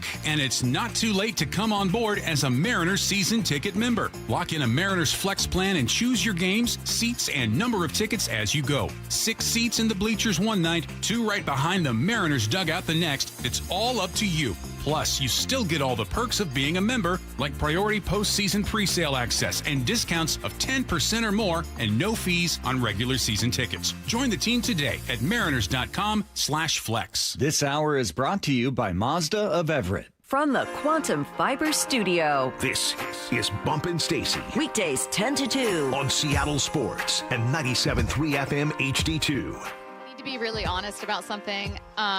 I did think Has Devon Witherspoon Been Disrespected was a great tease. But I do have to preface this by saying I think Devon Witherspoon being where he is on this list is still pretty impressive. All right. However, I thought that he'd be on the NFL Top 100 list. He's not on it? He's not. No. That's crazy. So the NFL released their players who just missed the NFL Top 100. And granted, look, there are some big names on here. Dexter Lawrence is 105. You've got C.J. Stroud. I mean, notable quarterback. He's not on here. I know that you wouldn't disagree with that. But Lane Johnson, Mike Evans missed it. So there are some big names you guys are going to know. T. Higgins that aren't in it. But Devon Witherspoon is here at 107. So I wanted to start by saying how, cool, good for him. That's still impressive. But 1, how did he not make the list? And 2, well, how does he? Maybe we'll focus on 1 first. He was all-pro last year, right? I think so. He was second team all-pro. Yeah. And he missed this list. But this is a list that's created by the players, right? The peers, right? Peers vote for this one. So that means something, right? Because all-pro is peers as well. So I don't know. That's kind of weird. I know. It's kind of weird. You would think that he'd be a bigger part of that, especially after seeing what he did in the Super Bowl, how he affected that game, and what he means to this defense. How does he get on?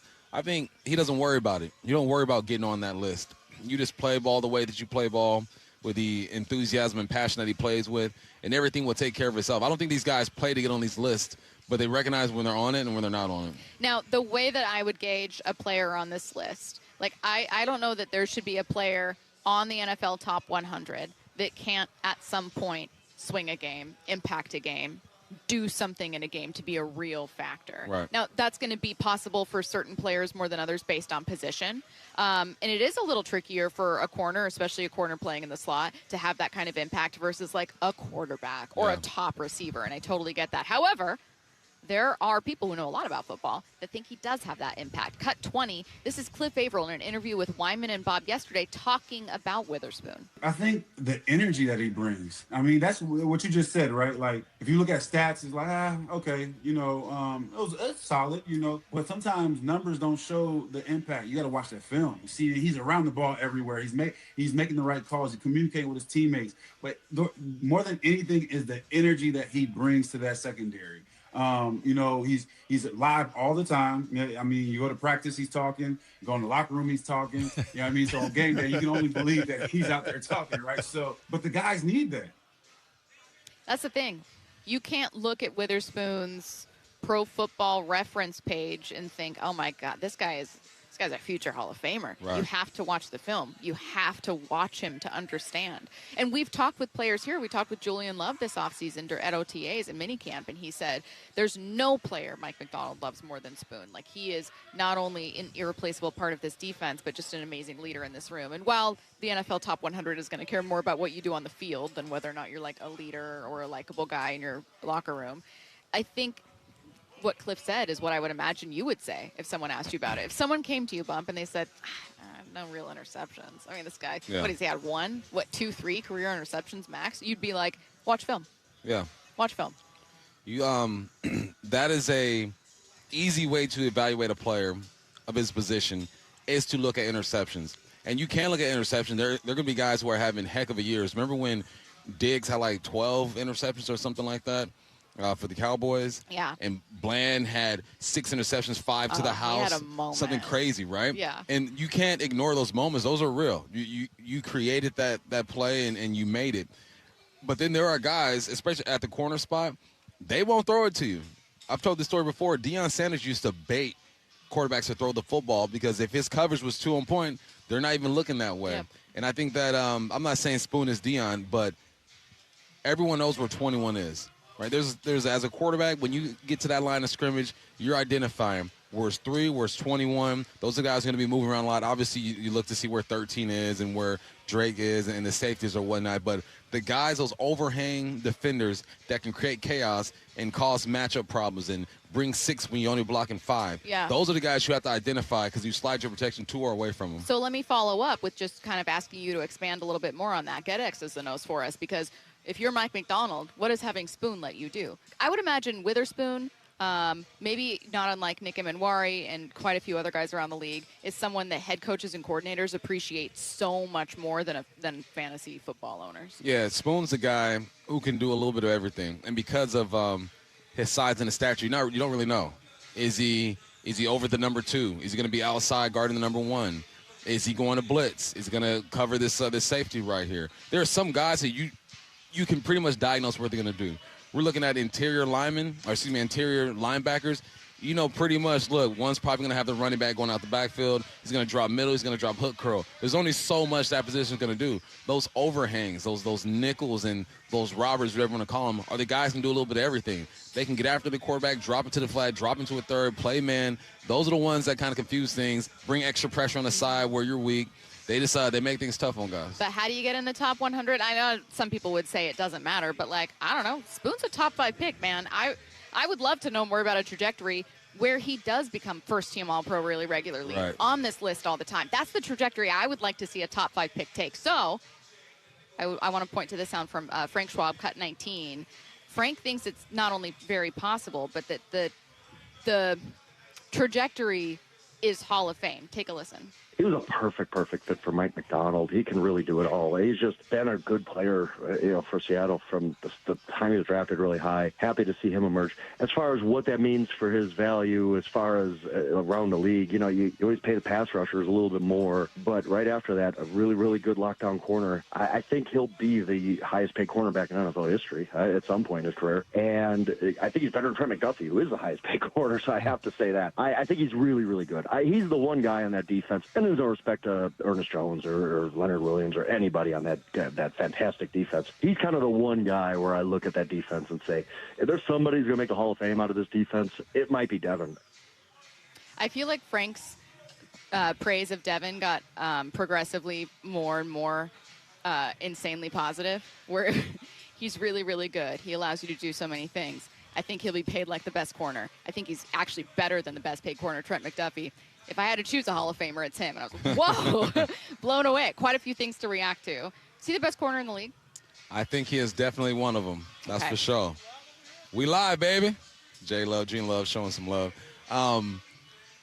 You know what that reminded me of is like when you're having a debate with your friends, like, what's the best song ever? Yeah. And you start convincing yourself, like, actually, Michael Jackson's Beat It was kind of cool. Actually, it was revolutionary. Actually, that scene in the parking lot was crazy. You know what? Best song I've ever heard in my life. So I think that's what happened there, and I think that's high praise. And he's so early in his career and has done so much that it's a real possibility. I think you can look at a couple young guys on the team and say maybe a Hall of Famer. I think M.O.R. could be a Hall of Famer. I think Spoon could be a Hall of Famer. And it's fun to make those projections now because most of the time you're going to be wrong. There's only so many players in the Hall of Fame. But when you have a start to your career like he has, it has to be a part of the conversation.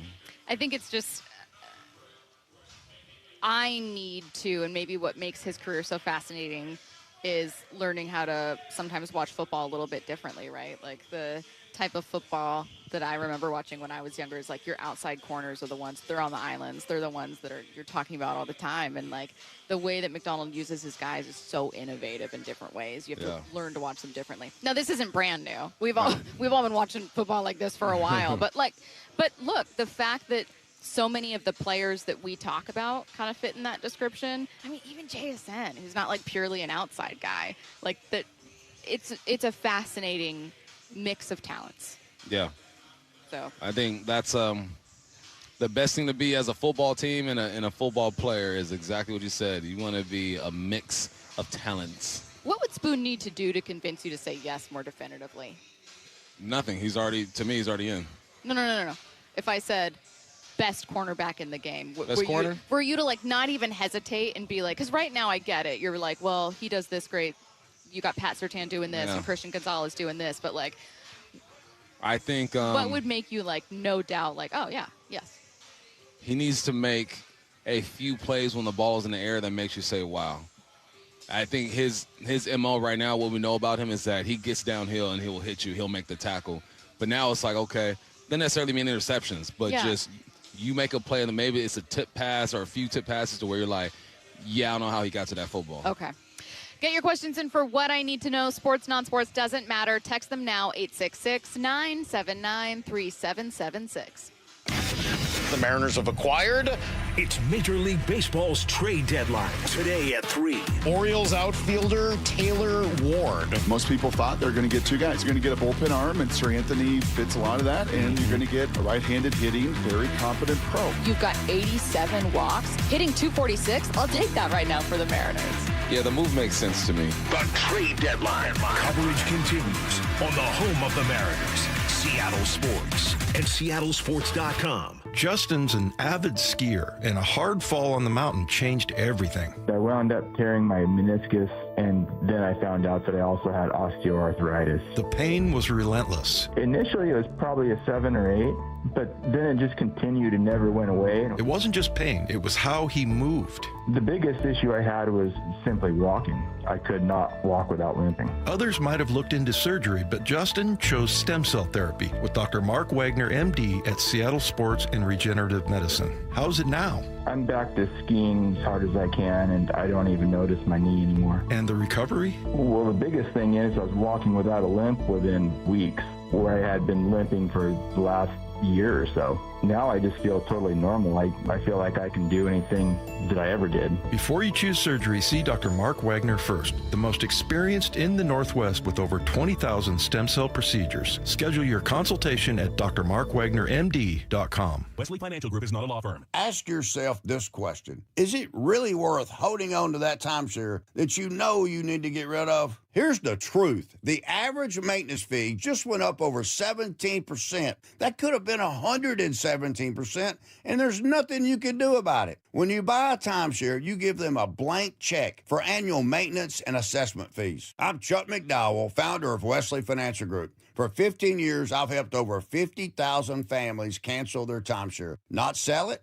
not transfer it, cancel it. Did you buy a timeshare because they told you it was a great investment and your maintenance fees would never go up? That's a lie. Are you ready to get rid of your timeshare once and for all? Simply call us and I'll send you our timeshare exit kit that explains all your options for cancellation. Call Wesley now for your timeshare exit kit. 800-822-1490. That's 800-822-1490. 800-822-1490. Look, one of the best parts of training camp is identifying the guys who pass the eye test, right? The ones who, when you see them, it's obvious they absolutely put the work in during the off season. If that's what you want people to think when they see you walk into a room, Eastside Weight Loss Clinic can help. It's Mike Salk here, and people across Western Washington have lost significant weight and become a healthier, happier version of themselves with the help of Eastside Weight Loss Clinic. I'm one of them. Dropped 35 pounds in just 8 weeks. That could be you before the end of the summer. Here's the best parts. You enjoy the delicious food that you love. The program lasts as it teaches you lifelong habits. There are no monthly fees, no pills, and no injections. All it takes to get started is a free 15-minute phone conversation. Find out if it's right for you. Schedule yours at eastsideweightlossclinic.com.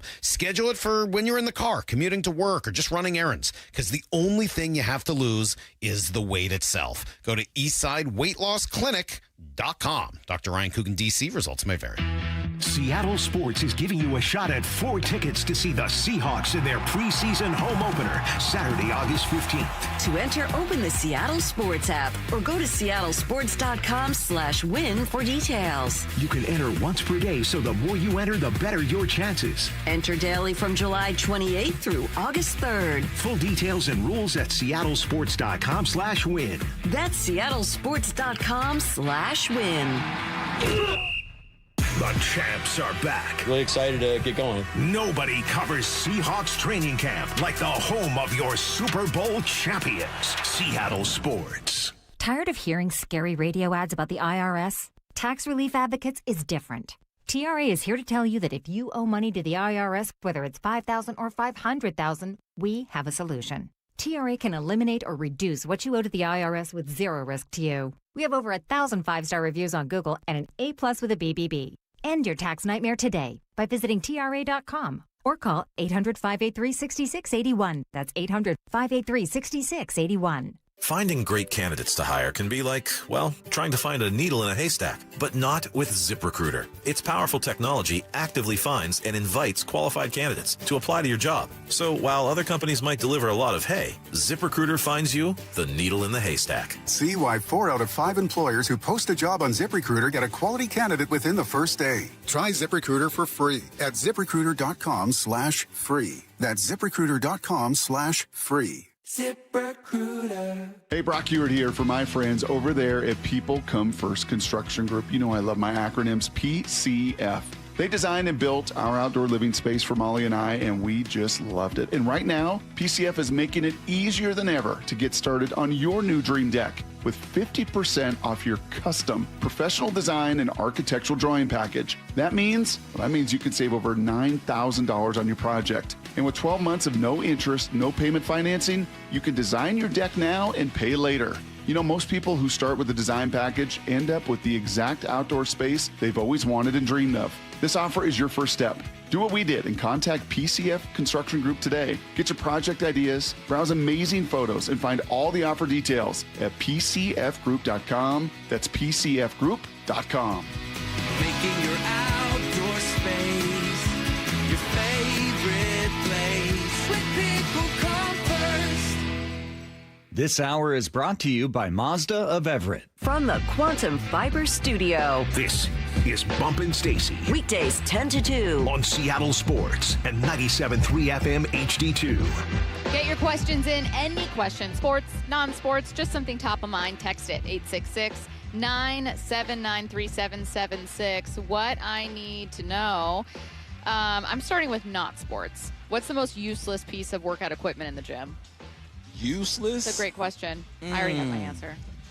What's your answer? Elliptical. Yeah, I don't get anything out there. Unless you've got like broken knees or you are 80. Yeah. Or you put the resistance really high. Even then, you could just walk. I don't jog. I don't like running. No, I walk at an incline. Walk at an incline. Yeah, elliptical. I've wasted, let me tell you what. The 2010s wasted so many hours. 2.5 pound plates. Oh. So you only put those on when you're like trying to PR max. And Yeah. you shouldn't be in LA Fitness trying to PR max. I always say that. That's my answer, though. What's the most useful? Useful? Mm-hmm. Oh, dumbbells. Yeah. Or kettlebells. Easy. You can do so many Easy things weights. with those. Yeah. Oh. So remember how we had the whole fish donut thing? Yeah. We have a return to the debate. Okay. What goes further when kicked from a tee? Maple bar or glazed donut? I would say a maple bar because it can sit vertically. Therefore, your foot can get more of it. With a glazed Oh, circle. I see. But you would think glazed donut's I more think dense. glazed. Yeah. Because think about it too. If your foot, think of it like a pop-up. If more of my foot is getting on the glazed donut, I'm probably just kicking it in the air. The spin on that thing. Also, your foot's just going to obliterate a maple bar. That maple bar is done. I think it's going to obliterate both of those, honestly. But sometimes old-fashioned glazed have like a hardiness to them. We're talking old-fashioned? Yeah. Just talking Old-fashioned. glazed. No, Old-fashioned is different than glazed. Oh, okay. Yeah, old-fashioned is what's glazed? Just like a old-fashioned- Krispy Kreme glazed? It's just a regular donut. Yeah, just when you think of a basic standard donut. Oh, maple bar. I was thinking of an old-fashioned. I was like, yeah, those are kind of heavy. Those they are kind of heavy. I think They got some weight I think to they all them. have the potential to tear apart though. Yeah, you got to kick gently. Yeah. I think maple bar, though. Maple bar? You can't go for distance and also kick gently. That's not possible. There's a happy medium there somewhere, I feel. Yeah, what are the rules? I don't know. You're just kicking. Trying to get a piece to go Look, as far as it can. I'm talking without knowing. Like, I'm making it up as I go. I think I'm saying maple bar for now. Okay. Are you saying maple I'll bar? say maple. Curtis, are you saying maple? Saying glazed. I've stood 10 toes down on that. Oh, you're right. You did say that very confidently.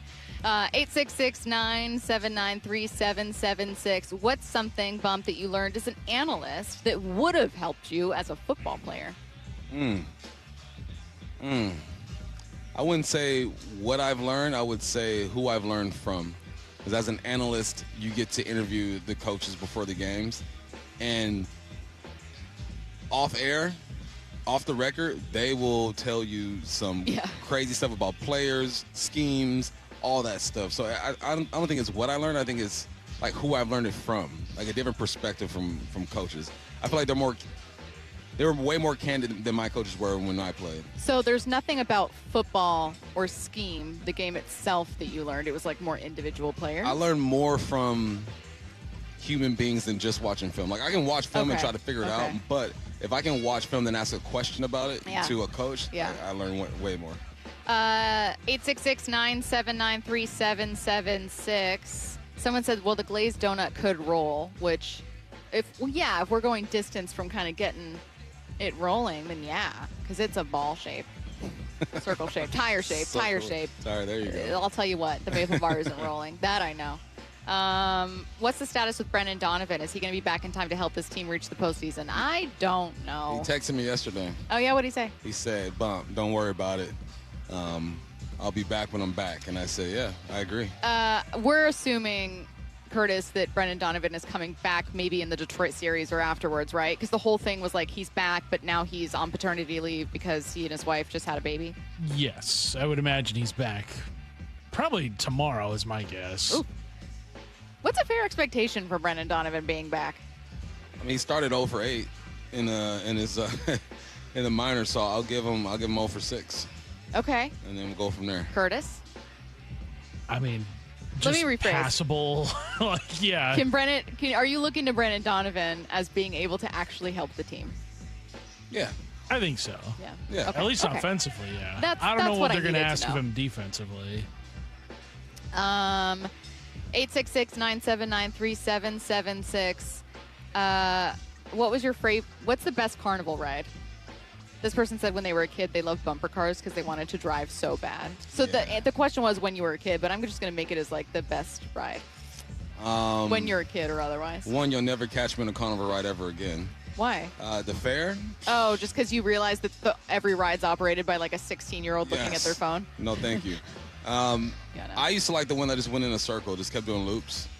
You know, it's a roller coaster kind of thing, but it Like just a Ring went in of circle. Fire thing? Yeah. Oh, yeah. I remember that one. I really liked the one where it's the merry-go-round that's in the sky. Swings. I like that when I was little. The swings, when yeah. I was little, that was my favorite one. Yeah. I'm not afraid of heights. I actually really liked heights when I was little. Yeah. So that was crazy cool. how that changes. It hasn't changed for me. You're not afraid of heights? No.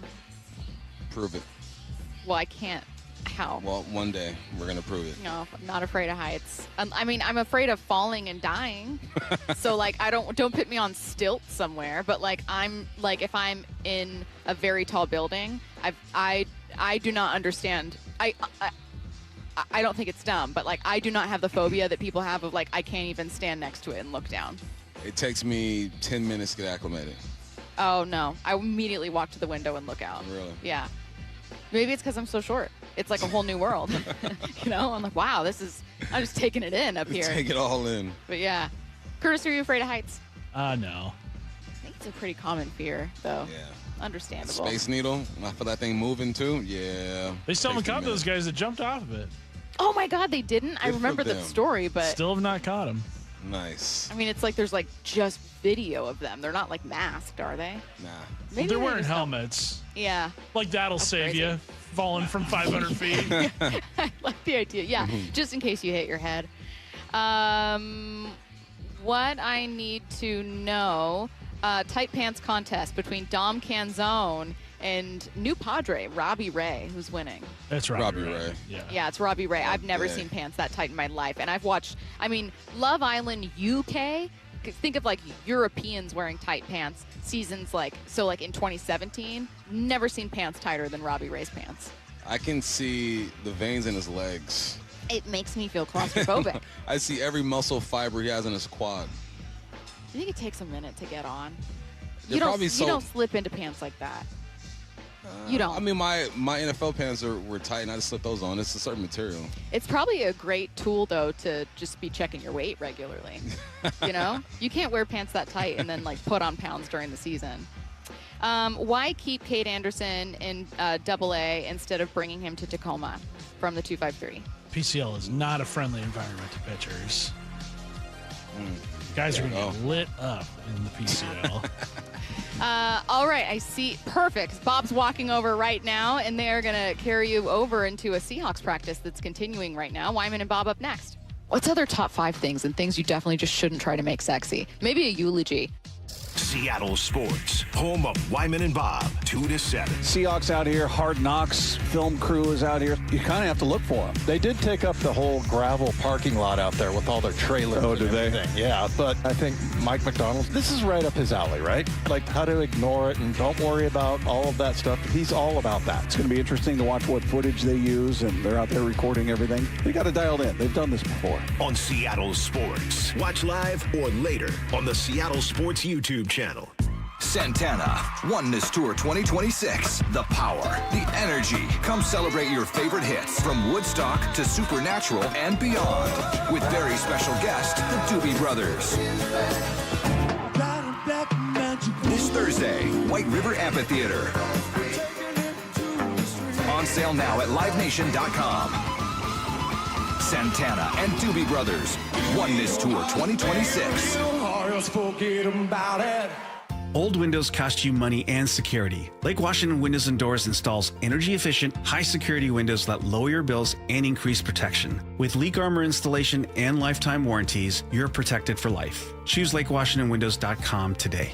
Keep summer outside where it belongs. Save $588 on every window and $1,088 on every door, plus free heat deflecting glass. Claim your free quote today, plus 12 months no payments. Visit LakeWashingtonWindows.com.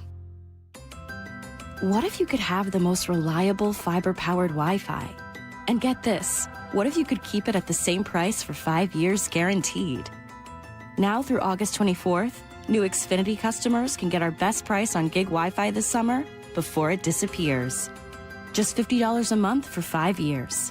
No annual contracts, no hidden fees, and our best equipment included. Plus, get online in minutes with same-day Wi-Fi.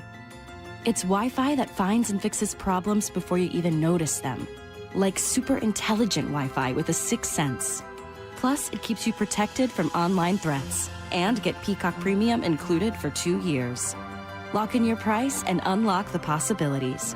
Get it now at Xfinity.com. Xfinity. Imagine that. Restrictions apply. Requires paperless billing and autopay with stored bank account. Taxes and fees extra. Speeds vary. Use of fiber coaxial cable. Learn more at Xfinity.com/same-day Wi-Fi. Law Tigers was born from a passion for the open road. Over 25 years ago, they saw a community that has each other's backs. Hey, it's Bob Stelton here, and I've been riding for quite a while now, and I tell you, it's nice to know these guys are in my corner if I ever need them. Law Tigers was built by riders for riders, protecting what matters most, your freedom, your family, and the ride. They're here 24/7, 365 days a year because riders deserve real support whenever they need it. Your case evaluation is always free, and there are no fees until your case settles. They're going to help you get your bike and your gear repaired or replaced because they know how much those things mean to you. So if you're injured in a motorcycle accident, give them a call, 1-800-LAW-TIGERS, or visit lawtigers.com. Again, that's 1-800-LAW-TIGERS, because every ride you take, your freedom could be on the line. With Law Tigers, you never ride alone. Law Tigers, Washington's motorcycle lawyers. Cook Law Office, PLLC, 539 Broadway, Unit 104, Tacoma, Washington, 98402. When an emergency happens, be the first to know.